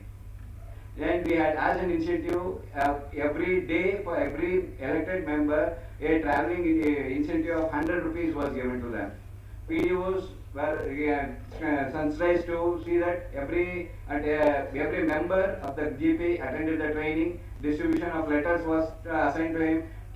Talukas, they had to give 100% participation was expected, and it was on all the 5 days, and all the 5 days we had senior officers attending live question and answers. At the last session, it was the last session of every day. PDOs were made necessary travel, they made the necessary travel arrangements, and that was what I did next. 3-day master trainers, TOT was conducted for the master trainers. The 5-day schedule was convened in a 3-day thing, and we had asked them, and we had sensitized them how the training has to go on. This No. The facilitators I'm telling that they were sensitized and the TOT was conducted for them. Who the facilitators for the age 570s as the facilitators, they were given 3 days of actual training. Before they went to the training, the 5-day training was for the elected representatives. No, it was not simultaneous. First, this was done. TOT was done. This was what the structure was there. Actually, the facilitators were called to the face-to-face training. They were given the sensitization was done. TOT was for 3 days. The 5-day program was condensed in 3 days. How it has to go on, which video will be coming, what was their role. The facilitator was to do only a 5 to 6 minutes of just conversing, taking charge, telling that this is the video that is coming and this is the content that will be given. That was what the 3 days was done. They have totally 873 facilitators in 20 batches at 5 locations. We had the TOT. This was the training material for the TOTs, the trainers, facilitators. And pilot training was also done initially to see how the feedback will come. Once the TOT was done, a pilot training was done. After this pilot training, we had some feedback. Based on that feedback, again we had minor changes in the schedule. This is the next are all the photos. And this, just go back. This was CM inaugurated every batch. This was the first batch. It was CM that who inaugurated the training. The next onwards, it was the recorded, pre-recorded video that used to be played at all the centers. And this was the reading material with the animation given to the elected representatives. And this is at different centers, photos at the different centers, training centers. RD&PR minister addressing and training at the different centers where all the ERs were involved in the activity. And oath taking was also done. And the certificate was given by minister himself at few centers, not all centers. And this was the percentage we had. This was the highlights. Training was planned to complete in first 100. I think we did not read. I did not read it. Lessons learned were, these are the things where we learned. Thank you. The next slide says how the 5-day module was conducted. We have how the 3-day module was condensed into a 5-day module was condensed into a 3-day module. It is there. Next 2 slides are there. This is the first day. Next, the second day, and the third day. Okay. Thank you. Yeah, thank you, sir. Please, I think what I observed is, I think you might also felt that each state has presented some unique best practices. I think Kerala, Maharashtra, something like game-based this thing we got from permaculture and other thing like that. Even Kerala ISO model and I think Maharashtra, and they showed that how the cascading mode training can be effectively done with the latest technologies and other thing like that. So it is really, thank you sir, it is a wonderful, wonderful things. We'll take 1 or 2 questions actually before going there. So I think colleagues, friends, anybody want to have any interaction with any of the speakers here? We'll have 1 or 2. We will give the first opportunity to Mohammed Khan sir actually. Sir want to share at that time only. Meanwhile, you can have any clarification you can take from that. Only 2 points I wanted yes, to sir. Especially to Northeast friends. I think I've been hearing that regarding funds problem for conducting training programs. You know that RG&PR Sri Perambadur, they have got a program for Northeast for training the youth. They are funding also. And if any SIRD wants to conduct training program along with RD&PR, RG&PR is ready to give funding. Actually, in 2020, they have given us about still the money is with us, 14 lakh. We have been trying to pursue the Northeast people who wrote to SIRD. If we can identify youth under NIK program, we are ready to give the training. So I think if any Northeast people comes, we can connect to the RG&PR for conducting training programs for the youth. They have certain criteria there for selection of the this thing. If we can follow that, we can with SIRD and NIRD and the RG&AVD without even spending a single pie from the SIRDs. We can conduct the training program either it will be online or offline can be conducted. This is one thing. Second thing is in 2019 when the colloquium has taken place, we have given a template with regard to the establishment of rural technology parks. And certain of one or two SIRDs and state governments have submitted it, but the proposal submitted is so large that even they have put crores of rupees into the only infrastructure. So at that time our DG suggested to cut down the cost and do this thing instead of spending so much on developing infrastructure and land leveling. This type of things have come to the extent of the training part and establishing training units, technology units. If that can be done, I think we can take up the Government of India further. Government of India has come out with is now supporting some of these things where they are ready to support the infrastructure, the capital cost, whereas the recurring expenditure has to be borne either by the concerned state government or by the concerned SIRD. If such type of assurance comes, NIRD will be able to take up the proposals and refer to the Government of India for establishment of the rural technology park where I think Government of India can to some extent do the capital cost. These two things I wanted to clarify, and I think if any SIRDs comes forward, the NIRD will be able to take it forward. Thank you very much. Thank you. I think, thank you, sir. If no other questions, I think we'll wind up because you have to move for, you have something to ask? Yeah, thank you for all the senior people who are here presenting this thing. It was very lively session here.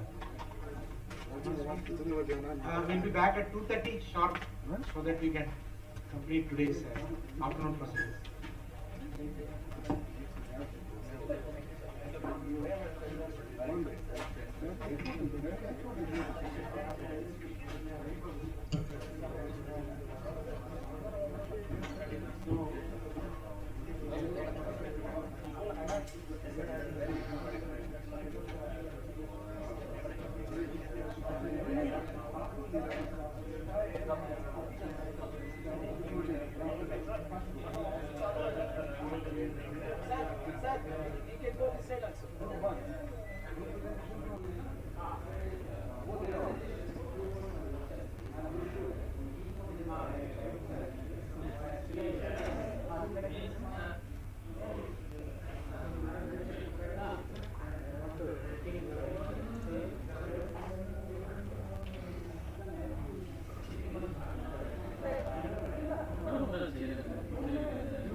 तुम्ही काय करा जेवायला जावा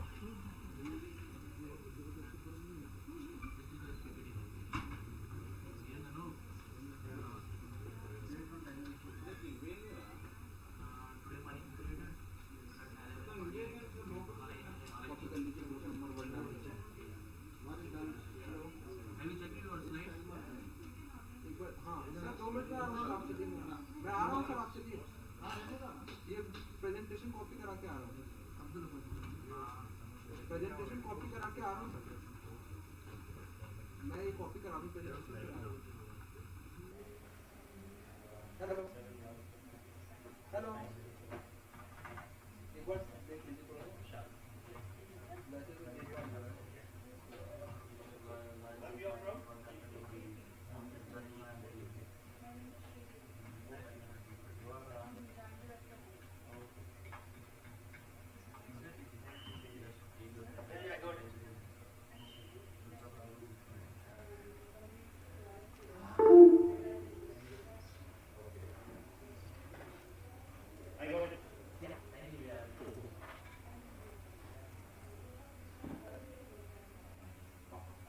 sir आपका number तो दीजिए 70012 ठीक ठाक presentation, बहुत बहुत अच्छा हुआ। अच्छा, आपने क्या ग्राउंड लेवल पे बहुत काम किया।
లంచ్కి వెళ్ళి ఓకే దీని దగ్గర ఉంది ఇస్తాను మ్యారేజ్ అటెండ్ అయ్యింది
लंच को गए ना madam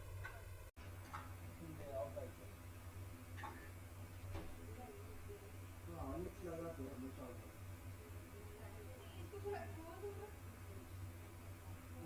madam window window tight है मैडम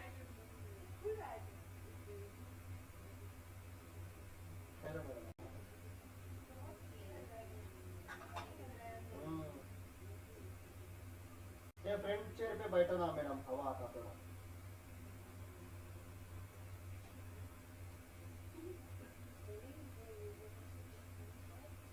हाँ मैडम आइडेंटिटी क्लियर है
చేసి ఎక్కడే కూర్చొని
So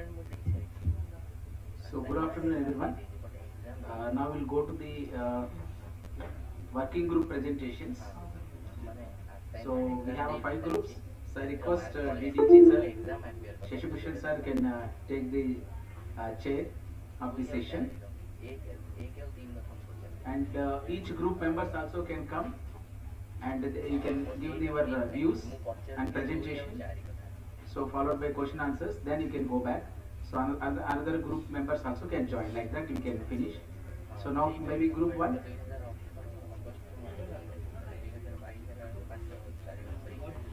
And we have a panel of 3 professors here with us. They are also assessing the content, realistic panel, like how the outcome looks like.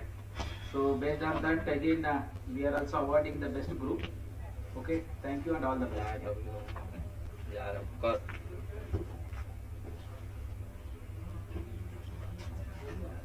We are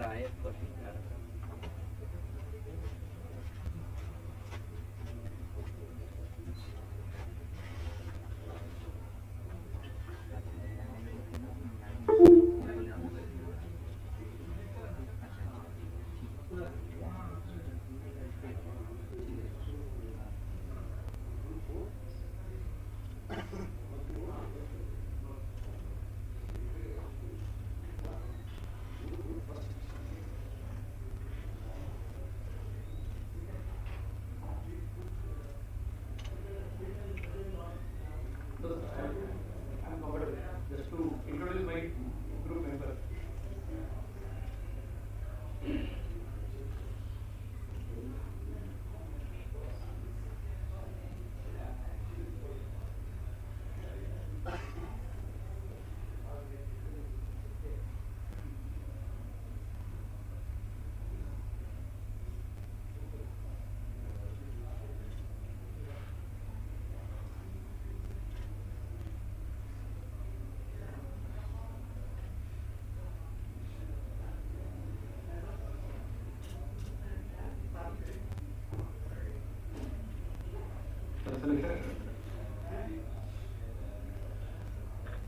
Respected DG NIRD and respected DDG NIRD and my dear colleagues, NIRD team members,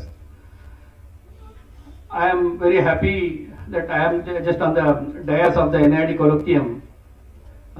It is a very good honor for me. So I got the opportunity to work with the working group on the alignment of NIRD training calendar with SIRD&PR training and also institutional building in research focusing on local problems. So let me introduce my working group members here. Next slide please.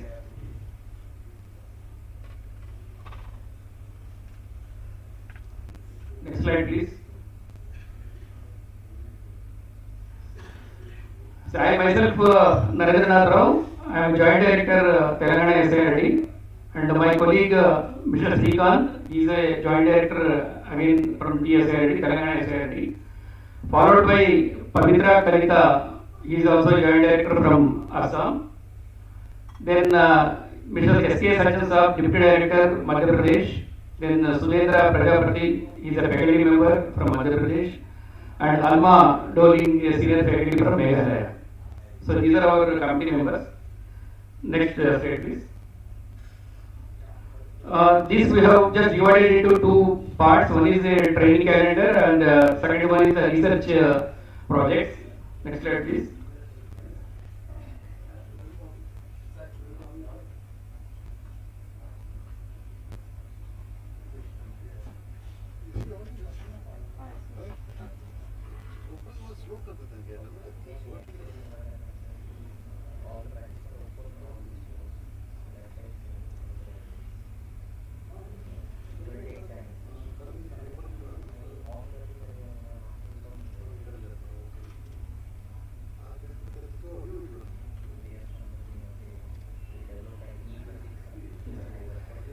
And also I would like to introduce my lead faculty from NIRD for this particular working group, Dr. N.V. Madhuri. She is heading a center from RD&PR, and also Dr. Manishri Joseph. He is also heading a center in NID&PR. So now, see, actually, we have divided this particular aspect into two groups. One is a training calendar, another is a research project. So to be start with some formal introduction and training also we have tried to incorporate. So basically, when we plan for a training for a particular employee, let us think ourselves why this training is required. So basically, training indicates a process or to change the aptitude, skills and enrichment of knowledge for a particular employee to perform his duties in his day-to-day functionality. So also it helps to improve his performance in the present functioning job for him, and also it assists to sharpen his skills to face some crucial situations in the organization. Next slide please. So effectiveness of training, if you see, generally what will happen because of various constraints and everything, when a fresher comes to a recruitment in a job, we should impart internship training program for him within a span of say 4 weeks time or within 3 months as per the norms. Sometimes it will not happen. Then in that cases the effectiveness of the training will go off. So that is the reason why I mentioned certain points here. So specific objective of the training to be framed for a particular core employee, then the training should be imparted in time so that he can go back to his place, working place and perform his duties well. So the program should be planned in such a way that the related trainee's previous experience also has to be taken into consideration. Then every time instead of going for one-to-one, there are various methods of teaching skills that has to be utilized, various techniques has to be utilized, and the particular person when he is coming for a training, some entry level behavior is very essential. So at least he should know the various schemes of the particular government of the particular state. Then organizational conditions also should favor so that we should have a minimum facility to impart the training programs here. And nowadays, because of the pandemic, the virtual leadership has played a very vital role. Next slide, please. See, basically, the working group has discussed upon 3 major issues here. One is about the training issues. Then, to impart the training, naturally we require some HR support issues. Then, of course, from infrastructure issues here. Next slide, please. So, if you went to the observations of the committee or working group, for any particular program, TNA will play very vital role. It is a crucial exercise. We have to call the user department, line department of the particular state and to know the gaps between the working employee to his knowledge and the various schemes, whatever the government is implementing, we should fill up the gaps. So that exercise is very crucial. So first of all, the training need analysis has to be taken up both at NID level as well as SID level with a series of workshops, rather with the eminent experts in that field. Then when you aligning the concept of aligning the NID&PR with the SID&PR, the training concept, the training goal should be identical. For the training calendar to be scheduled from April, at least we have a breathing time of 3 to 4 months to start the new training process of preparing a training calendar. So our working group has hoped that at least in the last week of December, if the training calendar of NID&PR reaches the SID&PRs, so that they will plan according to their TNA with their clientele department or line departments, and they can give their feedback, a draft training calendar to the NID&PR for making suggestions, at least in the month of say end of January or so. So once NID&PR after giving their suggestions, next slide please, they can communicate a final training calendar so that we are incorporating so training programs. It becomes a off-campus training for NID&PR and it is a on-site program for the particular SIRD, so that final training calendar along with the departmental training programs can be shaped into a training calendar for the particular SIRD&PR. And for this, I think NID is already in line with developing an online tool for a smart training management system. I think that has to be streamlined. Next slide, please. Here, the crucial areas, one is funding support. So basically, to carry out any training activities, HR is very, very important. We are having a scheme of 7th core faculty from Ministry of Rural Development. It is 100% funding for the first 5 years. At least that funding should be sanctioned by March of every year, so that we can plan the training programs from April onwards. And that 7 core faculty can be made into 2 equal installments, maybe one in April, then maybe the second installment be maybe in the month of October, so that the office contingencies and the training program, HR support, core faculty salaries can be met from the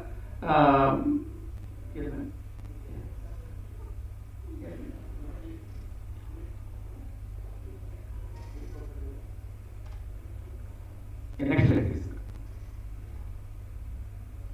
See, during pandemic, everybody has online training methods has been experienced.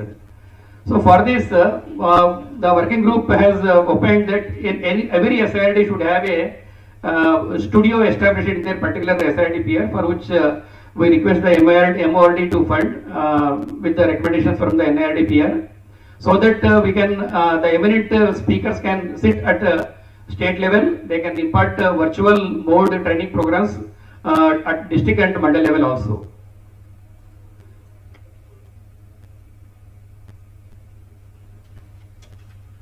And also, if you see the non-recurring grants part of is also some crunches are existing here. There must be some tool. Sir, I request the NID team that there must be some online tool for sending proposals for recurring and non-recurring grants also to the government of India, so that series of queries or clarifications can be stopped for some extent, sir. Next slide, please. This is institutional building in research. Next slide. See, most of the SIRDs, though they are organizing training programs, almost they are having the research projects almost a nil, we can say. Most of the SIRDs. Some of the SIRDs may be doing some research activities. In this, what way of the working group has suggested is to have at least 3 research associates in every SIRD, so that they should have at least some PhD qualifications with experience in research and documentation. They can be better utilized to take up the research projects.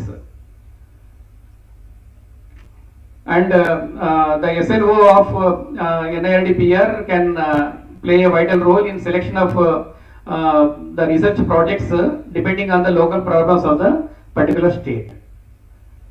And again, I request the NIRD&PR, they are already in the stream of developing the smart research monitoring system that can be implemented for applying then monitoring the research products at the SIRD&PR level. And to encourage, because as a training, most of the trainings are mandatory for SIRD&PR, and in such a way, maybe some guidelines has to be issued, making at least 2 to 3 research projects also be mandatory to be taken up by SIRD&PR every year. Next slide, please. Then for faculty development programs, at least we thought the working group felt that most of our colleagues from other SIRDs might not have visited other SIRDs. At least we request the NIRD&PR to arrange some exposure visits to the SIRD faculty to visit other SIRDs also, to study their best practices adopted and the infrastructure facilities adopted there, and along with some best case studies in the particular village of that particular state. And of course, NIRD&PR is organizing a series of networking programs and collaborative programs at SIRD&PR. Sir, in this issue, I want to bring to notice of DDG that for all NID networking programs, the funding of only 1.25 lakhs is being given to the SIRD&PRs for a 3-day covering 30 participants, excluding the rental charges of conference hall, then maybe accommodation, the administrative charges also. And very frank to say, sir, all the SIRDs are morely dependent on the self-sustainability coming through charging some nominal charges for the conference hall and administrative charges. Otherwise, the funding from the state government is almost nil for capacity building areas. So I request, along with the norms of the MOPR, that 1900 rupees per day per participant can be extended for all networking and collaborative programs of NID&PR to be proposed to conduct at SIRD&PR level. And every time we used to see, most of the time the recurring grant is a big question mark for SID&PRs. I think most of our friends also they got experience. So to avoid all these things, there is one solution. What we thought is, according to the national training policy, it was been almost a 2012 report we have taken up. Next slide, please. Here. Yeah. National training policy, there is a guideline issued there, maybe it's a proposal.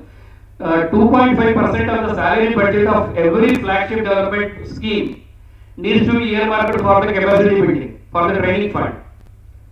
And it should be channelized to the respective SIRDs and DDGs to take up the capacity building training programs. If this maybe 2.5 may not be required, at least 1 to 1.5% also in the present scenario can serve the purpose to start it. If this comes, we need not wait for yearly sanction for recurring grants and waiting for non-recurring grants, and which is interrupting most of the training programs. And also, I came to know that some of the SIRDs are also facing some legal issues on this particular aspect. Yeah, next slide, please. So I think I can stop here. Any other suggestions from other working groups is welcome. Thank you very much, sir. Thank you. Now it is open for all. If they want to raise any points further. How shall we proceed, Ravi Babu?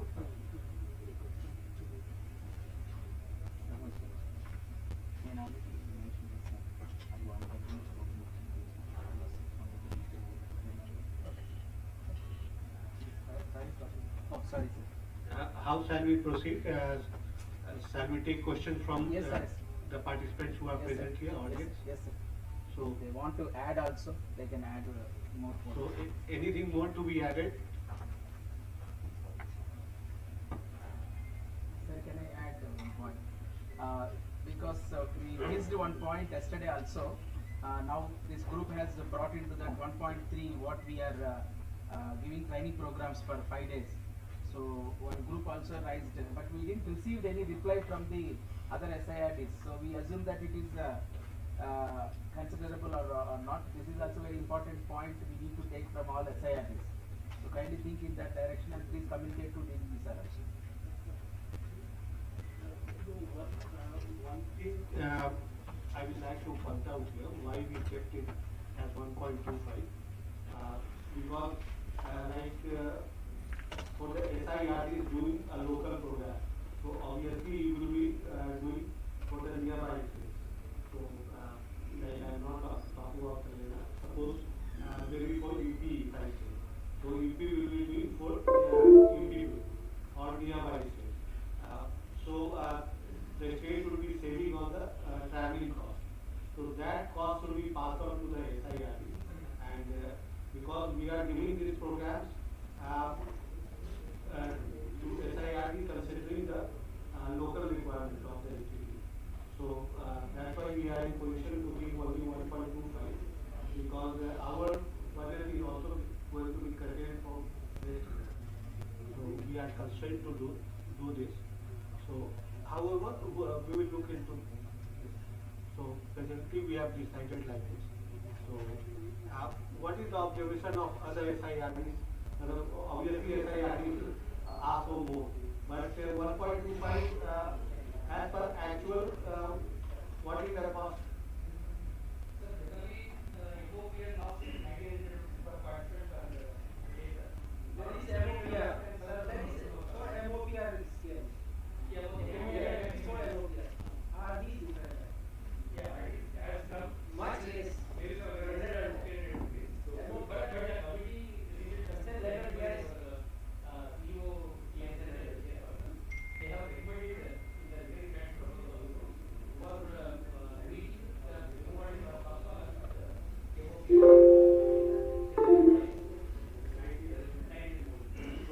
If we do 1500, it will be fine. Per participant per day.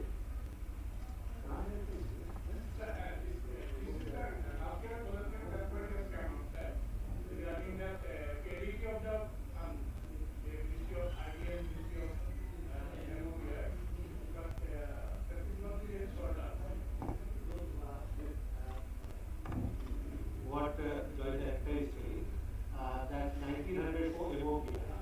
So if we do that, we also take 1900, but we pass on to SIRD, so that first we increase the capacity and then align our training program. So we also expect, because we pass on, so we take time to develop the materials also. So NIRD needs to be incentivized for those passed on training programs. And then our faculty is also required to go to the individual SIRD and supervise. So we incur cost on those areas. So then it becomes a losing proportion for us. Suppose 1900 is paid by OPR and we pass on 1900 to Telangana SI, so other SIRD. So our faculty they require to devote in terms of time and as well as expenditure in terms of traveling. So NIRD loses on those accounts. So that's why we thought 1500 would be better. Huh? So let us see, madam, we will deliberate on this and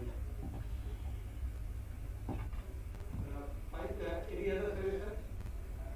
Sir, actually, I'm from Canada. You had asked for 3 persons who are holding a PhD degree to have the research project. You want a new post to be there, or the persons who are already there to be taken care of?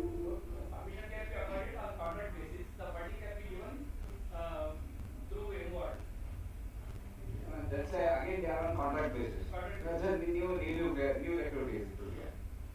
a contract basis. That will be a financial burden again on NIRD. Take up with the MORD, somewhere, when it comes to SIRD, it will be coming through NIRD because it's an NIRD thing as well. faculty can be made 2 plus 5 like that. One of the disciplines is there in the Kadalpur faculty that some also maybe having Panchayat Raj subjects, then the IT, maybe some women related issues. So specialist has given for the All the 7 have their different disciplines. They are already from 7 different disciplines. If now we want to have research projects to be listed up and taken care for the research activities, again this will be a burden for who are already there. So it will be a new activities on contract basis. Thank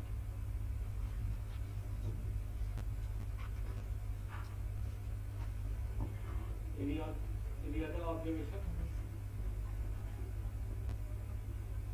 So let us move to the second presentation.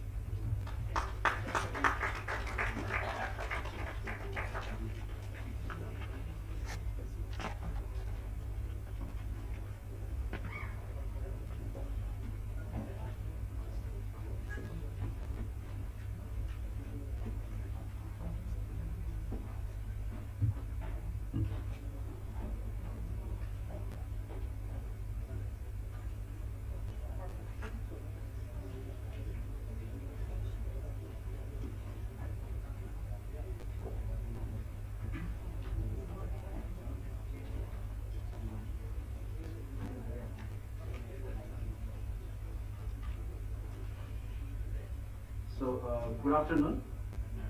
So we need to follow the timing. So because many people are planned for leaving as well as the concluding section also should not get delayed. So we will try to follow the timings given the 20 minutes or so, and probably we will finish very quick also.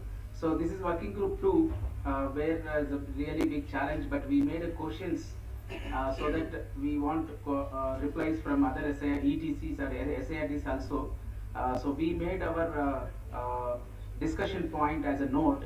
At the same time, the point is like strengthening of ETC system and delivery of training and research by both SIRD&PR and NIRDs. So this is our, can you open the presentation? So this is our working group. So we have a team of Andhra Pradesh from two director is Sri Murali IAS and Sri Devi senior faculty, and Uttar Pradesh DC Upadhyaya sir, additional director, as well as Rakesh ji, deputy director, and Tamil Nadu Samuel sir, director, and from the Arunachal Pradesh we have a director Hambam, and Bangar from additional director, core faculty also is there, and Konain, joint director from Nagaland, is joined in this group because he want to contribute few points into the ETC concern. So definitely this is a very important aspect where ETCs are delivering, and they are also burdening a lot of stress is also there, and Uttar Pradesh is doing extremely good. That's what we segregated in this concern, and even Tamil Nadu has a lot of many ETCs are they are doing very nicely. Please come. Sorry, you want to oh, sorry. Yeah, madam is a joint director in AP SIRD. Yeah, next slide. So this is what we are going for, the like how sub-state level we are promoting the ETC's point where we are imparting training, especially for the government and non-government. So a lot of activity scope also is a very important there. So when we have a discussion, yeah, you can keep that slide, even second one. When we have a discussion on these points, next one. When we have a discussion on these points, we have different states having different opinions. Suppose AP, they don't have a SIRD as a building, truly speaking, but they are running completely on ETC, strengthened so much ETCs, and they have about 30 faculties are deputed from various levels. They got sanction also. So when we have a discussion on that, how much faculty is required, truly speaking, so we have different opinions. Suppose from Uttar Pradesh, they said ideally 3 to 5 faculties are essential for doing this kind of more strengthening, especially the faculty point of view. If I go into the Nagaland and Arunachal Pradesh, and there also need, but number may be reduced. So keeping that, we can say geographically and population wise, number of activities wise, can we divide, because if you take into the Uttar Pradesh, they have two districts, they are covering one ETC. So Andhra Pradesh, almost 5 districts are covering one ETC, 5 or 6 districts. So likewise, we need to make a one kind of structure where we can go for the number of faculty. So after discussing all these things, we are at least 3 to 5 faculty, depends on the states also again activities. So we can suggest in that point. Go back. So training point of view also, I will come back to the next one. Next. Yeah, so infrastructure will discuss that. So we have a similar, at least next level of SIRD infrastructure is required. There are 2 questions are coming into our mind. One is proper infrastructure to be established where there is no ETCs, and they need to disseminate. They are using the panchayat level buildings as well as the local academic institutions. But again, utilization point of view, some SIRDs they have they are not utilized some ETC. So how to go around these things? So they don't have at least proper infrastructure. So we need to state SIRD need to help them. Of course, you know the workload, how many programs you are disseminating point of view. So in that case, Uttar Pradesh has a well structured and well disseminated all the training programs into up to grassroots level. So they don't have any problem. But some states, they want to take into this point of view. So at least what we come up that at least one training hall should be there, at least 60 capacity, one batch always should go there with the mess, all those information on administrative, and one classroom. So computer facility classroom also. So at least residential, one small residential where at least these 3 faculty can stay in that ETC. So this infrastructure also is very important. So where to get this funding? Again, this is the next question arised. So our team members also suggested, apart from RGSS, MGNRG schemes also, there is a possibility to convert these aspects to strengthen these information. So I request any member to add on this point. In Tamil Nadu, we have done training center in every Gram Panchayat. Likewise, CTCs can be a policy by Government of India, wherein the MGNRGS funds can flow for creation of infrastructure. That is a policy level decision to be taken. Yeah, so those kind of activities also, whether it is a possibility is there or not, some states they are doing. So we have to compile these kind of things. That's what we are putting questions from other SIRDs also. We are also compiled from us. So end of the day, we can make a outcome like how other suggestions also I will include to give the note. In fact, that's what I kept it to the question point of view. So otherwise, utilizing the infrastructure, yes, most of them they are utilized. But we need to see, take out the stake, like how much they are not utilized existing facilities. So next one is more training program. Yes, this is the one getting into that. Some SIRDs they are telling that so many training programs are like they are doing administrative jobs and also stress also is there. So how to control that, and they can utilize for the local panchayat buildings also in this concern. And training programs previously Uttar Pradesh also is giving that direct training programs are giving from NIT from 2012 to 14. Yes, sir. Upadhyaya, sir. Yeah. So you want to add that point? So many training programs are directly given to the ETC. They are strengthening the financially also. It is answer. Actually, I want to add 2 points here. One for the infrastructure. Actually, we are using. We have 50 training centers under this SIRD in the 50 districts of UP, and 25 districts are left out. We have no training center there. So actually our government took a decision in the 2016 or 17. They allowed the Panchayat Raj department to I think for this 25 DPRC in those districts. So actually we are using their infrastructure to imparting training in those districts. There must be a one training center in each district. Must. District level training center, this is not fair that some districts are left out and the other the training center set up in other districts, they are going and imparting training to them. So I think cost wise or whatever the HR we have at present, so this is not just and fair. Second, more training program. Actually in UP we are getting training program some departments. Just we are getting training program, we are doing trainings of the SRM UP. We have a resource cell at SIRD. The SRLM is funding to training to SIRD. Then we are giving these trainings to our ETC and our district training centers also. So we have utilized them fully. At present, since last 2 years, we don't have space to anybody. Only we had to do the training of SRNM. This year also, we have finalized training calendar. We are going to impart training to 1.25 lakhs trainee, different stakeholders of SRNM, including SSG, Samu Saki, Bank Saki, because they have created so many cadres in this. So, like that actually in all SIRDs, where their ETC or district training center they have to disseminate this training program and pass on this training program to the lower training center also. So I think this is good for to use their infrastructure. So we are concluding in that way, like ETC is also taking the local panchayat facilities so that we can have some linkage to the ETCs and SIRD. So that's what we would like to say that. And like again, going for the NIT funding, training programs, yes, we are also emphasizing the conducting more training program on ETCs also recently during our reviews. So this is also was deliverable, delivered and instructed also.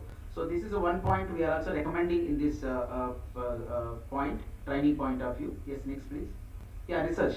research point of view, yes, definitely SIRD itself is having lot of, not spending time. Truly speaking, there are good faculty are there. Moreover, if they don't have a trained research point of view, and this was discussed in the even other group also. Some faculty they are doing, but how to take them into ETC, because they are all loaded by their training programs and so many issues. So to take into that, whenever research programs are proposing from the SIRDs to NIRD faculty collaboration, it is happening now, and previously also they are doing. Now can you take the part of ETCs also now? Because the problem you identify near you is ETC, the ETC study area may be near to the ETC rather somewhere else. If it is so specific, you can go out. Otherwise, nearby ETC faculty also, can you encourage to keep his name also, so that whenever the action research and research is taking places, he can also train along with him. So that is one recommendation we would like to give in this point of, so that they can also get into that. Not only for that, ETC and NIRD can also take so many studies for the longitudinal studies. Our faculty used to do that, temporal data collection and all. Those kind of assets also can create a technology point of view and other socio economic point of view also. ETCs can utilize and motivate in that point of view, both from the NIRD as well as ETC. So that is what we are also recommending in this point of view. Next please. Yeah, so HR, as we already discussed, there are a lot of HR aspects are there in the different state to state. We need to map what kind of strategies we are listening all these things. We are trying to do that. What kind of number of faculty point of view and financial aspects. So where to get it. Some points we discussed, and infrastructure point of view also. So these are all like capacity building. Anyway, it is happening. A lot of different states they are following the different answers point of view. So please pass your messages also. So that we can also note and combine the proposal, recommendations we can give in this group.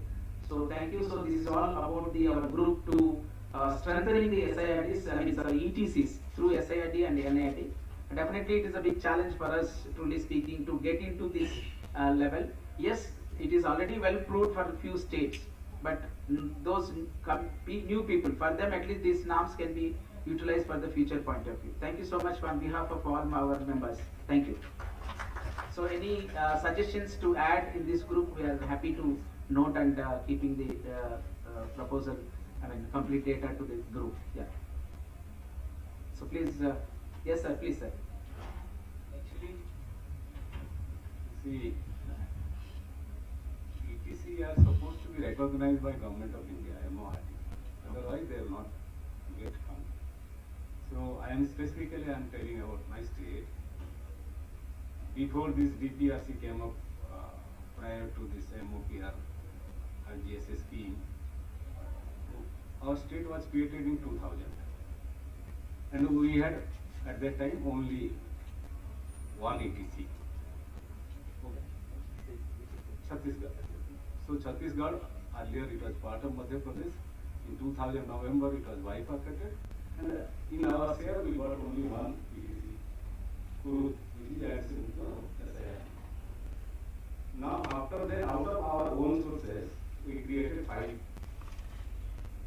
We call them panchayat because ETC has to be recognized by. We spend around 30 crores in different regional areas. We have been requesting Government of India to recognize that those institutions as ETC, because unless they are recognized, they will not get any fund. Yes. Okay. So my only concern is that I don't know whether Government of India is recognizing since last, at least I have been writing to Government of India last 15 years. Please recognize our institution so that they can get some fund. Okay. They are not getting. Now, since these are not DPRC buildings, they are neither getting fund from MOPR. Yeah. Okay. So these institutions are functioning, and they are at the mercy of the district collector or Jilla Panchayat CEO. So whenever or they are depending upon the training from some other department agent where it is given there. So this is the states of affairs. I am telling that it is specific example of Chhattisgarh. I don't know what is the condition of other states. How many Did they get recognition from Government of India? Are they getting funding from MORD? These are the issues need to be addressed. Yes, sir.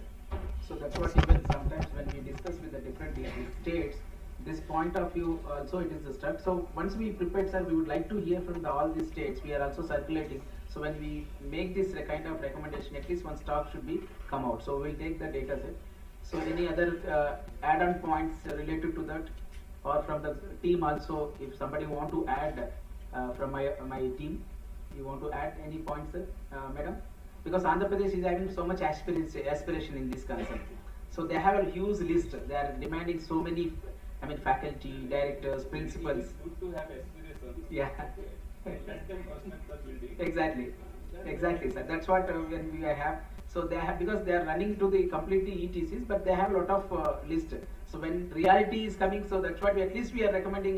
We want to keep the as a minute at least 3 faculty what suggested. It should be recognized from the central government point of view fund. So my request is, I should government RD&PR should take up this matter. Yes, sir. And wherever the ETCs are established, maybe they can help us to get the recognition. Sure, sir. That's what we want to minute in this group also. Thank you so much, sir. Actually, I want to make one point apart from this. Actually, NIRD and MORD both are pressing hard to SIRDs or ETC to make it autonomous. Actually, this is not good for our organization. In the year 2017, Minister RD, Government of India, wrote a letter to our Chief Minister and they pressed that this SIRD UP must be a autonomous body.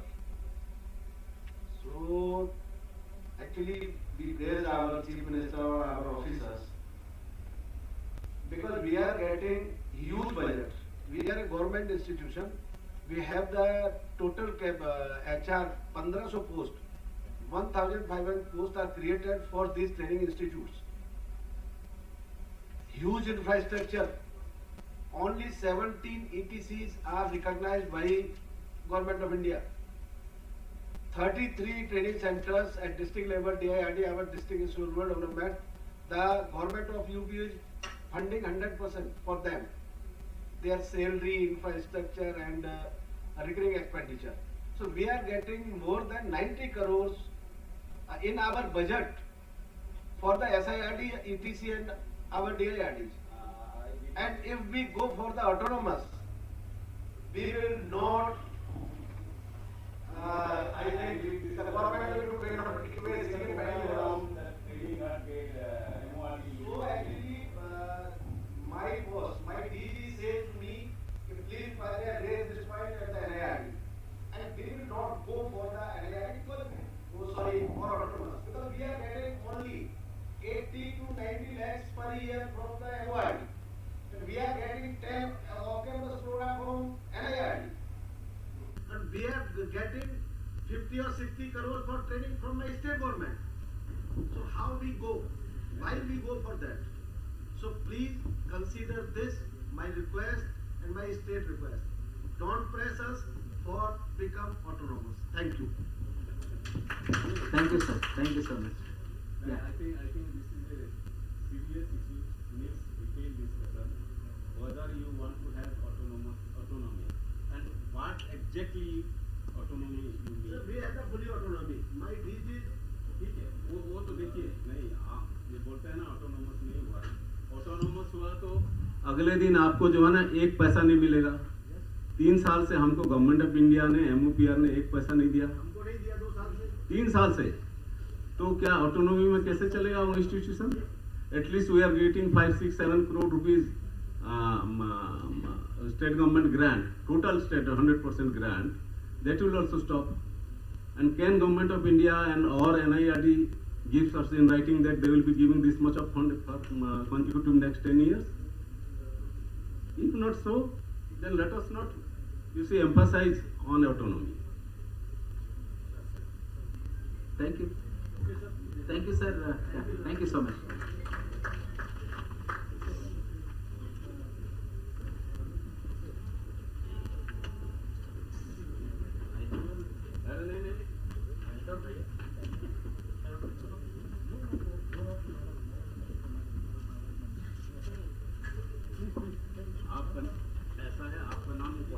Who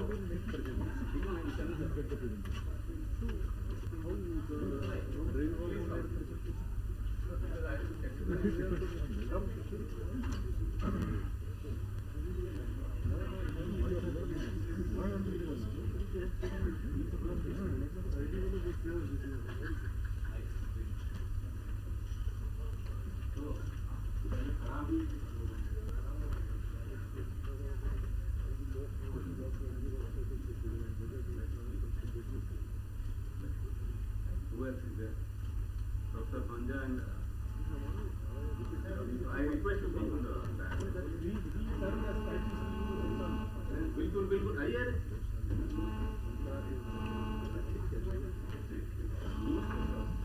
Namaskar, this is a group number 3. How do we reach the last miles on the training? Now,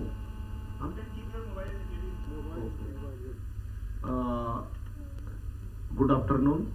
This is a group 3. How do we reach the last mile on training? In group, myself, Dr. Malinath next. Dr. Malinath Karshetti, DDG Director SRD, Mr. PC Misra, IFS Retired Director SRD Chhattisgarh, Sushmita Ma'am Chaudhary, Senior Faculty West Bengal, Dilip Kumar ji, Faculty SRD Manipur, our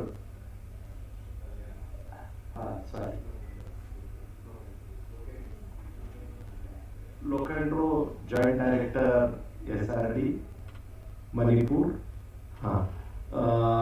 and our mentors were Dr. Anjan Kumar Panja, Associate Professor and also Head of Center of Panchayat Raj, and Dr. R. Ramesh, Associate Professor. And there were 4 states. Now we discussed within 4 states only, and also in the morning also there was presentation of Karnataka, Kila, and also from Tripura, and I also made from Maharashtra. Each state has its own unique arrangement for reaching the last mile. Some have 70 gram panchayat, some have a 2,50,000 total PRI members.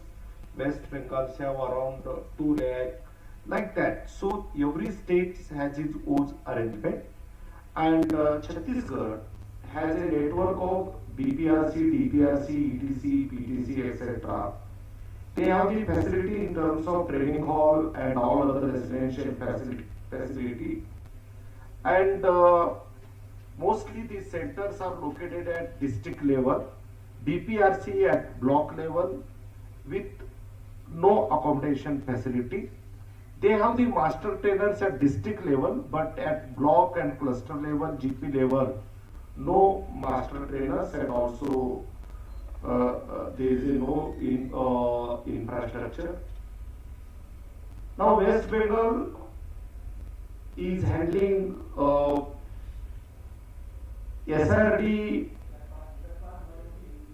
Yes, Chhattisgarh SRD is going for only district level, Jilla Panchayat and Panchayat Samiti training. Chhattisgarh.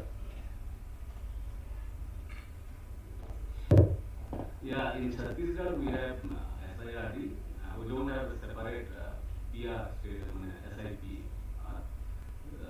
SIRD.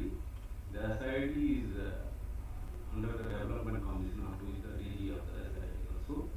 Then we have ETC. ETC 7 ETC. Then we have 21 district panchayat resource center. These buildings are built under RD&PSA. And then we have block panchayat resource center, that is called BBRC. So we have residential facility up to the district level. The block panchayat resource center, they have training hall, but they don't have facilities for halt. So these are our facilities. And whenever we organize training, we like to organize training at the district level, so that whenever my observation is that whenever the training is organized at the block level, usually people come in the morning and they will try to go away after say lunch, or because there is no residential facility, the usual process is that they will go back to the village and come. So we usually discourage that. So this is what Chhattisgarh infrastructure is. Would like to Okay, West Bengal, SIPRD, you want to please? SIRD of West Bengal is basically handling the up to ZP and Panchayat Shamiti level in case of PRI members, and SIRD&PR is looking after this. There is a dedicated society for this. They are handling this GP level training of the GP level functionaries. And mainly we are using the cascading mode, and ETC, DTC are not directly controlled by the SIRD. So they are under the control of the Department of Panchayat and Rural Development, and one district Panchayat Rural Development officer is the vice principal of these DTCs and ETCs.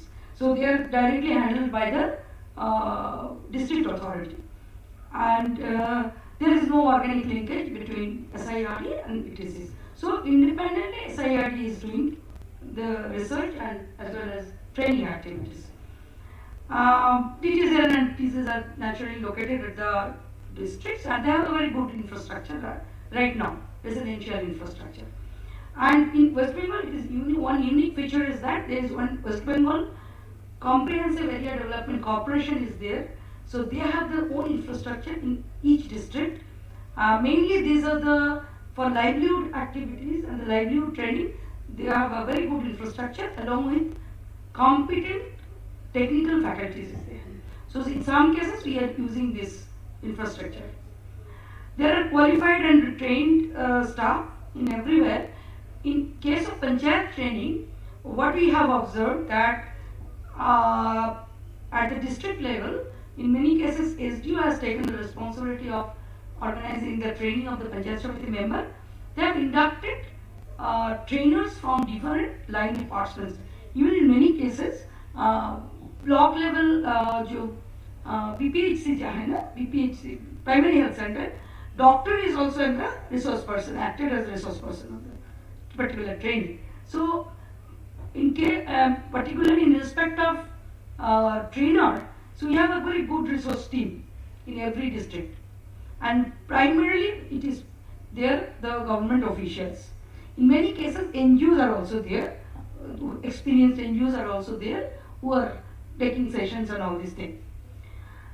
So we have a trainer team, and recently Swanirbhar Bhavan has come up for the GPLF, Gram Panchayat Level Federation under Anandadhara.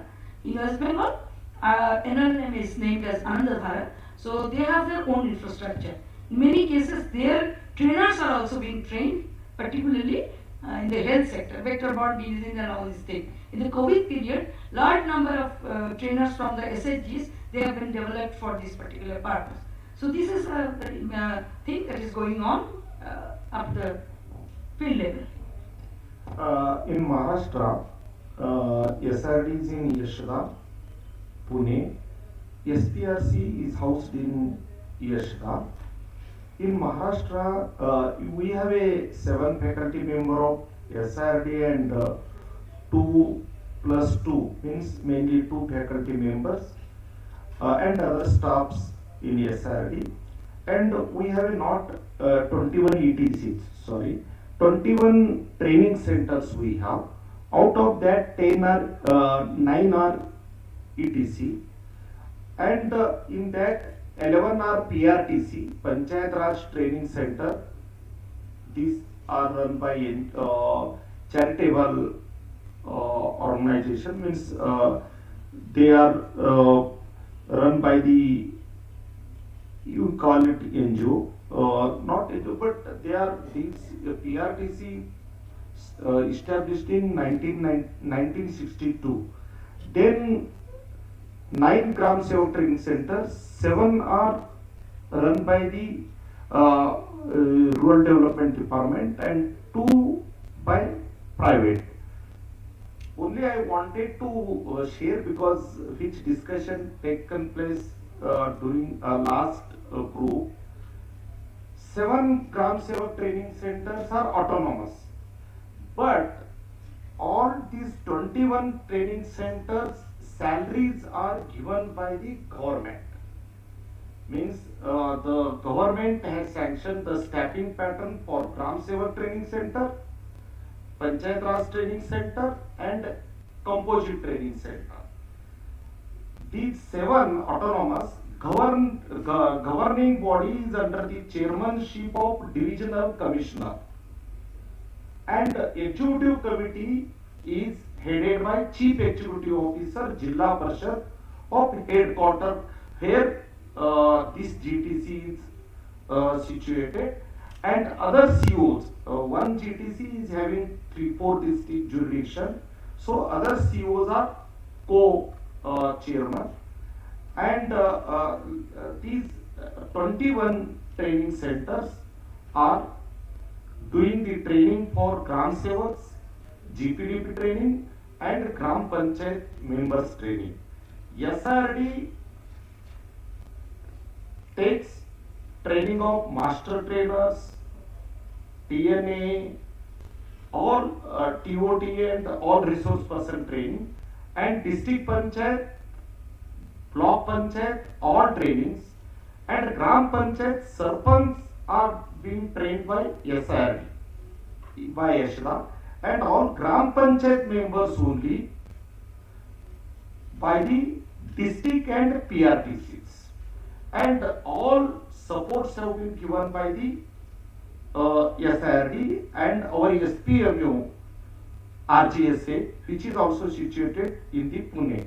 We have a around more than 1,000 team paneled master trainers, and we take the I told in the morning my presentation we covered more 10,000 in 5 months face-to-face training at 19 locations.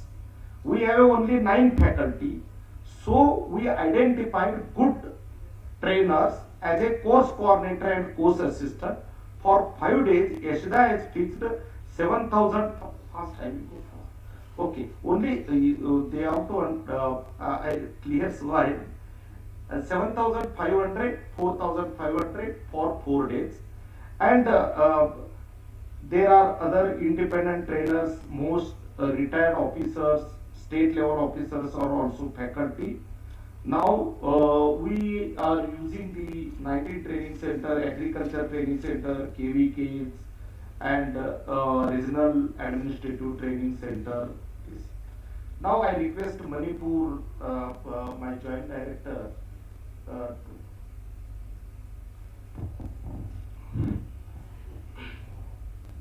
regarding Manipur has 161 gram panchayat and around 300 village clusters.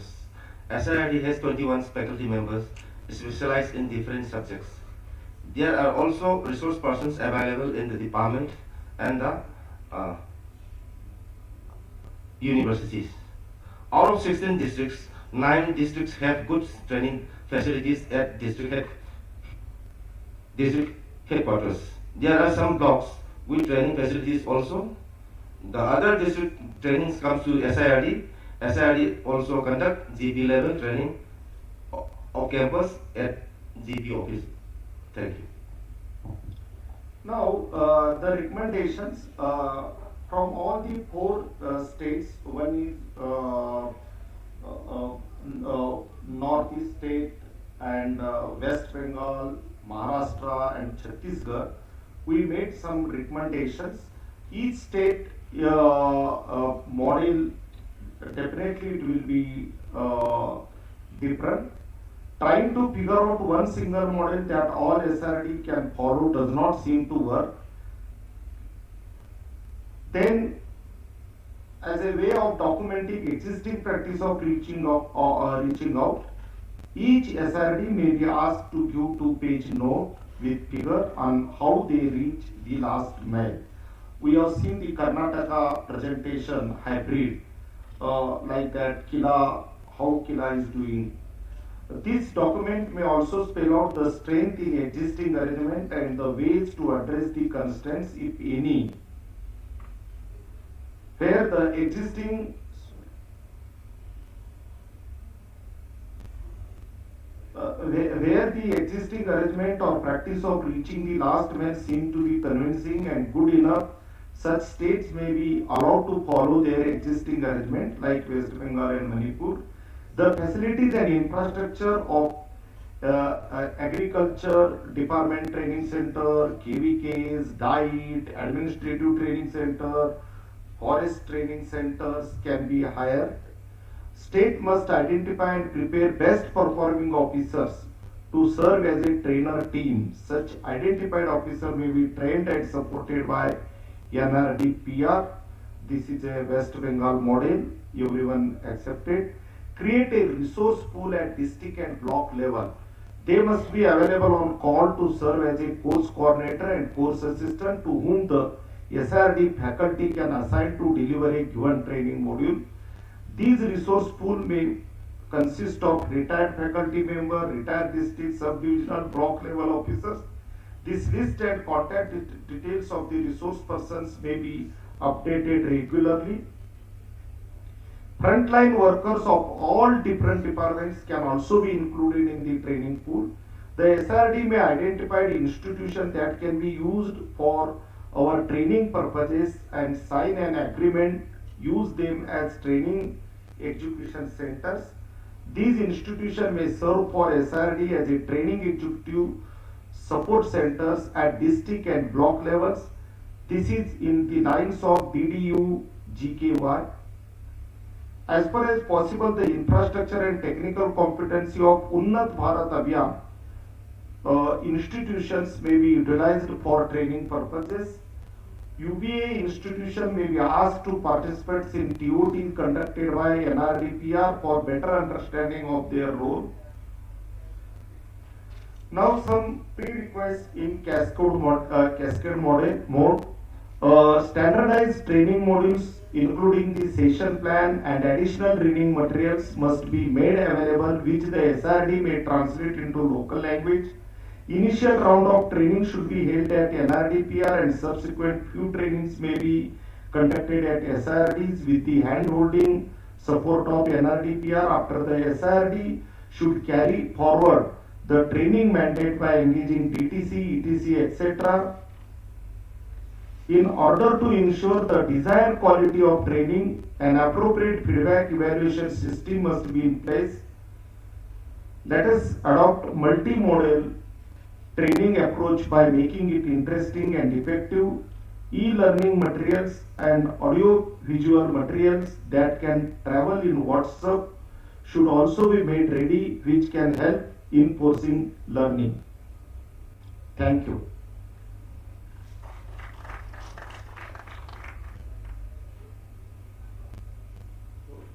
Any observations from the audience side?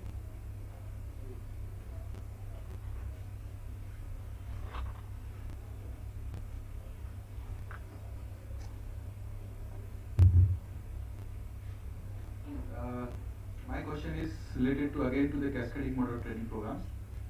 Many of the times NIDPR gets big training capacity building programs from major flagship programs, not only from Ministry of Rural Development of Panchayat Raj, but also across different ministries. And when we tell this ministry that see, we have a good line network of SIRDs and ETCs, and we can go to the last mile, that networking is only available with our institute, not with any other institute in India. But what happens in our experience is that when we approach SIRDs, okay, this is the program and we have to take it to the last mile, there is no response from SIRDs. So my question is again, are you willing to take such kind of programs? And do you have infrastructure and manpower to do such things? And are you able to take to the last mile? Because it looks very good. You or whatever the slides is presented, it looks so good that yes, tomorrow we can go to implement the major flagship program at the grassroots level, but practically it doesn't happen. Yeah, I So think perhaps you have seen Manipur as 136 GP, 161 GP, and they have 21 faculties. And in West Bengal, we have 4 faculties and 3,340 Gram Panchayat. No.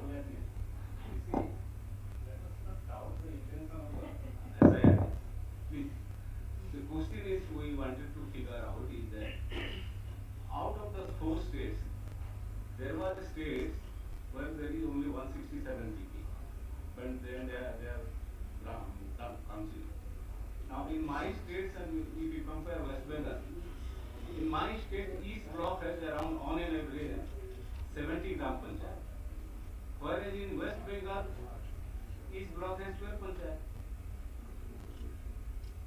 So it is very difficult to have you cannot have one size fits all states. That's why I have been repeated this saying. Each state states have their own way of giving training. I say for Chhattisgarh, even if you have facility at the block level, I'm not satisfied with the quality of training. But I think in most of the states, they have certain structure at the block level. Most of the states. It may not be possible for larger states because the number of elected representatives in my state is 1.75 lakhs. In Maharashtra it is 2.5 lakhs. Then in West Bengal it is 2 lakhs. So looking into the quantum of people to be trained, each state has developed their own institutions. So it is not that we are not willing to give training, whether we are well equipped, because infrastructure is there. Infrastructure is one of the parts. Do we have HR? Do we have finance? These are the main issues which crops up. See, when these flagship programs are there, the kind of HR or the kind of finances are taken care. No, that is what yesterday I told. No, I'm not talking about MRD programs. I'm talking about any other program. Yeah. Any other program. Like for example, I will tell you, 3 years back, I had a mandate from Ministry of Environment and Forest, National Biodiversity Authority, that we had to take the biodiversity governance in a cascading mode. I am responding. Now, do you know in Chhattisgarh where this biodiversity trainings are being given? In SIRD. I am giving training to the biodiversity council. And what are the material? It is there. They have to prepare. I am not expert on biodiversity. You say post. The forest department, I have written to them, you prepare material, we will give facilitate, then you pick out the team leader or the members who are going to train. No, that is not the case. We have prepared a training model for then have you communicated to Yes, them? we have communicated several times. At least not into an hour. All the states. No, you must have written to forest department. No. No. I have conducted. Whether you have communicated to SIRD? Yes, SIRD, all SIRD directors have communicated. I don't know. At least I have been working. It is 3 years back, not now. Okay. Then you cannot generalize. We have some of the SIRD may not react. There was no response for any of the SIRDs. I tell you. I don't know. Okay, only 4 SIRDs responded, but that was one from Maharashtra, Yashoda. Second was Himachal Pradesh, IPA. Okay, and third was from NERC, Guwahati. ठीक है गवाली जी, now let us not go back. So now as they are telling that they will be able to do, maybe this now in future Dr. Ravi Babu is there, we will utilize his good office to communicate to SIRD so that there is no communication gap between NIRD and SIRD, and if such demands are there, we will... All training materials are provided by us. Even today you can see the biodiversity manual which is translated in Hindi, which is was released today. But one thing I can assure, if SIRD and BTC cannot do the training, no other organization in the country can do. That I can give him right here. That's what I am That's right. So don't say that we cannot do. We are not willing to do. No. I'm not saying you are not doing. There was no response. That was it.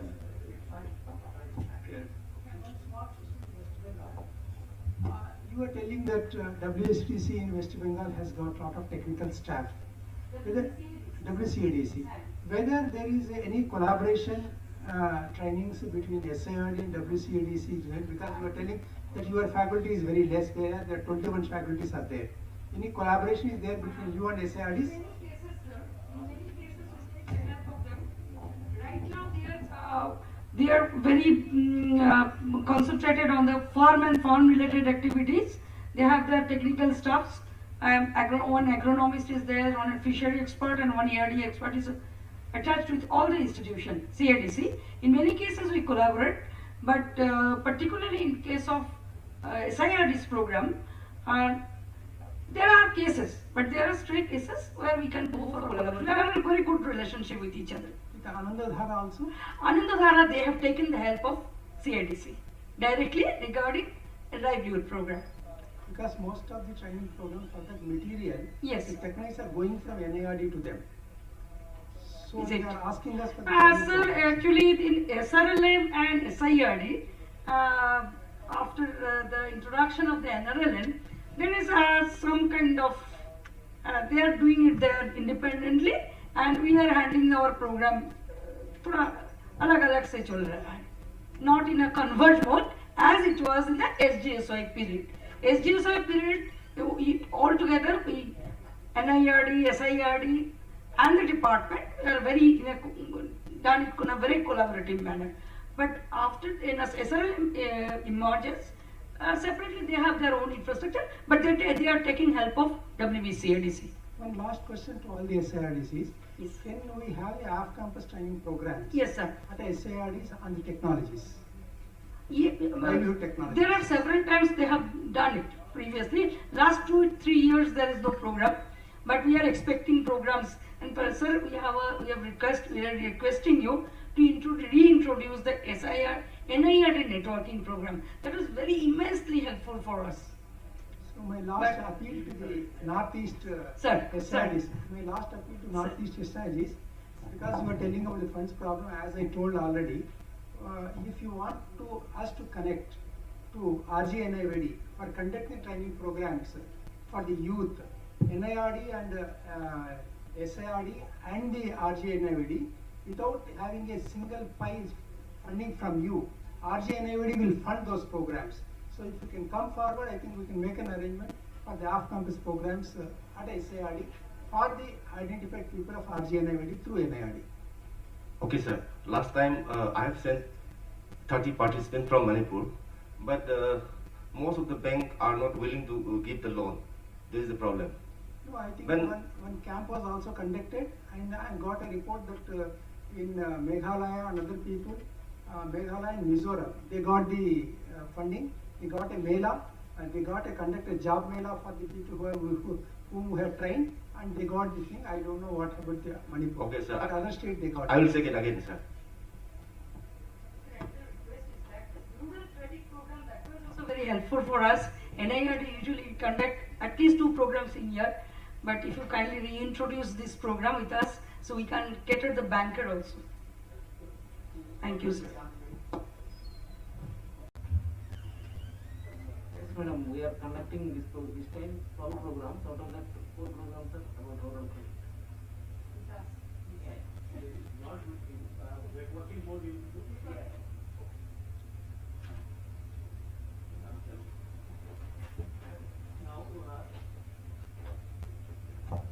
let us welcome DG sir. DG sir is here now. So sir will now chair.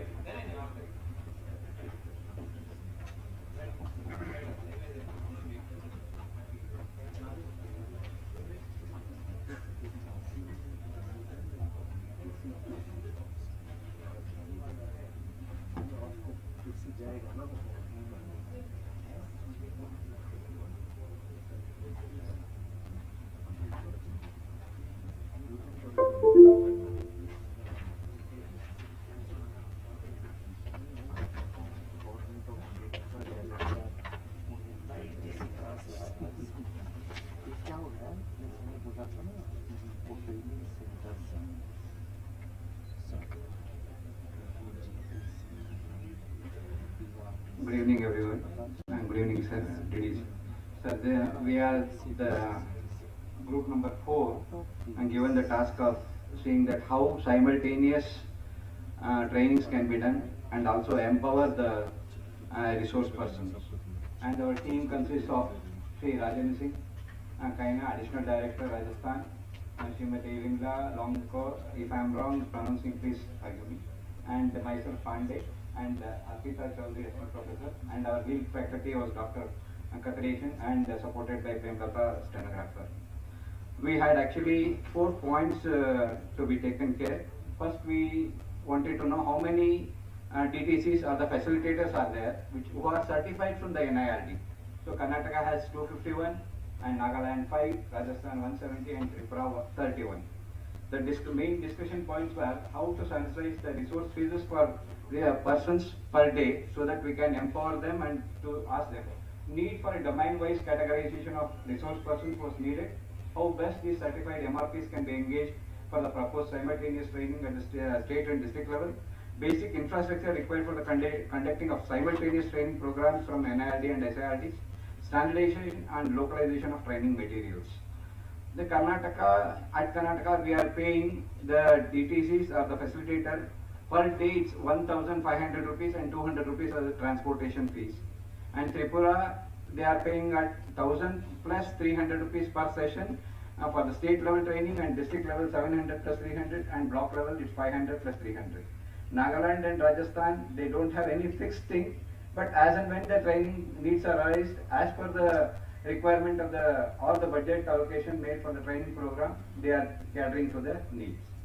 All the states' opinion that there is no need for creating a larger pool because we already have the certified trainers in a different 8 categories that are there. They are taken that and they are there. If we just go on categorization for the every training issues, there will be a large pool and we may not give them enough training programs for them, and that will become a burden for us also. So we thought that the 8 to 10 thematic areas that should be more than sufficient, and because as they are certified, they will be equivalently they will be confident enough to take any subjects, as we will be definitely conducting a TOT before going for a training program, actual training program. So MRPs can be trained as per the requirement and engaged, for example, induction training for years of the election. That was what the opinion of the group. As in Karnataka we are trying to have this might be a contradicting statement for which I said, we want to have the resource 1 per GP. Why? This is our Principal Secretary's idea that as and when there is a local problem that's there and the elected representatives have some issues and they want to get the training at particular subject, they can make use of this person. But for this we want to have not DTC or a facilitator. We can have the lecturers, retired officials, interested government employees, elected representatives who are and the different districts might be. They can give the training in the different districts, or they may be ex-elected representatives who are good in the subjects and who are already 8 to 10 times elected, and they are there. They know how to handle the things. Their services can be made use of. And Tripura, after going, and this selection should be done after thorough training and proper training for them. Then Tripura is already engaging the resource person. They have that one TOT from NRD for selected SIRD faculty and MRPs is a necessity for taking them, and followed by simultaneous training conducted on the same topic from NRD and SIRDs. At 50, that's the simultaneous training what we want, what is expected from here. We want to have 10 SIRDs and 1 ARDC doing the same training simultaneously at all the centers. For this, we wanted to have one standardized training material that subject has to be given in advance. And the next slide, please. Just throw a picture. Next slide. Fourth one. Inauguration and valedictory sessions and few important sessions will be conducted online from NIRD. Other sessions will be handled by SIRDs as per the schedule in the local language. And last session of each day may be a live session answering the queries of the participants by subject experts, so that we can also ensure the attendance of the participants there. Facilitated to update the daily attendance and feedback that's received. For this to happen, we want to have the infrastructure at all particular training centers, that is sitting facility for at least 50 members in every SIRD, one big screen or a LED TV that is visible, and good internet facility, Wi-Fi, or audiovisual system including focus camera and hand mics, and two facilitators, one for session management and the other for handling the computer related or the IT activities. Standard training material including pre-recorded videos, reading material should be supplied to the center in advance, and these two facilitators to be trained. And food and refreshments that are very essential basic needs, they are to be there. And the training material that are expected is NIRD approved training material in English and Hindi will be provided, and local, and this can be uploaded in the website after all the trainings are being completed, and SIRDs to translate this in local languages so that can be made use across the different SIRDs. NIRD support may be provided for translation and video modules in a local dialect, which is very much required. And after completion of the training, the whole training video recordings of all the sessions may be uploaded in YouTube and website of NIRD and SIRD for future reference, and also for this way.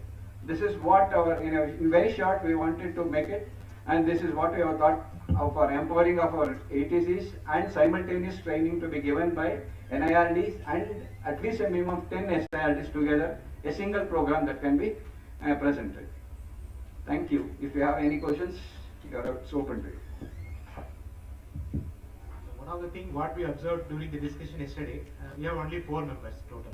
So Karnataka has already experimented this type of things, either through SATCOM or a simultaneous training. That's why Major sir has presented in that way. He wanted to take the same. But other SIRDs are still in a traditional way of training is going on something. Maybe they have done some online program, not on simultaneous manner. I think our members can add some points.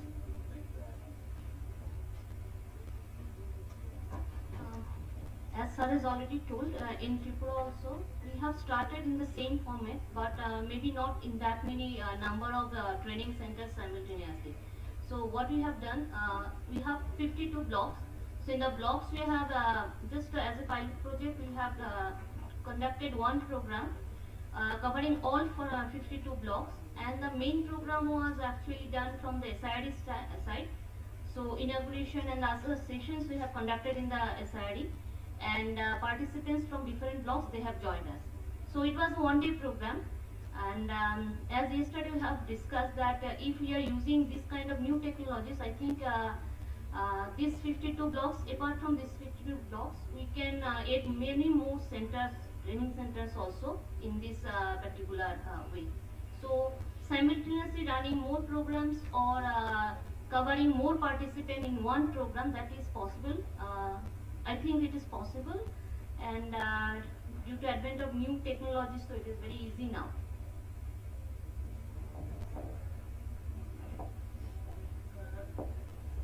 In Nagaland, we are in the process of empanelling some resource person. So, because one particular, for certain trainings, one particular person cannot handle the whole day lecturing, and because it becomes boring for the participants also, so we need to, thinking that we need to change at least 2 or 3 can be assigned for a particular training. So we are in the process of empanelling some resource persons on fixed honorarium basis. So as and when it gets materialized, we'll try our best. Thank you. Adding to this, as he was showing in the presentation, so all the SIRDs may be equipped with the AV facility, TV and all. So I don't think there is any issue if we convert the material in local language and relevant to the SIRD. Yeah. So I think it can be done. It is doable. Yes, sir. It is Once doable in the next material, even if it's material is in the English language, we have the capacity of getting it translated. If the states have that problem, it can be done here. CAL is there. CAL can take care of the translation part, and given, it will be very easy. That can be done. Because simultaneously in Karnataka we have trained in 285 centers. simultaneously for the GP members. Sir, the question is, sir, technically it is possible. Yes, Yes, yes. within the state, your requirement was there because of pressure from, what is that, political pressure there to conduct the program after the election time. When it comes to an all India level, coming from NID side, whether are you SIDs are ready to take up simultaneously, whether you can adjust your calendar and give us the time to take simultaneous program. So Starting on a particular day on Monday and I can suggest here is, because we want only 50 persons to be trained, it can be at one place. For every state it will be only one place. Because 50, we are thinking of only 50 persons per state. So it can be at one place. For SID it can be beamed at one place. If at all you want to have many numbers in the same state, then if the number of centers are there, that a technical issue may arise. But if you have only 50 persons per state, it can be done at one particular district or one particular state district, state capital or something like that. So That is possible. state level headquarters not a problem. Yes, SID will have definitely. facility. We will have, the technology has improved, that can be done, only we have to make some efforts. The LED screens, that infrastructure facility has to be there, and the thing that we have, intention should be there. We have to make an effort, we can The definitely. purpose of adding this particular working group topic is, the idea came from our respected Director General sir actually. Why can't we expand it, this thing, instead of calling somebody from here, one TOT here, they come around 20-30 people and last moment they're coming and they're going, we never know that whether it is already penetrated or not. Instead of that, why can't we expand the same energy at a 500 people at a time? So, any of the effort for 50 people and 500 people, we are going to put the same. The faculty is at RD&PR, we are going to put the same. Why can't we try parallel programs here and at least 10 SIRDs at a time, so that at least 500 people get trained out of this TOT. So that was the idea actually. So they will have a more effective and economical also. First, we need to see the relevance of the program also. That is so not possible. so that you get Not, a for very example, good- sociology is a program. Ah. Every This state type is a of common requirement is there. E-gram Swaraj, in MOPR, GPDP. There will be requirement to be, lot of programs can have common requirement for SIDs. So definitely, they will be looking forward. So I think we can listen from any SIDs, what they are saying. It can be for SIR up to SIRD level, but from SIRD to cover all districts, especially in case of Arunachal Pradesh, may be not possible because there are 3 or 4 districts still connectivity problems are there. So in The that case, basic requirement is connectivity. I have given in one 2 slide to that 3 districts are still facing the connectivity problems still. The So basic up to requirement- SIRD, by convening programs from NIRD and SIRD with no Yeah. problem. But that is same thing. The idea is, sir, earlier we used to have a lot of meetings. That is happening for 1 hour, 3 hours, 1 day. But we want to have a full-fledged 5-day training, maybe up to the headquarters level. Is it possible or not? So we wanted to do this thing very shortly from here. We look forward to your cooperation. Look forward to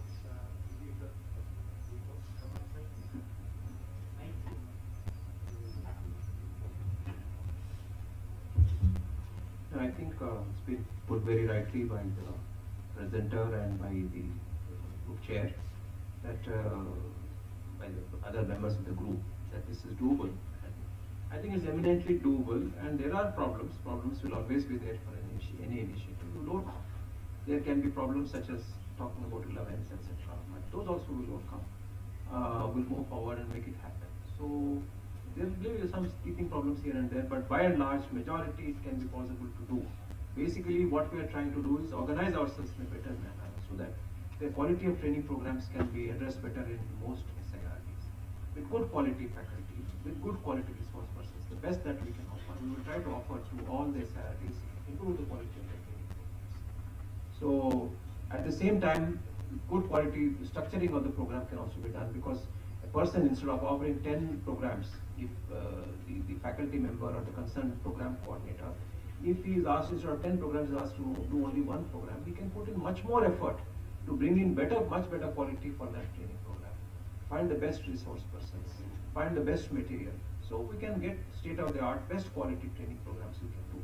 At the same time, deliver at scale.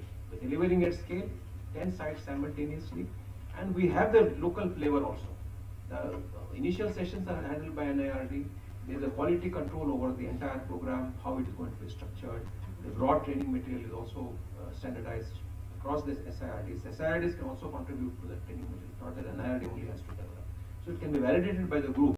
So in that manner also the quality of training material comes up very much strongly, because when there is the group looking at that training material, the training material also is bound to be stronger.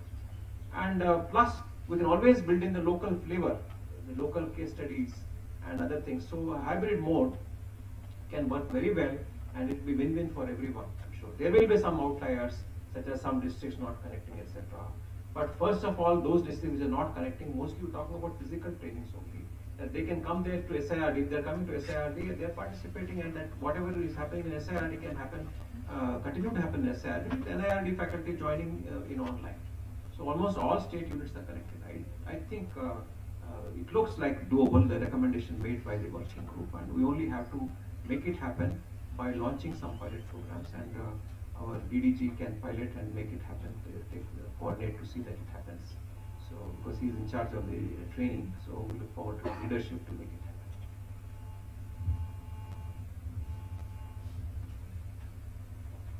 Thank you, sir. Thank you, everyone.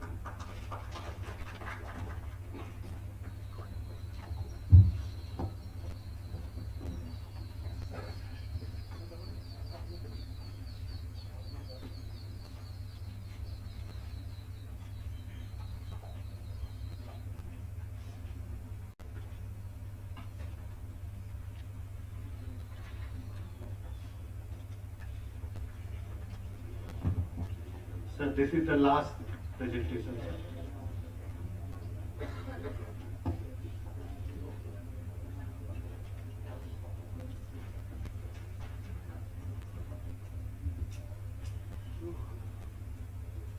Yeah, good evening to all of you. Yeah, time given is 20 minutes. I will try to complete within 10 minutes because he is waiting outside. Yeah, this is working group number 5, SIRD Assam. Dr. Pavitra Kavita sir is here. SIRD Kerala. Peter Raj, Dr. Peter Raj and Andrew Matthews. Matthew Andrews, sorry. And then SIRD Odisha sir Saroj Kumar Das is not here. He has left. In fact, he is the lead faculty for the group. And SIRD Sikkim, Vishal Mukhya, he also has left for the airport. Sir is from Amit Kaur, SIRD Assam, yeah, administration side. So, yeah, we have made a small attempt to understand about HR, administration and infrastructure. Yesterday, we had discussion from SRD sir, Secretary Rural Development, and also DG sir, apart from Additional Secretary, Joint Additional Secretary from Odisha. So based on that, we got some benefited, based on the discussions and the deliberations, we got benefited out of that. And this is an outcome of those deliberations. Yeah, if you see that, grading framework of SIRD&PRs is going to be a game changer in the near future. Yes, NIRD&PR has already started. Dr. Ravi Babu, yes, he is the person behind this SIRD&PR grading framework. And HR, infrastructure, training and research are the main components of this grading framework. It is just like rating. Based on the rating, of course, you are going to attract more number of faculty as well as their participants.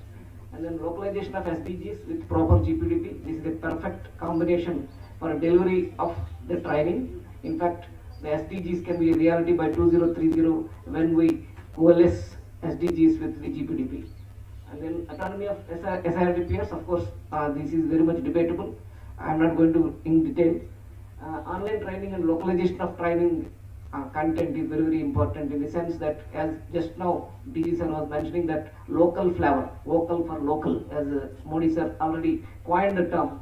So we are going to have local case studies in such a way that the people will be having takeaways, key takeaways for their, for their assignments in such a way that they will be more efficient in the field. And then practitioners as faculty, HR, multitasking and IT components, very much important competencies, IT competencies nowadays. Post COVID-19, most of the training programs are online and hybrid models. And best practices and case studies, areas of focus and centers of excellence. For example, SDG 1, there is no poverty. Ashda is taken care of. as well as SDG 6, that is water, sanitation and wash sector, basically hygiene. Tamil Nadu is identified, Tamil Nadu SIR is identified as a nodal center. So these are the SIR&PRs which are having competencies in these areas.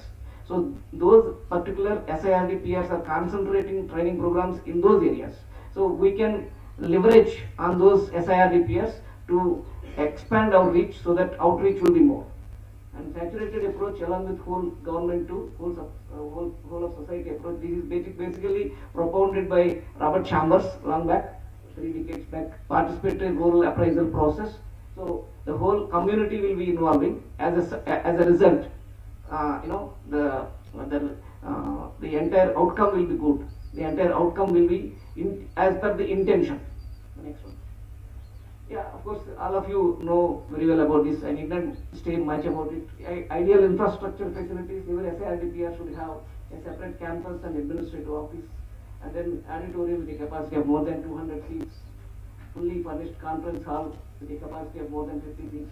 Nowadays, video conference hall is a must, and a computer laboratory with a capacity of more than 30 seats, library, digital library, hostel building, and state-of-the-art training equipment.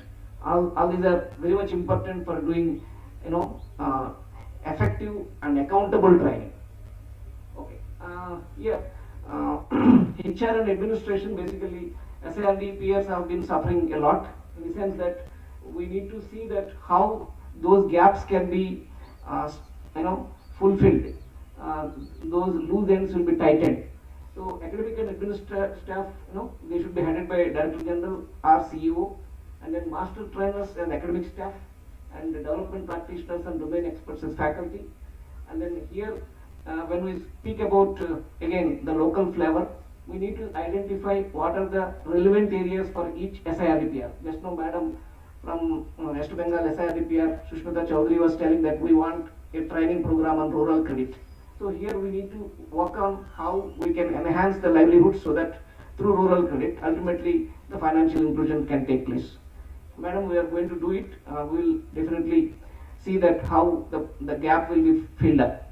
And again, suitable administration and account staff for ease of the work, and entitlement to employees like leave, medical, and other allowances should be on time. Next.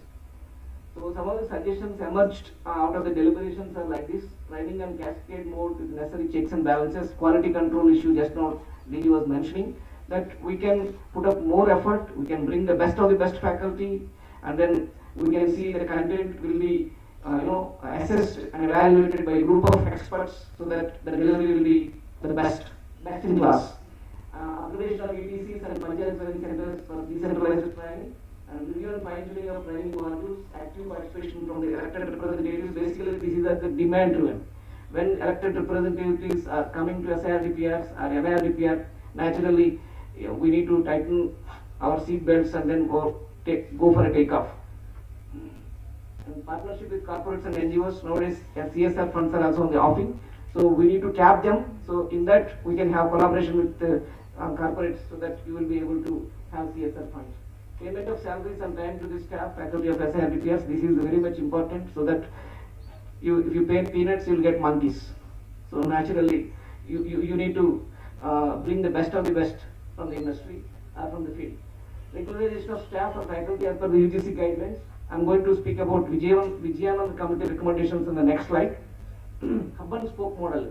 I was mooting this idea, something like NIR&PR is the head office and then SIR&PR are the branches, so that this is a hub and spoke model will happen, and recurring and non-recurring grants can be routed through MORD and MORD to NIR&PR, NIR&PR to SIR&PRs. Next. Yeah, this is basically a report submitted by Madam Pausumi Basu, IAS CEO, ESIRD in 2019. There was a conclave here, SIRD conclave in 2019 August. At the time they submitted a report. I have taken the gist of the report. So this is, the main recommendation is Vijayanand sir, former secretary, MOPR, as well as DG NIR&PR. That particular committee recommended that 7 core faculty of SIR&PR should be hired on a permanent basis with UGC scales. So here, those faculty not having PhD may be given 4 to 6 years to earn PhD, or they shall forfeit their claim for promotion.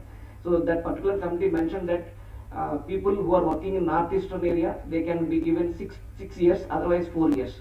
I just want to tell you one incident which happened in the case during the time of Abraham Lincoln. People went there to Abraham Lincoln stating that, sir, you have increased the fee, school fee, tuition fee, university fee, so on and so forth. So he mentioned that, yeah, I have increased. It is for the entire country, not just only for your institution. And if you think that education is costly, try for ignorance. So UGC scales are important for the SIR&PR faculty also. You cannot have run-of-the-mill faculty and then get away with that. Recurring grants for training should be in commensurate terms, the annual training calendar, proposed and submitted by SIR&PRs to MORD. And again, what SIR&PRs are demanding, 70 to 75% of the grant should be given in April itself, so that they can plan better. That training calendar can be intact, and then PFMS will be operational. And then upward revision of fixed costs like electricity, security charges, housekeeping, etc. The SIR&PRs may be examined. I mean, that means you can think of revision of these particular charges so that they will be having financial security. We talk about farmers' food security, nutritional security, and then farmers and doubling the farmers' income. So many things we speak on the podium, but when it comes to the faculty, if you don't take care of them, how they will be able to deliver? Simple. Thank you.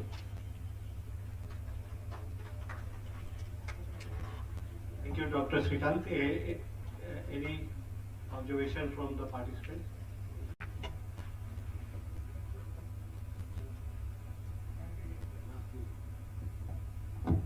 So, whatever presented this is the need of the hour in our every SID facing the same problem. And from SID Assam, we have a 7 core faculty, and we are the multi-taxi. So from writing of letter to then report writing, we have to do same thing.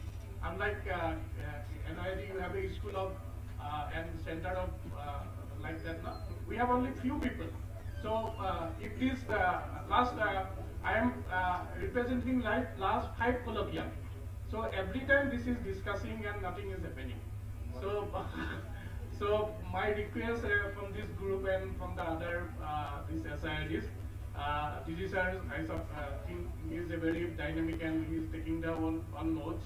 And if it is matter is placed to the ministry, and then the Ministry of Rural Development, I think when that SID was this established way back in 1984. So at that time it is says that everything borne by Ministry of RD. So immediately after 2017 they make the U-turn.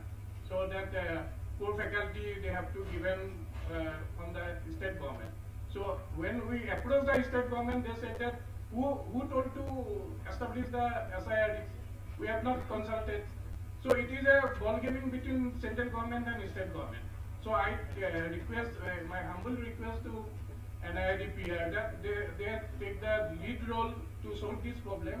Otherwise, whatever that this our faculty, they will be retired without getting any benefit. This will be the get reality in our case. Okay, thank you.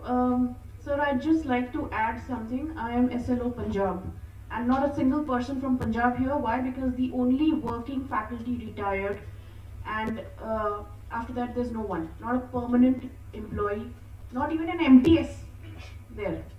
And you have, sir, a very different version of what NIRD is all about. There are a number of centers here with a single faculty, with not even an MTS to serve water, leave alone anything else. So it happens like this. It's not that we are endowed with people or anything of that sort. This is how the rural development program runs. So Panchayat is single-handedly run by Gram Rozgar Sevak. Fine. So this is not the forum. So any other observation? Some other observations also in our group. One thing is there are a lot of studies, recommendations, very last 15-20 years on how to strengthen the SIRDs and PRs. The group had the feeling that most of these reports have never been referred or studied by any other groups or concerned agencies. And some of them even said that even NIRD-PR is also not studied these recommendations. So new studies, new discussions, new forums created, but quite often such sort of findings are never being utilized for revamping the system. I've been part of some of the study groups in Ministry of Panchayat Raj, visited several SIRDs also. Whatever is said here is very well validated on faculty on a permanent basis, quite often not able to shoulder the responsibilities. The importance of having permanent faculty, Kila we have the experience. For I am there for the last 18 years. So I established expertise in certain specific areas, for example, social justice. So I can very well guide my team, the local governments in my, the state, etc., or even the visitors coming from other parts of the country, other parts of in other countries too, on certain specific themes. So there is a must need that we should recruit and establish permanent faculty team so that SIRDs become centers of excellence. That's one thing. Second one is, all the SIRDs are the mini NIRDs in each state. So how we visualize the evolution and growth of NIRD over the period of time, the same phasing of evolution and growth should be seen in SIRDs too. So maybe several schools plus. The third one is, some of the members expressed that both MOPR, MORD and DG also set lot of new responsibilities going to come on SIRDs. The feeling is it's not strengthened, empowered. So how to shoulder all these new responsibilities, roles vested upon SIRDs without even having a single permanent faculty member. So these are some of the concerns that we had during our course of discussion. Thank you.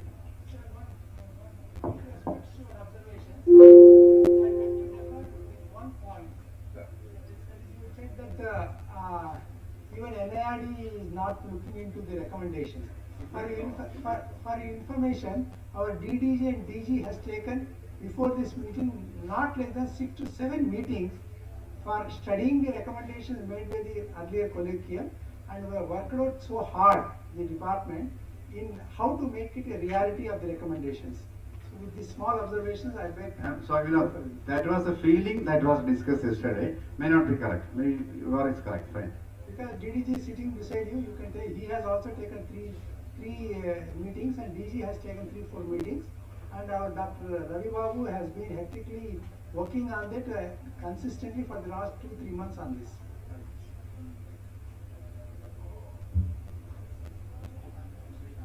Any other observation or any other observation from the audience? So I hope all the programs are finished. So in the meantime, we will be compiling the results.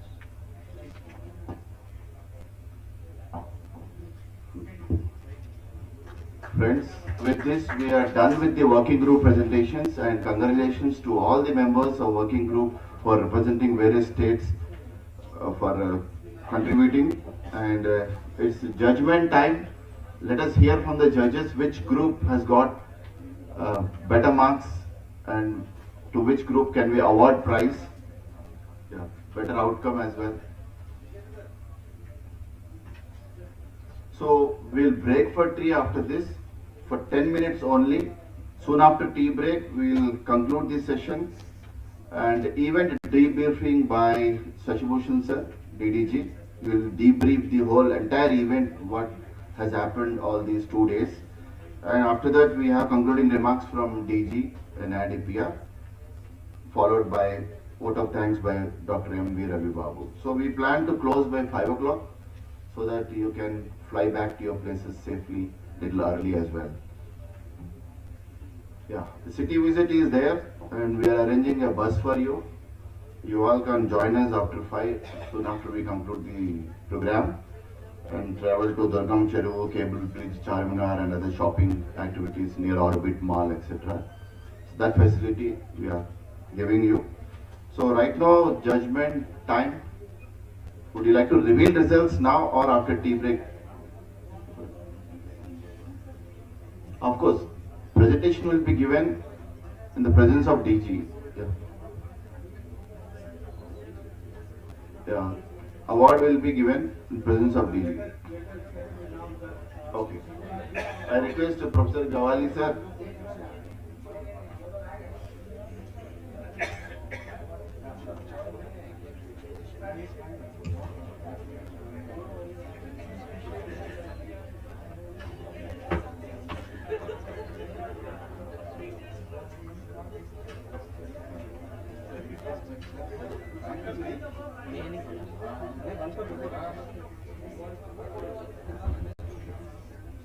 Sir, please wait 1 minute, sir. 1 minute, please. Please wait.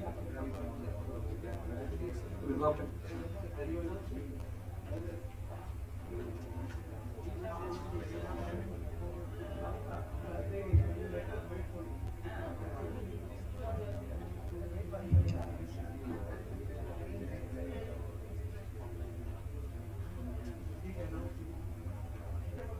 Okay, friends, we have results with us. Which group has performed better with what outcome? So, group number 4 is in first place, which dealt about process for empowering resource persons and simultaneous training through multiple SIRD&PRs is the topic. Lead faculty Dr. C. Katreshan. So a big congratulations to group 4. And second place we have group 1, which talked about alignment of NIDPR training calendar with SIDPR training and institutional building and research focusing on local problems, led by NV Madhuri and Vanishri Joseph. And third place goes to group 2, strengthening of ETC system on delivery of training and research by both SIDPR and NIDPR, lead faculty by Dr. MV Ravi Babu. So these are the 3 groups which got prizes for the day. Okay. If yes, right away you will get token of memento. We request all the group members of 4. Yes, lead faculty Dr. C. Katreshan. Please accompany all the group members onto the dais to collect their token of memento. Group 4, led by Dr. C. Katreshan.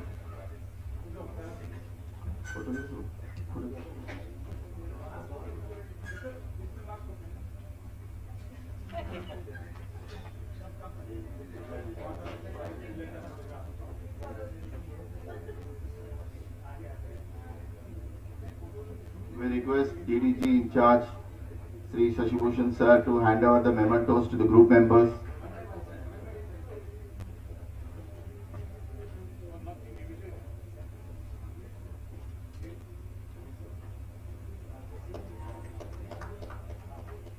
Judges, you can also join us on the dais.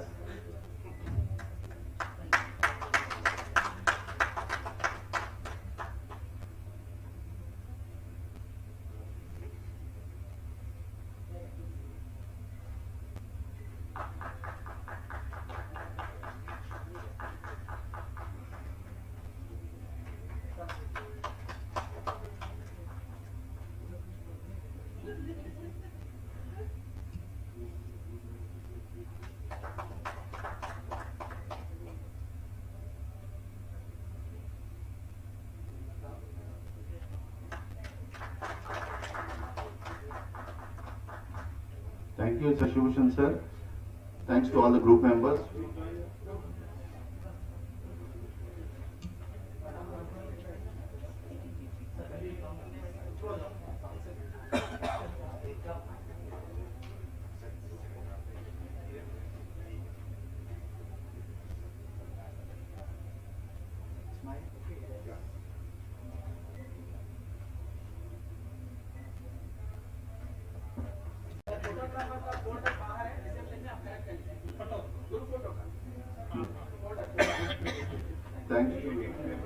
Thanks to all.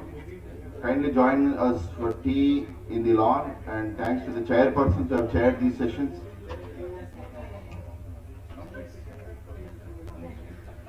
We'll be reassemble after 10 minutes. 10 minute के बाद हम लोग इसी hall पे आएंगे, so that we'll conclude the program before 5.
क्या करना है हम लोग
Welcome everybody. Welcome back after tea break.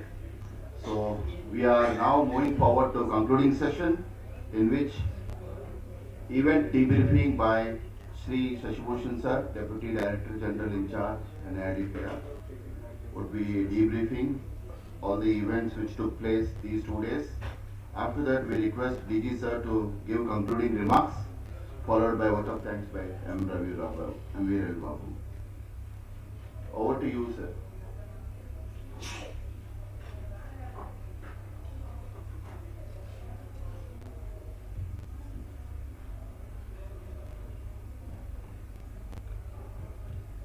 Respected DG sir, Dr. Ravi Babu, the participants who have come all the way from their respective states and stayed here for 2 days for having meaningful discussion, and my faculty members and other members of NIRD&PR. So, as Dr. Kiran Janev has said, that I must tell about the key points. So I will be restricting only to the key points which emerged in these 2 days. So it was a very meaningful national colloquium. Many things were discussed, and way forward also we were able to identify. So I hope that whatever has been emerged from this workshop will be taken forward, and we will able to stabilize the network of NIRD&PR along with the network of SIRD&PR, ETCs, the district level RIRD. So I hope things will be better in future. The key points which emerged, I will like to read out the key points. SIRD&PR should identify a set of local issues and develop expertise. Local issue means the issues pertaining to the implementation of the rural development and Panchayati Raj program along with the allied departments, say DOLR, might be corresponding to some other department in the ministry, and then JJM, maybe public health department would be there. So identifying the set of local issues and develop expertise with the help of NIRD&PR. SIRD&PR should come forward and use the rich training material which are being developed by NIRD&PR from time to time, and then we must work in tandem for collaborative training programs.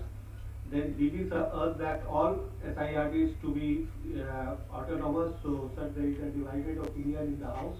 So about this, but this was presented yesterday. Then fellowship programs, direct recruitment or on deputation mode may be explored so that more practitioners will also be appointed.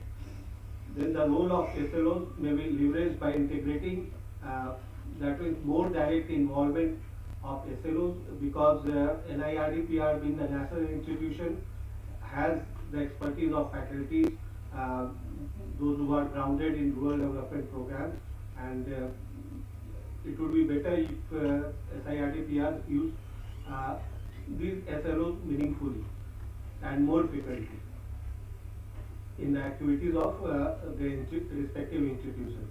So NIRD&PR publishes Pragati newsletter and Journal of Rural Development, and SIRD&PR are requested to contribute to this Pragati newsletter, and JRD, as you know, it is a very famous journal of NIRD, and rural development practitioners and students in this field, they look forward, and certainly we are, as far as the implementation in the rural development work is concerned, as an institution, we can safely and proudly we can claim that we are the apex and the best institution in the country, and the wherewithal also is with us. So you all are requested to come out with your inputs to make it more enriched with the local flavor.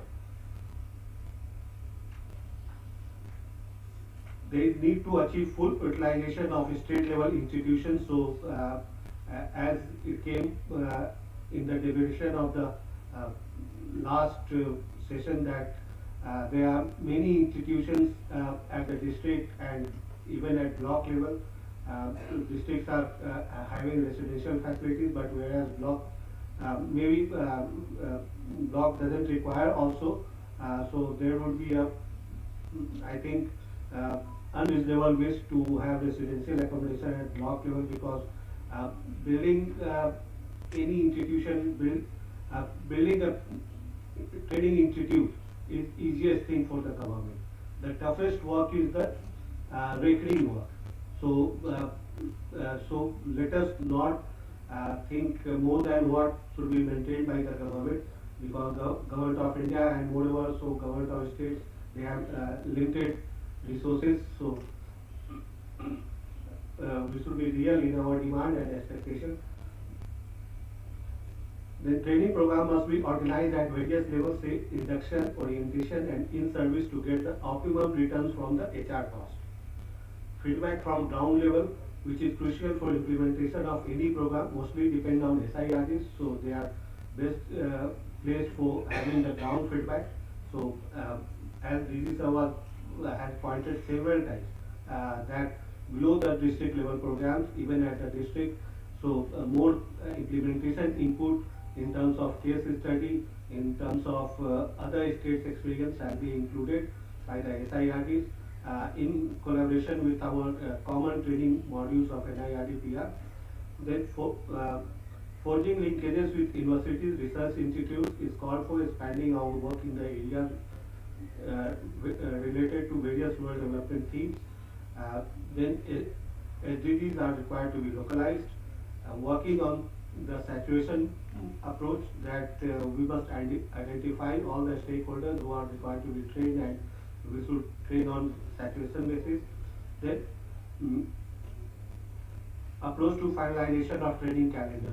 So the first group which participated in the workshop, they have given a meaningful roadmap, what should be the timeline for finalization of RD&PR training calendar as well as SIRDs, so that both operate in a seamless manner. So we hope we will try to follow whatever the recommendation has been given as far as practical. So moving on to the second day, the key points I will mention here. That first, today was the International Women Day, so gratitude and thanks to all the women employees of RD&PR and as well as women representatives representing the SIRDs for their active role in the development of their respective organizations. So some key points emerged in today's discussion. RD&PR networking program should be more. It has been demanded by the SIRDs here. Like SIRD, mostly the autonomous bodies, I think. The government owned not facing much problem, maybe some recurring issues might be there, recurring finances, but non-recurring, I don't think there is much problem for the government institutions. But autonomous bodies, they have raised several times, they are facing finance issues, so they look forward for RD&PR, but RD&PR itself is depending on government grants. So this is a common issue raised by several SIRDs. That's why they require more networking program for financing the training needs. Research findings of the RD&PR studies may be shared with the SIRDs. That faculty development programs for SIRD faculty may be considered. Hand-holding support to SIRDs by the RD&PR may be considered. As a part of Women's Day celebration, an MOU with UNICEF was signed by the Institute. Ms. Yoon Hin Man, Head of Social Policy UNICEF Delhi, highlighted the key areas of the MOU, which includes child-friendly Gram Panchayat, education of girls, institutionalizing Mahila Sabha and Gram Sabha, and then localizing SDGs. And then e-gendering the development of villages and socially secured villages through GPDP. And then working group discussion took place yesterday. And today there was a presentation, so I am happy to say that the first prize was backed by process for empowering of resource person and simultaneous training through multiple SIRD and PR. The lead faculty was Dr. C. Kathiresan, so he came out with a solution. So that's why our eminent jury members, they selected this group as the winner. And the second was the alignment of NIRD/PR training calendar with SIRD/PR training and institutional building in research focusing on local problems. So the presentation was also quite meaningful. And then third was strengthening of ETC system on delivery of training and research by both SIRD/PRs and NIRD/PR. Here, sir, it was highlighted that for infrastructure matters, there is no issue at all for carrying the last mile delivery of the training programs. Only is the expertise of the members, soft skill and the manpower. So these are the only two issues to be seen. Rest thing can be taken care of with the existing network also. I think what the data was presented, even UBA is not required. If we take the manpower, help build the capacity. So, and of course UBA is also there to assist to fill the gap. So this is all, sir, from my side. So thank you, and I wish all the best for your future endeavors, the participants who have come here. Thank you.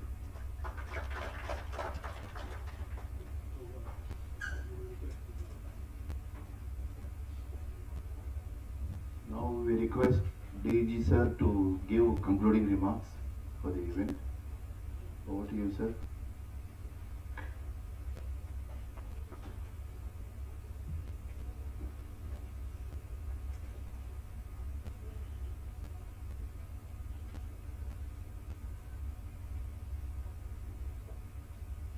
Very good evening to everyone present here. The Deputy Director General in charge, Mr. Shashi Bhushan, Dr. Ravi Babu, Associate Professor, Professors of the NIRD/PR, distinguished participants in this colloquium, faculty members of NIRD/PR. At the outset, I'd like to thank Dr. Ravi Babu for taking efforts to organize this colloquium, which is sufficiently difficult, pulling everyone together, organizing the colloquium, and also to the DDG for chairing many of these sessions, taking the lead. Unfortunately, I could not participate in all the sessions much as I wanted to do so. Even some of the sessions which have been presented, some of the center's presentations in the morning, I could not attend because I was not informed, I could not come.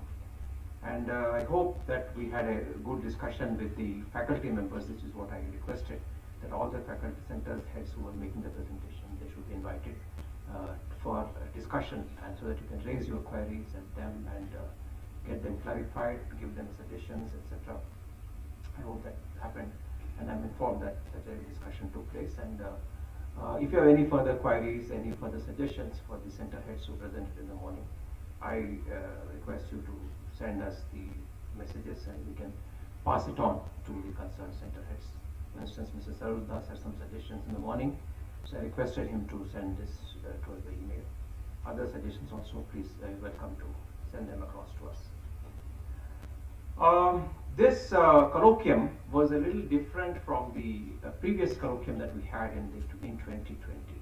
We were going through the minutes of the 2020 colloquium, and there were very good and meaningful suggestions which were made in the 2020 colloquium. I must say that I'm impressed by some of the suggestions which were made in the 2020 colloquium. And after several rounds of iterations and meetings with the faculty members, we managed to get them around to take some steps in the direction of implementation of those recommendations, which included basically a thought leadership workshop, understanding the recommendation and trying to work out the contours for implementation of the recommendation by way of capacity building events and so on, developing guidelines where necessary, and subsequently take it forward to capacity building events. Some of them action have been already been taken, at least up to the thought leadership stage. The workshops, etc., have been organized. Some have gone to the capacity building stage, but many are in the process of being taken to the capacity building stage. And therefore, the previous colloquium suggestions, I was very much impressed by that. But broadly, the approach of the previous colloquium was more at the programmatic level. How the program delivery can be improved through various means, through newer methods of implementation, and how can we enable, facilitate capacity building for better implementation of the programs. Both one was to chart a new course in program implementation and develop capacity building events to chart that new course. That was the broad ambit of the previous SIRD colloquium. This SIRD colloquium was structured differently. The SIRD colloquium is structured more to understand what we can do together and how we can do together, how we can deliver the capacity building events better. While the focus of the last colloquium was what, this colloquium is on how.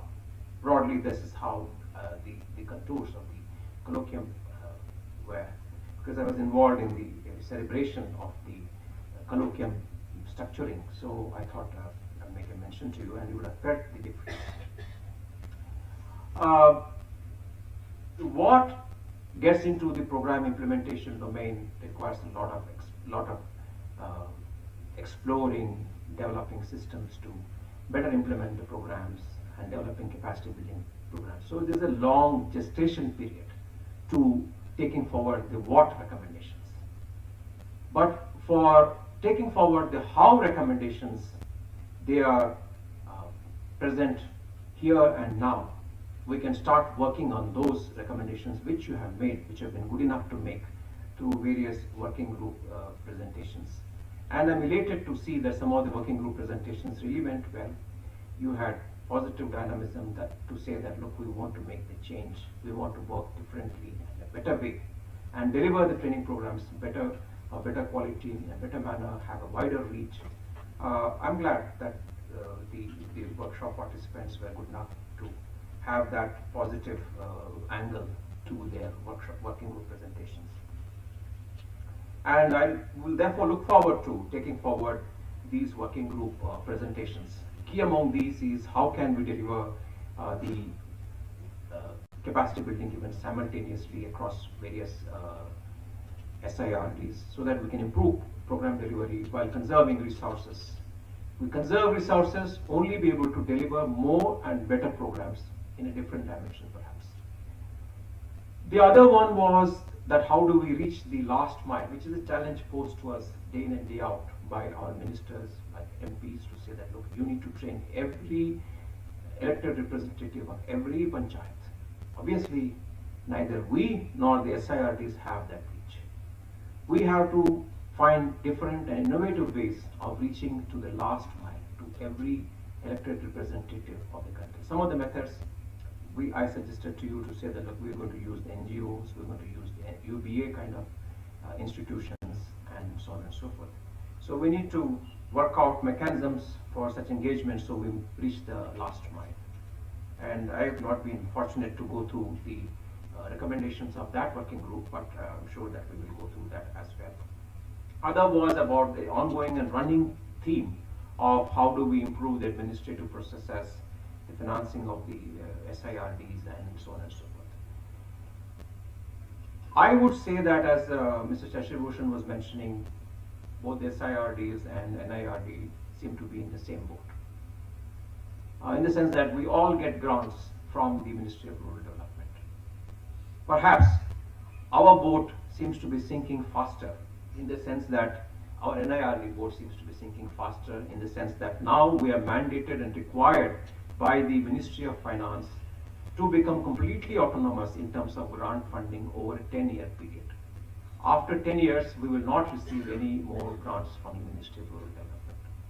Our grants will be cut 10% every year, starting this year. This year means April 2022. So obviously that puts a lot of pressure on our finances, on our resources, on the way the NIRD works, its business model itself. So you will bear with us the changes that NIRD will have to bring about to survive, to be able to deliver what it is delivering in a better manner, to engage with more stakeholders, to continue to hold fort where it is currently. So this calls for very wide-ranging changes, and our registrar in charge, Dr. Srikanth, is in the middle of it. We're working with various institutions, experts to reconfigure the way NIRD would work, free of these grants in the medium term, about 7 to 10 years or so. So those are all works in processes. Our request is to bear this situation of NIRD also in mind, that our path, we are charting a different path now. And my urge is to say that, look, when we mentioned that, look, we have made a departure in the way that this colloquium is organized to focus more on the how than on the what. But that does not mean that we've forgotten the what of the capacity building events. So what we have done to bring in the what is to our training calendar in more concrete terms rather than to continue to explore in the long term. In our training calendar, we have brought in a number of innovations, number of new ways in which training programs can be delivered. New training programs can be delivered on scale so as to make impact. And such innovations include disaster management, Panchayati Raj, our new areas of PMAYG, areas in which NIRD was not present and ought to have been present, areas like health, education, and so on. So broadly, we are saying that, look, it's not enough for our faculty just to do the notional number of programs, to say 4 or 10 or whatever is sort of a notional number. But as I was mentioning in NIRD&PR and SIRD&PR, we ought to work with missionary zeal, because we are not doing a job, we are doing social service also. This is what this job provides us an opportunity to work, at the same time do a tremendous amount of social service, to be able to serve the cause of the poor and the downtrodden. And for that, we need to be positively minded. We need to be enthusiastic, entrepreneurial, to be able to lift these large mass of people out of the morass in which they're stuck in poverty. And that's what is the characteristic that we expect each of the SIRDs to have and continue to drive. So therefore, I would like to once again urge you on the what part to carefully look at our training calendar, which I believe is quite well crafted with a lot of thought going into it.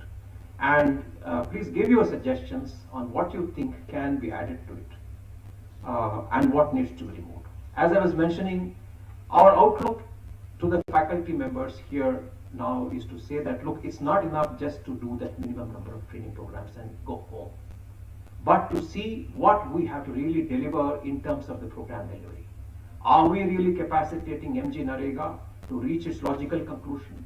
Are we serving the poor and downtrodden of this country to really benefit from that program?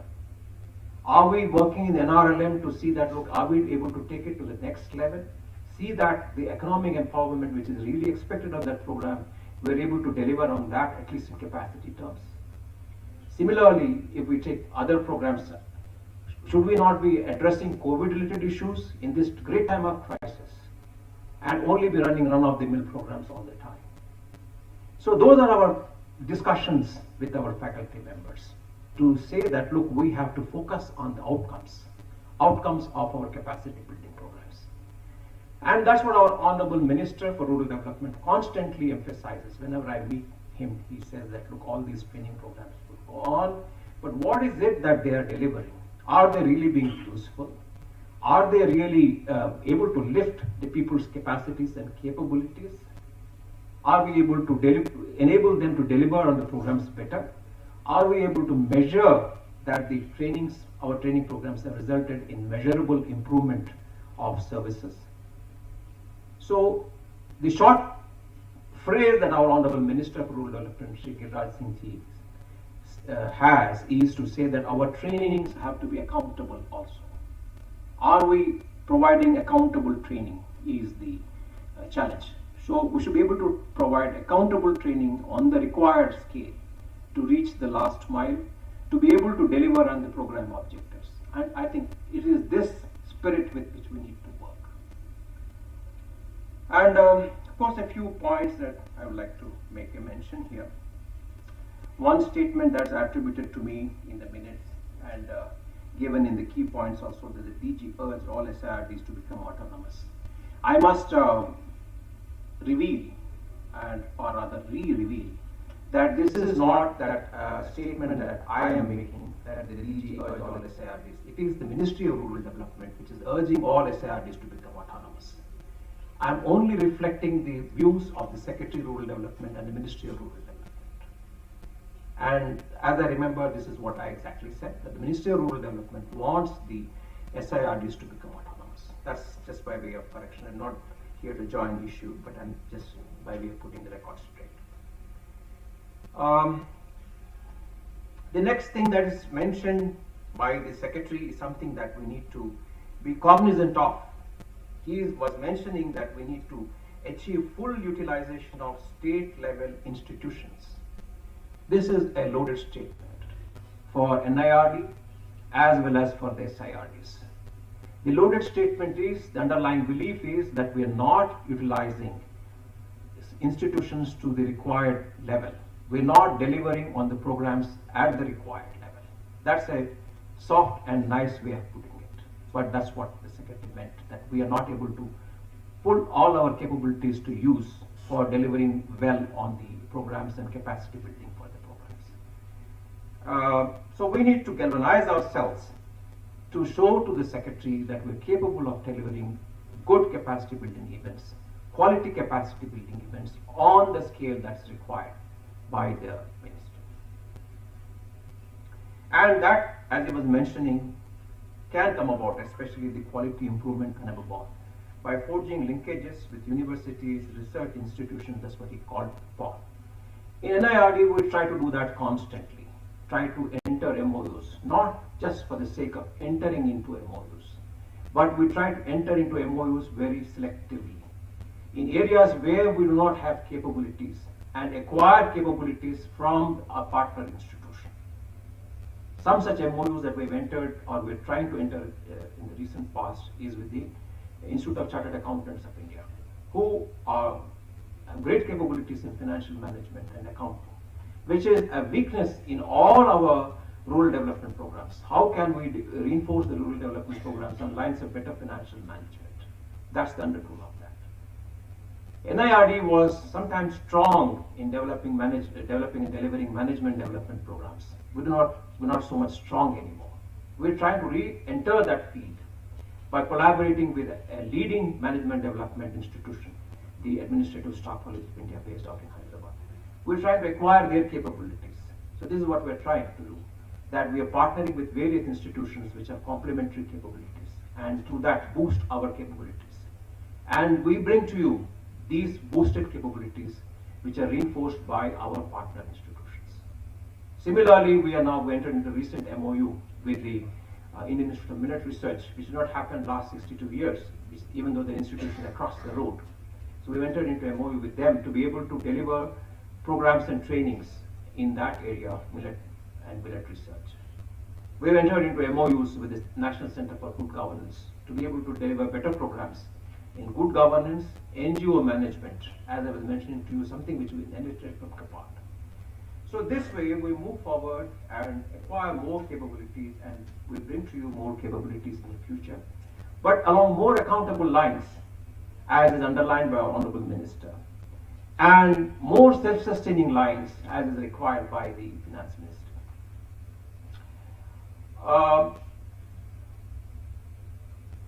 I must say that I am encouraged by some of the working group presentations that I've attended, and to see the work of positivity in the SIRDs, and I hope that this continues and evolves and take our capacity buildings efforts to a higher plane, to be able to deliver on scale and at the required level of outcomes required by the various programs for delivery of the outcomes of the programs. As I was mentioning to you, here we're not doing a job, but along with a job, we're also doing social service.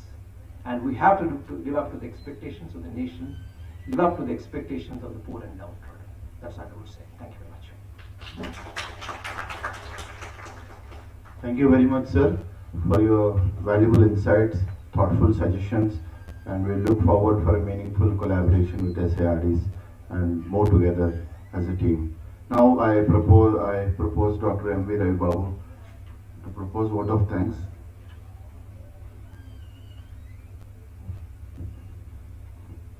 So, good evening, everyone.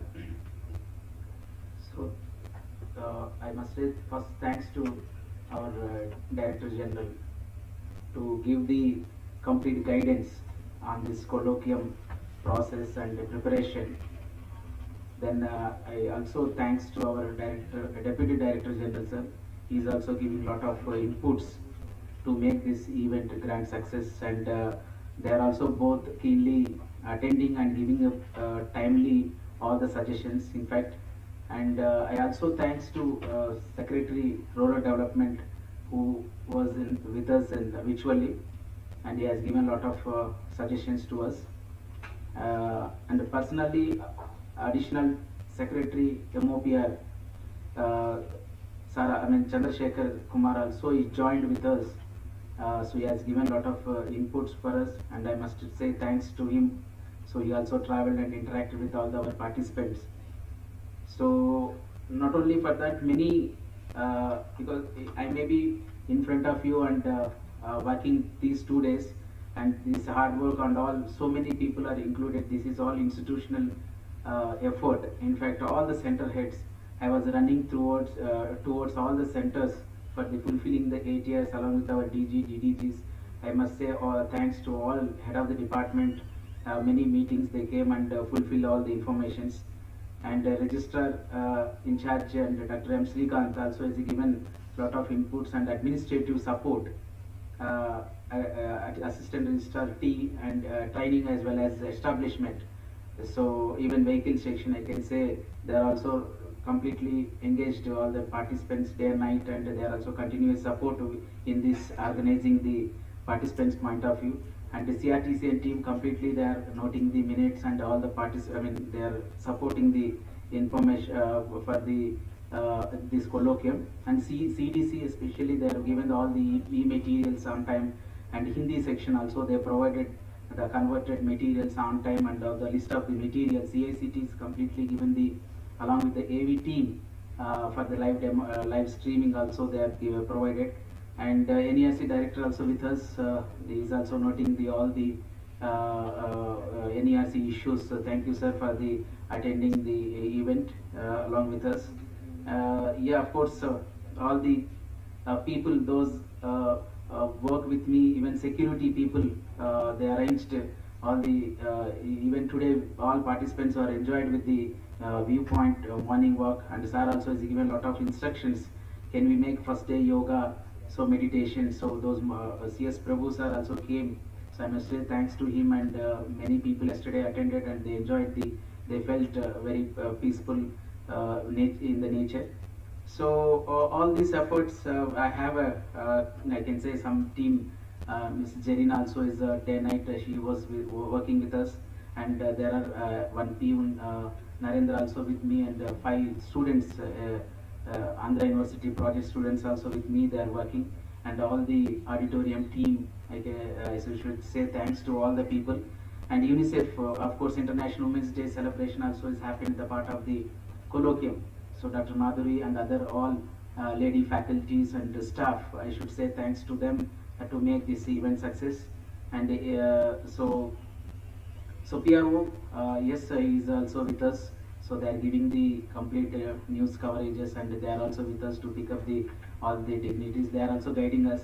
And DG office, DDG office, and registrar office, all the stenos, I must say thanks to them. So thank you so much for the participants.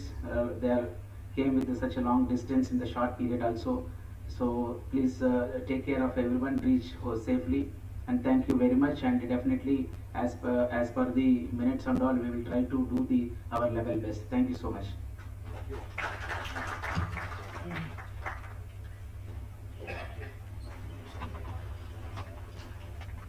We have a city visit tour, so maybe in another 20 minutes we'll start.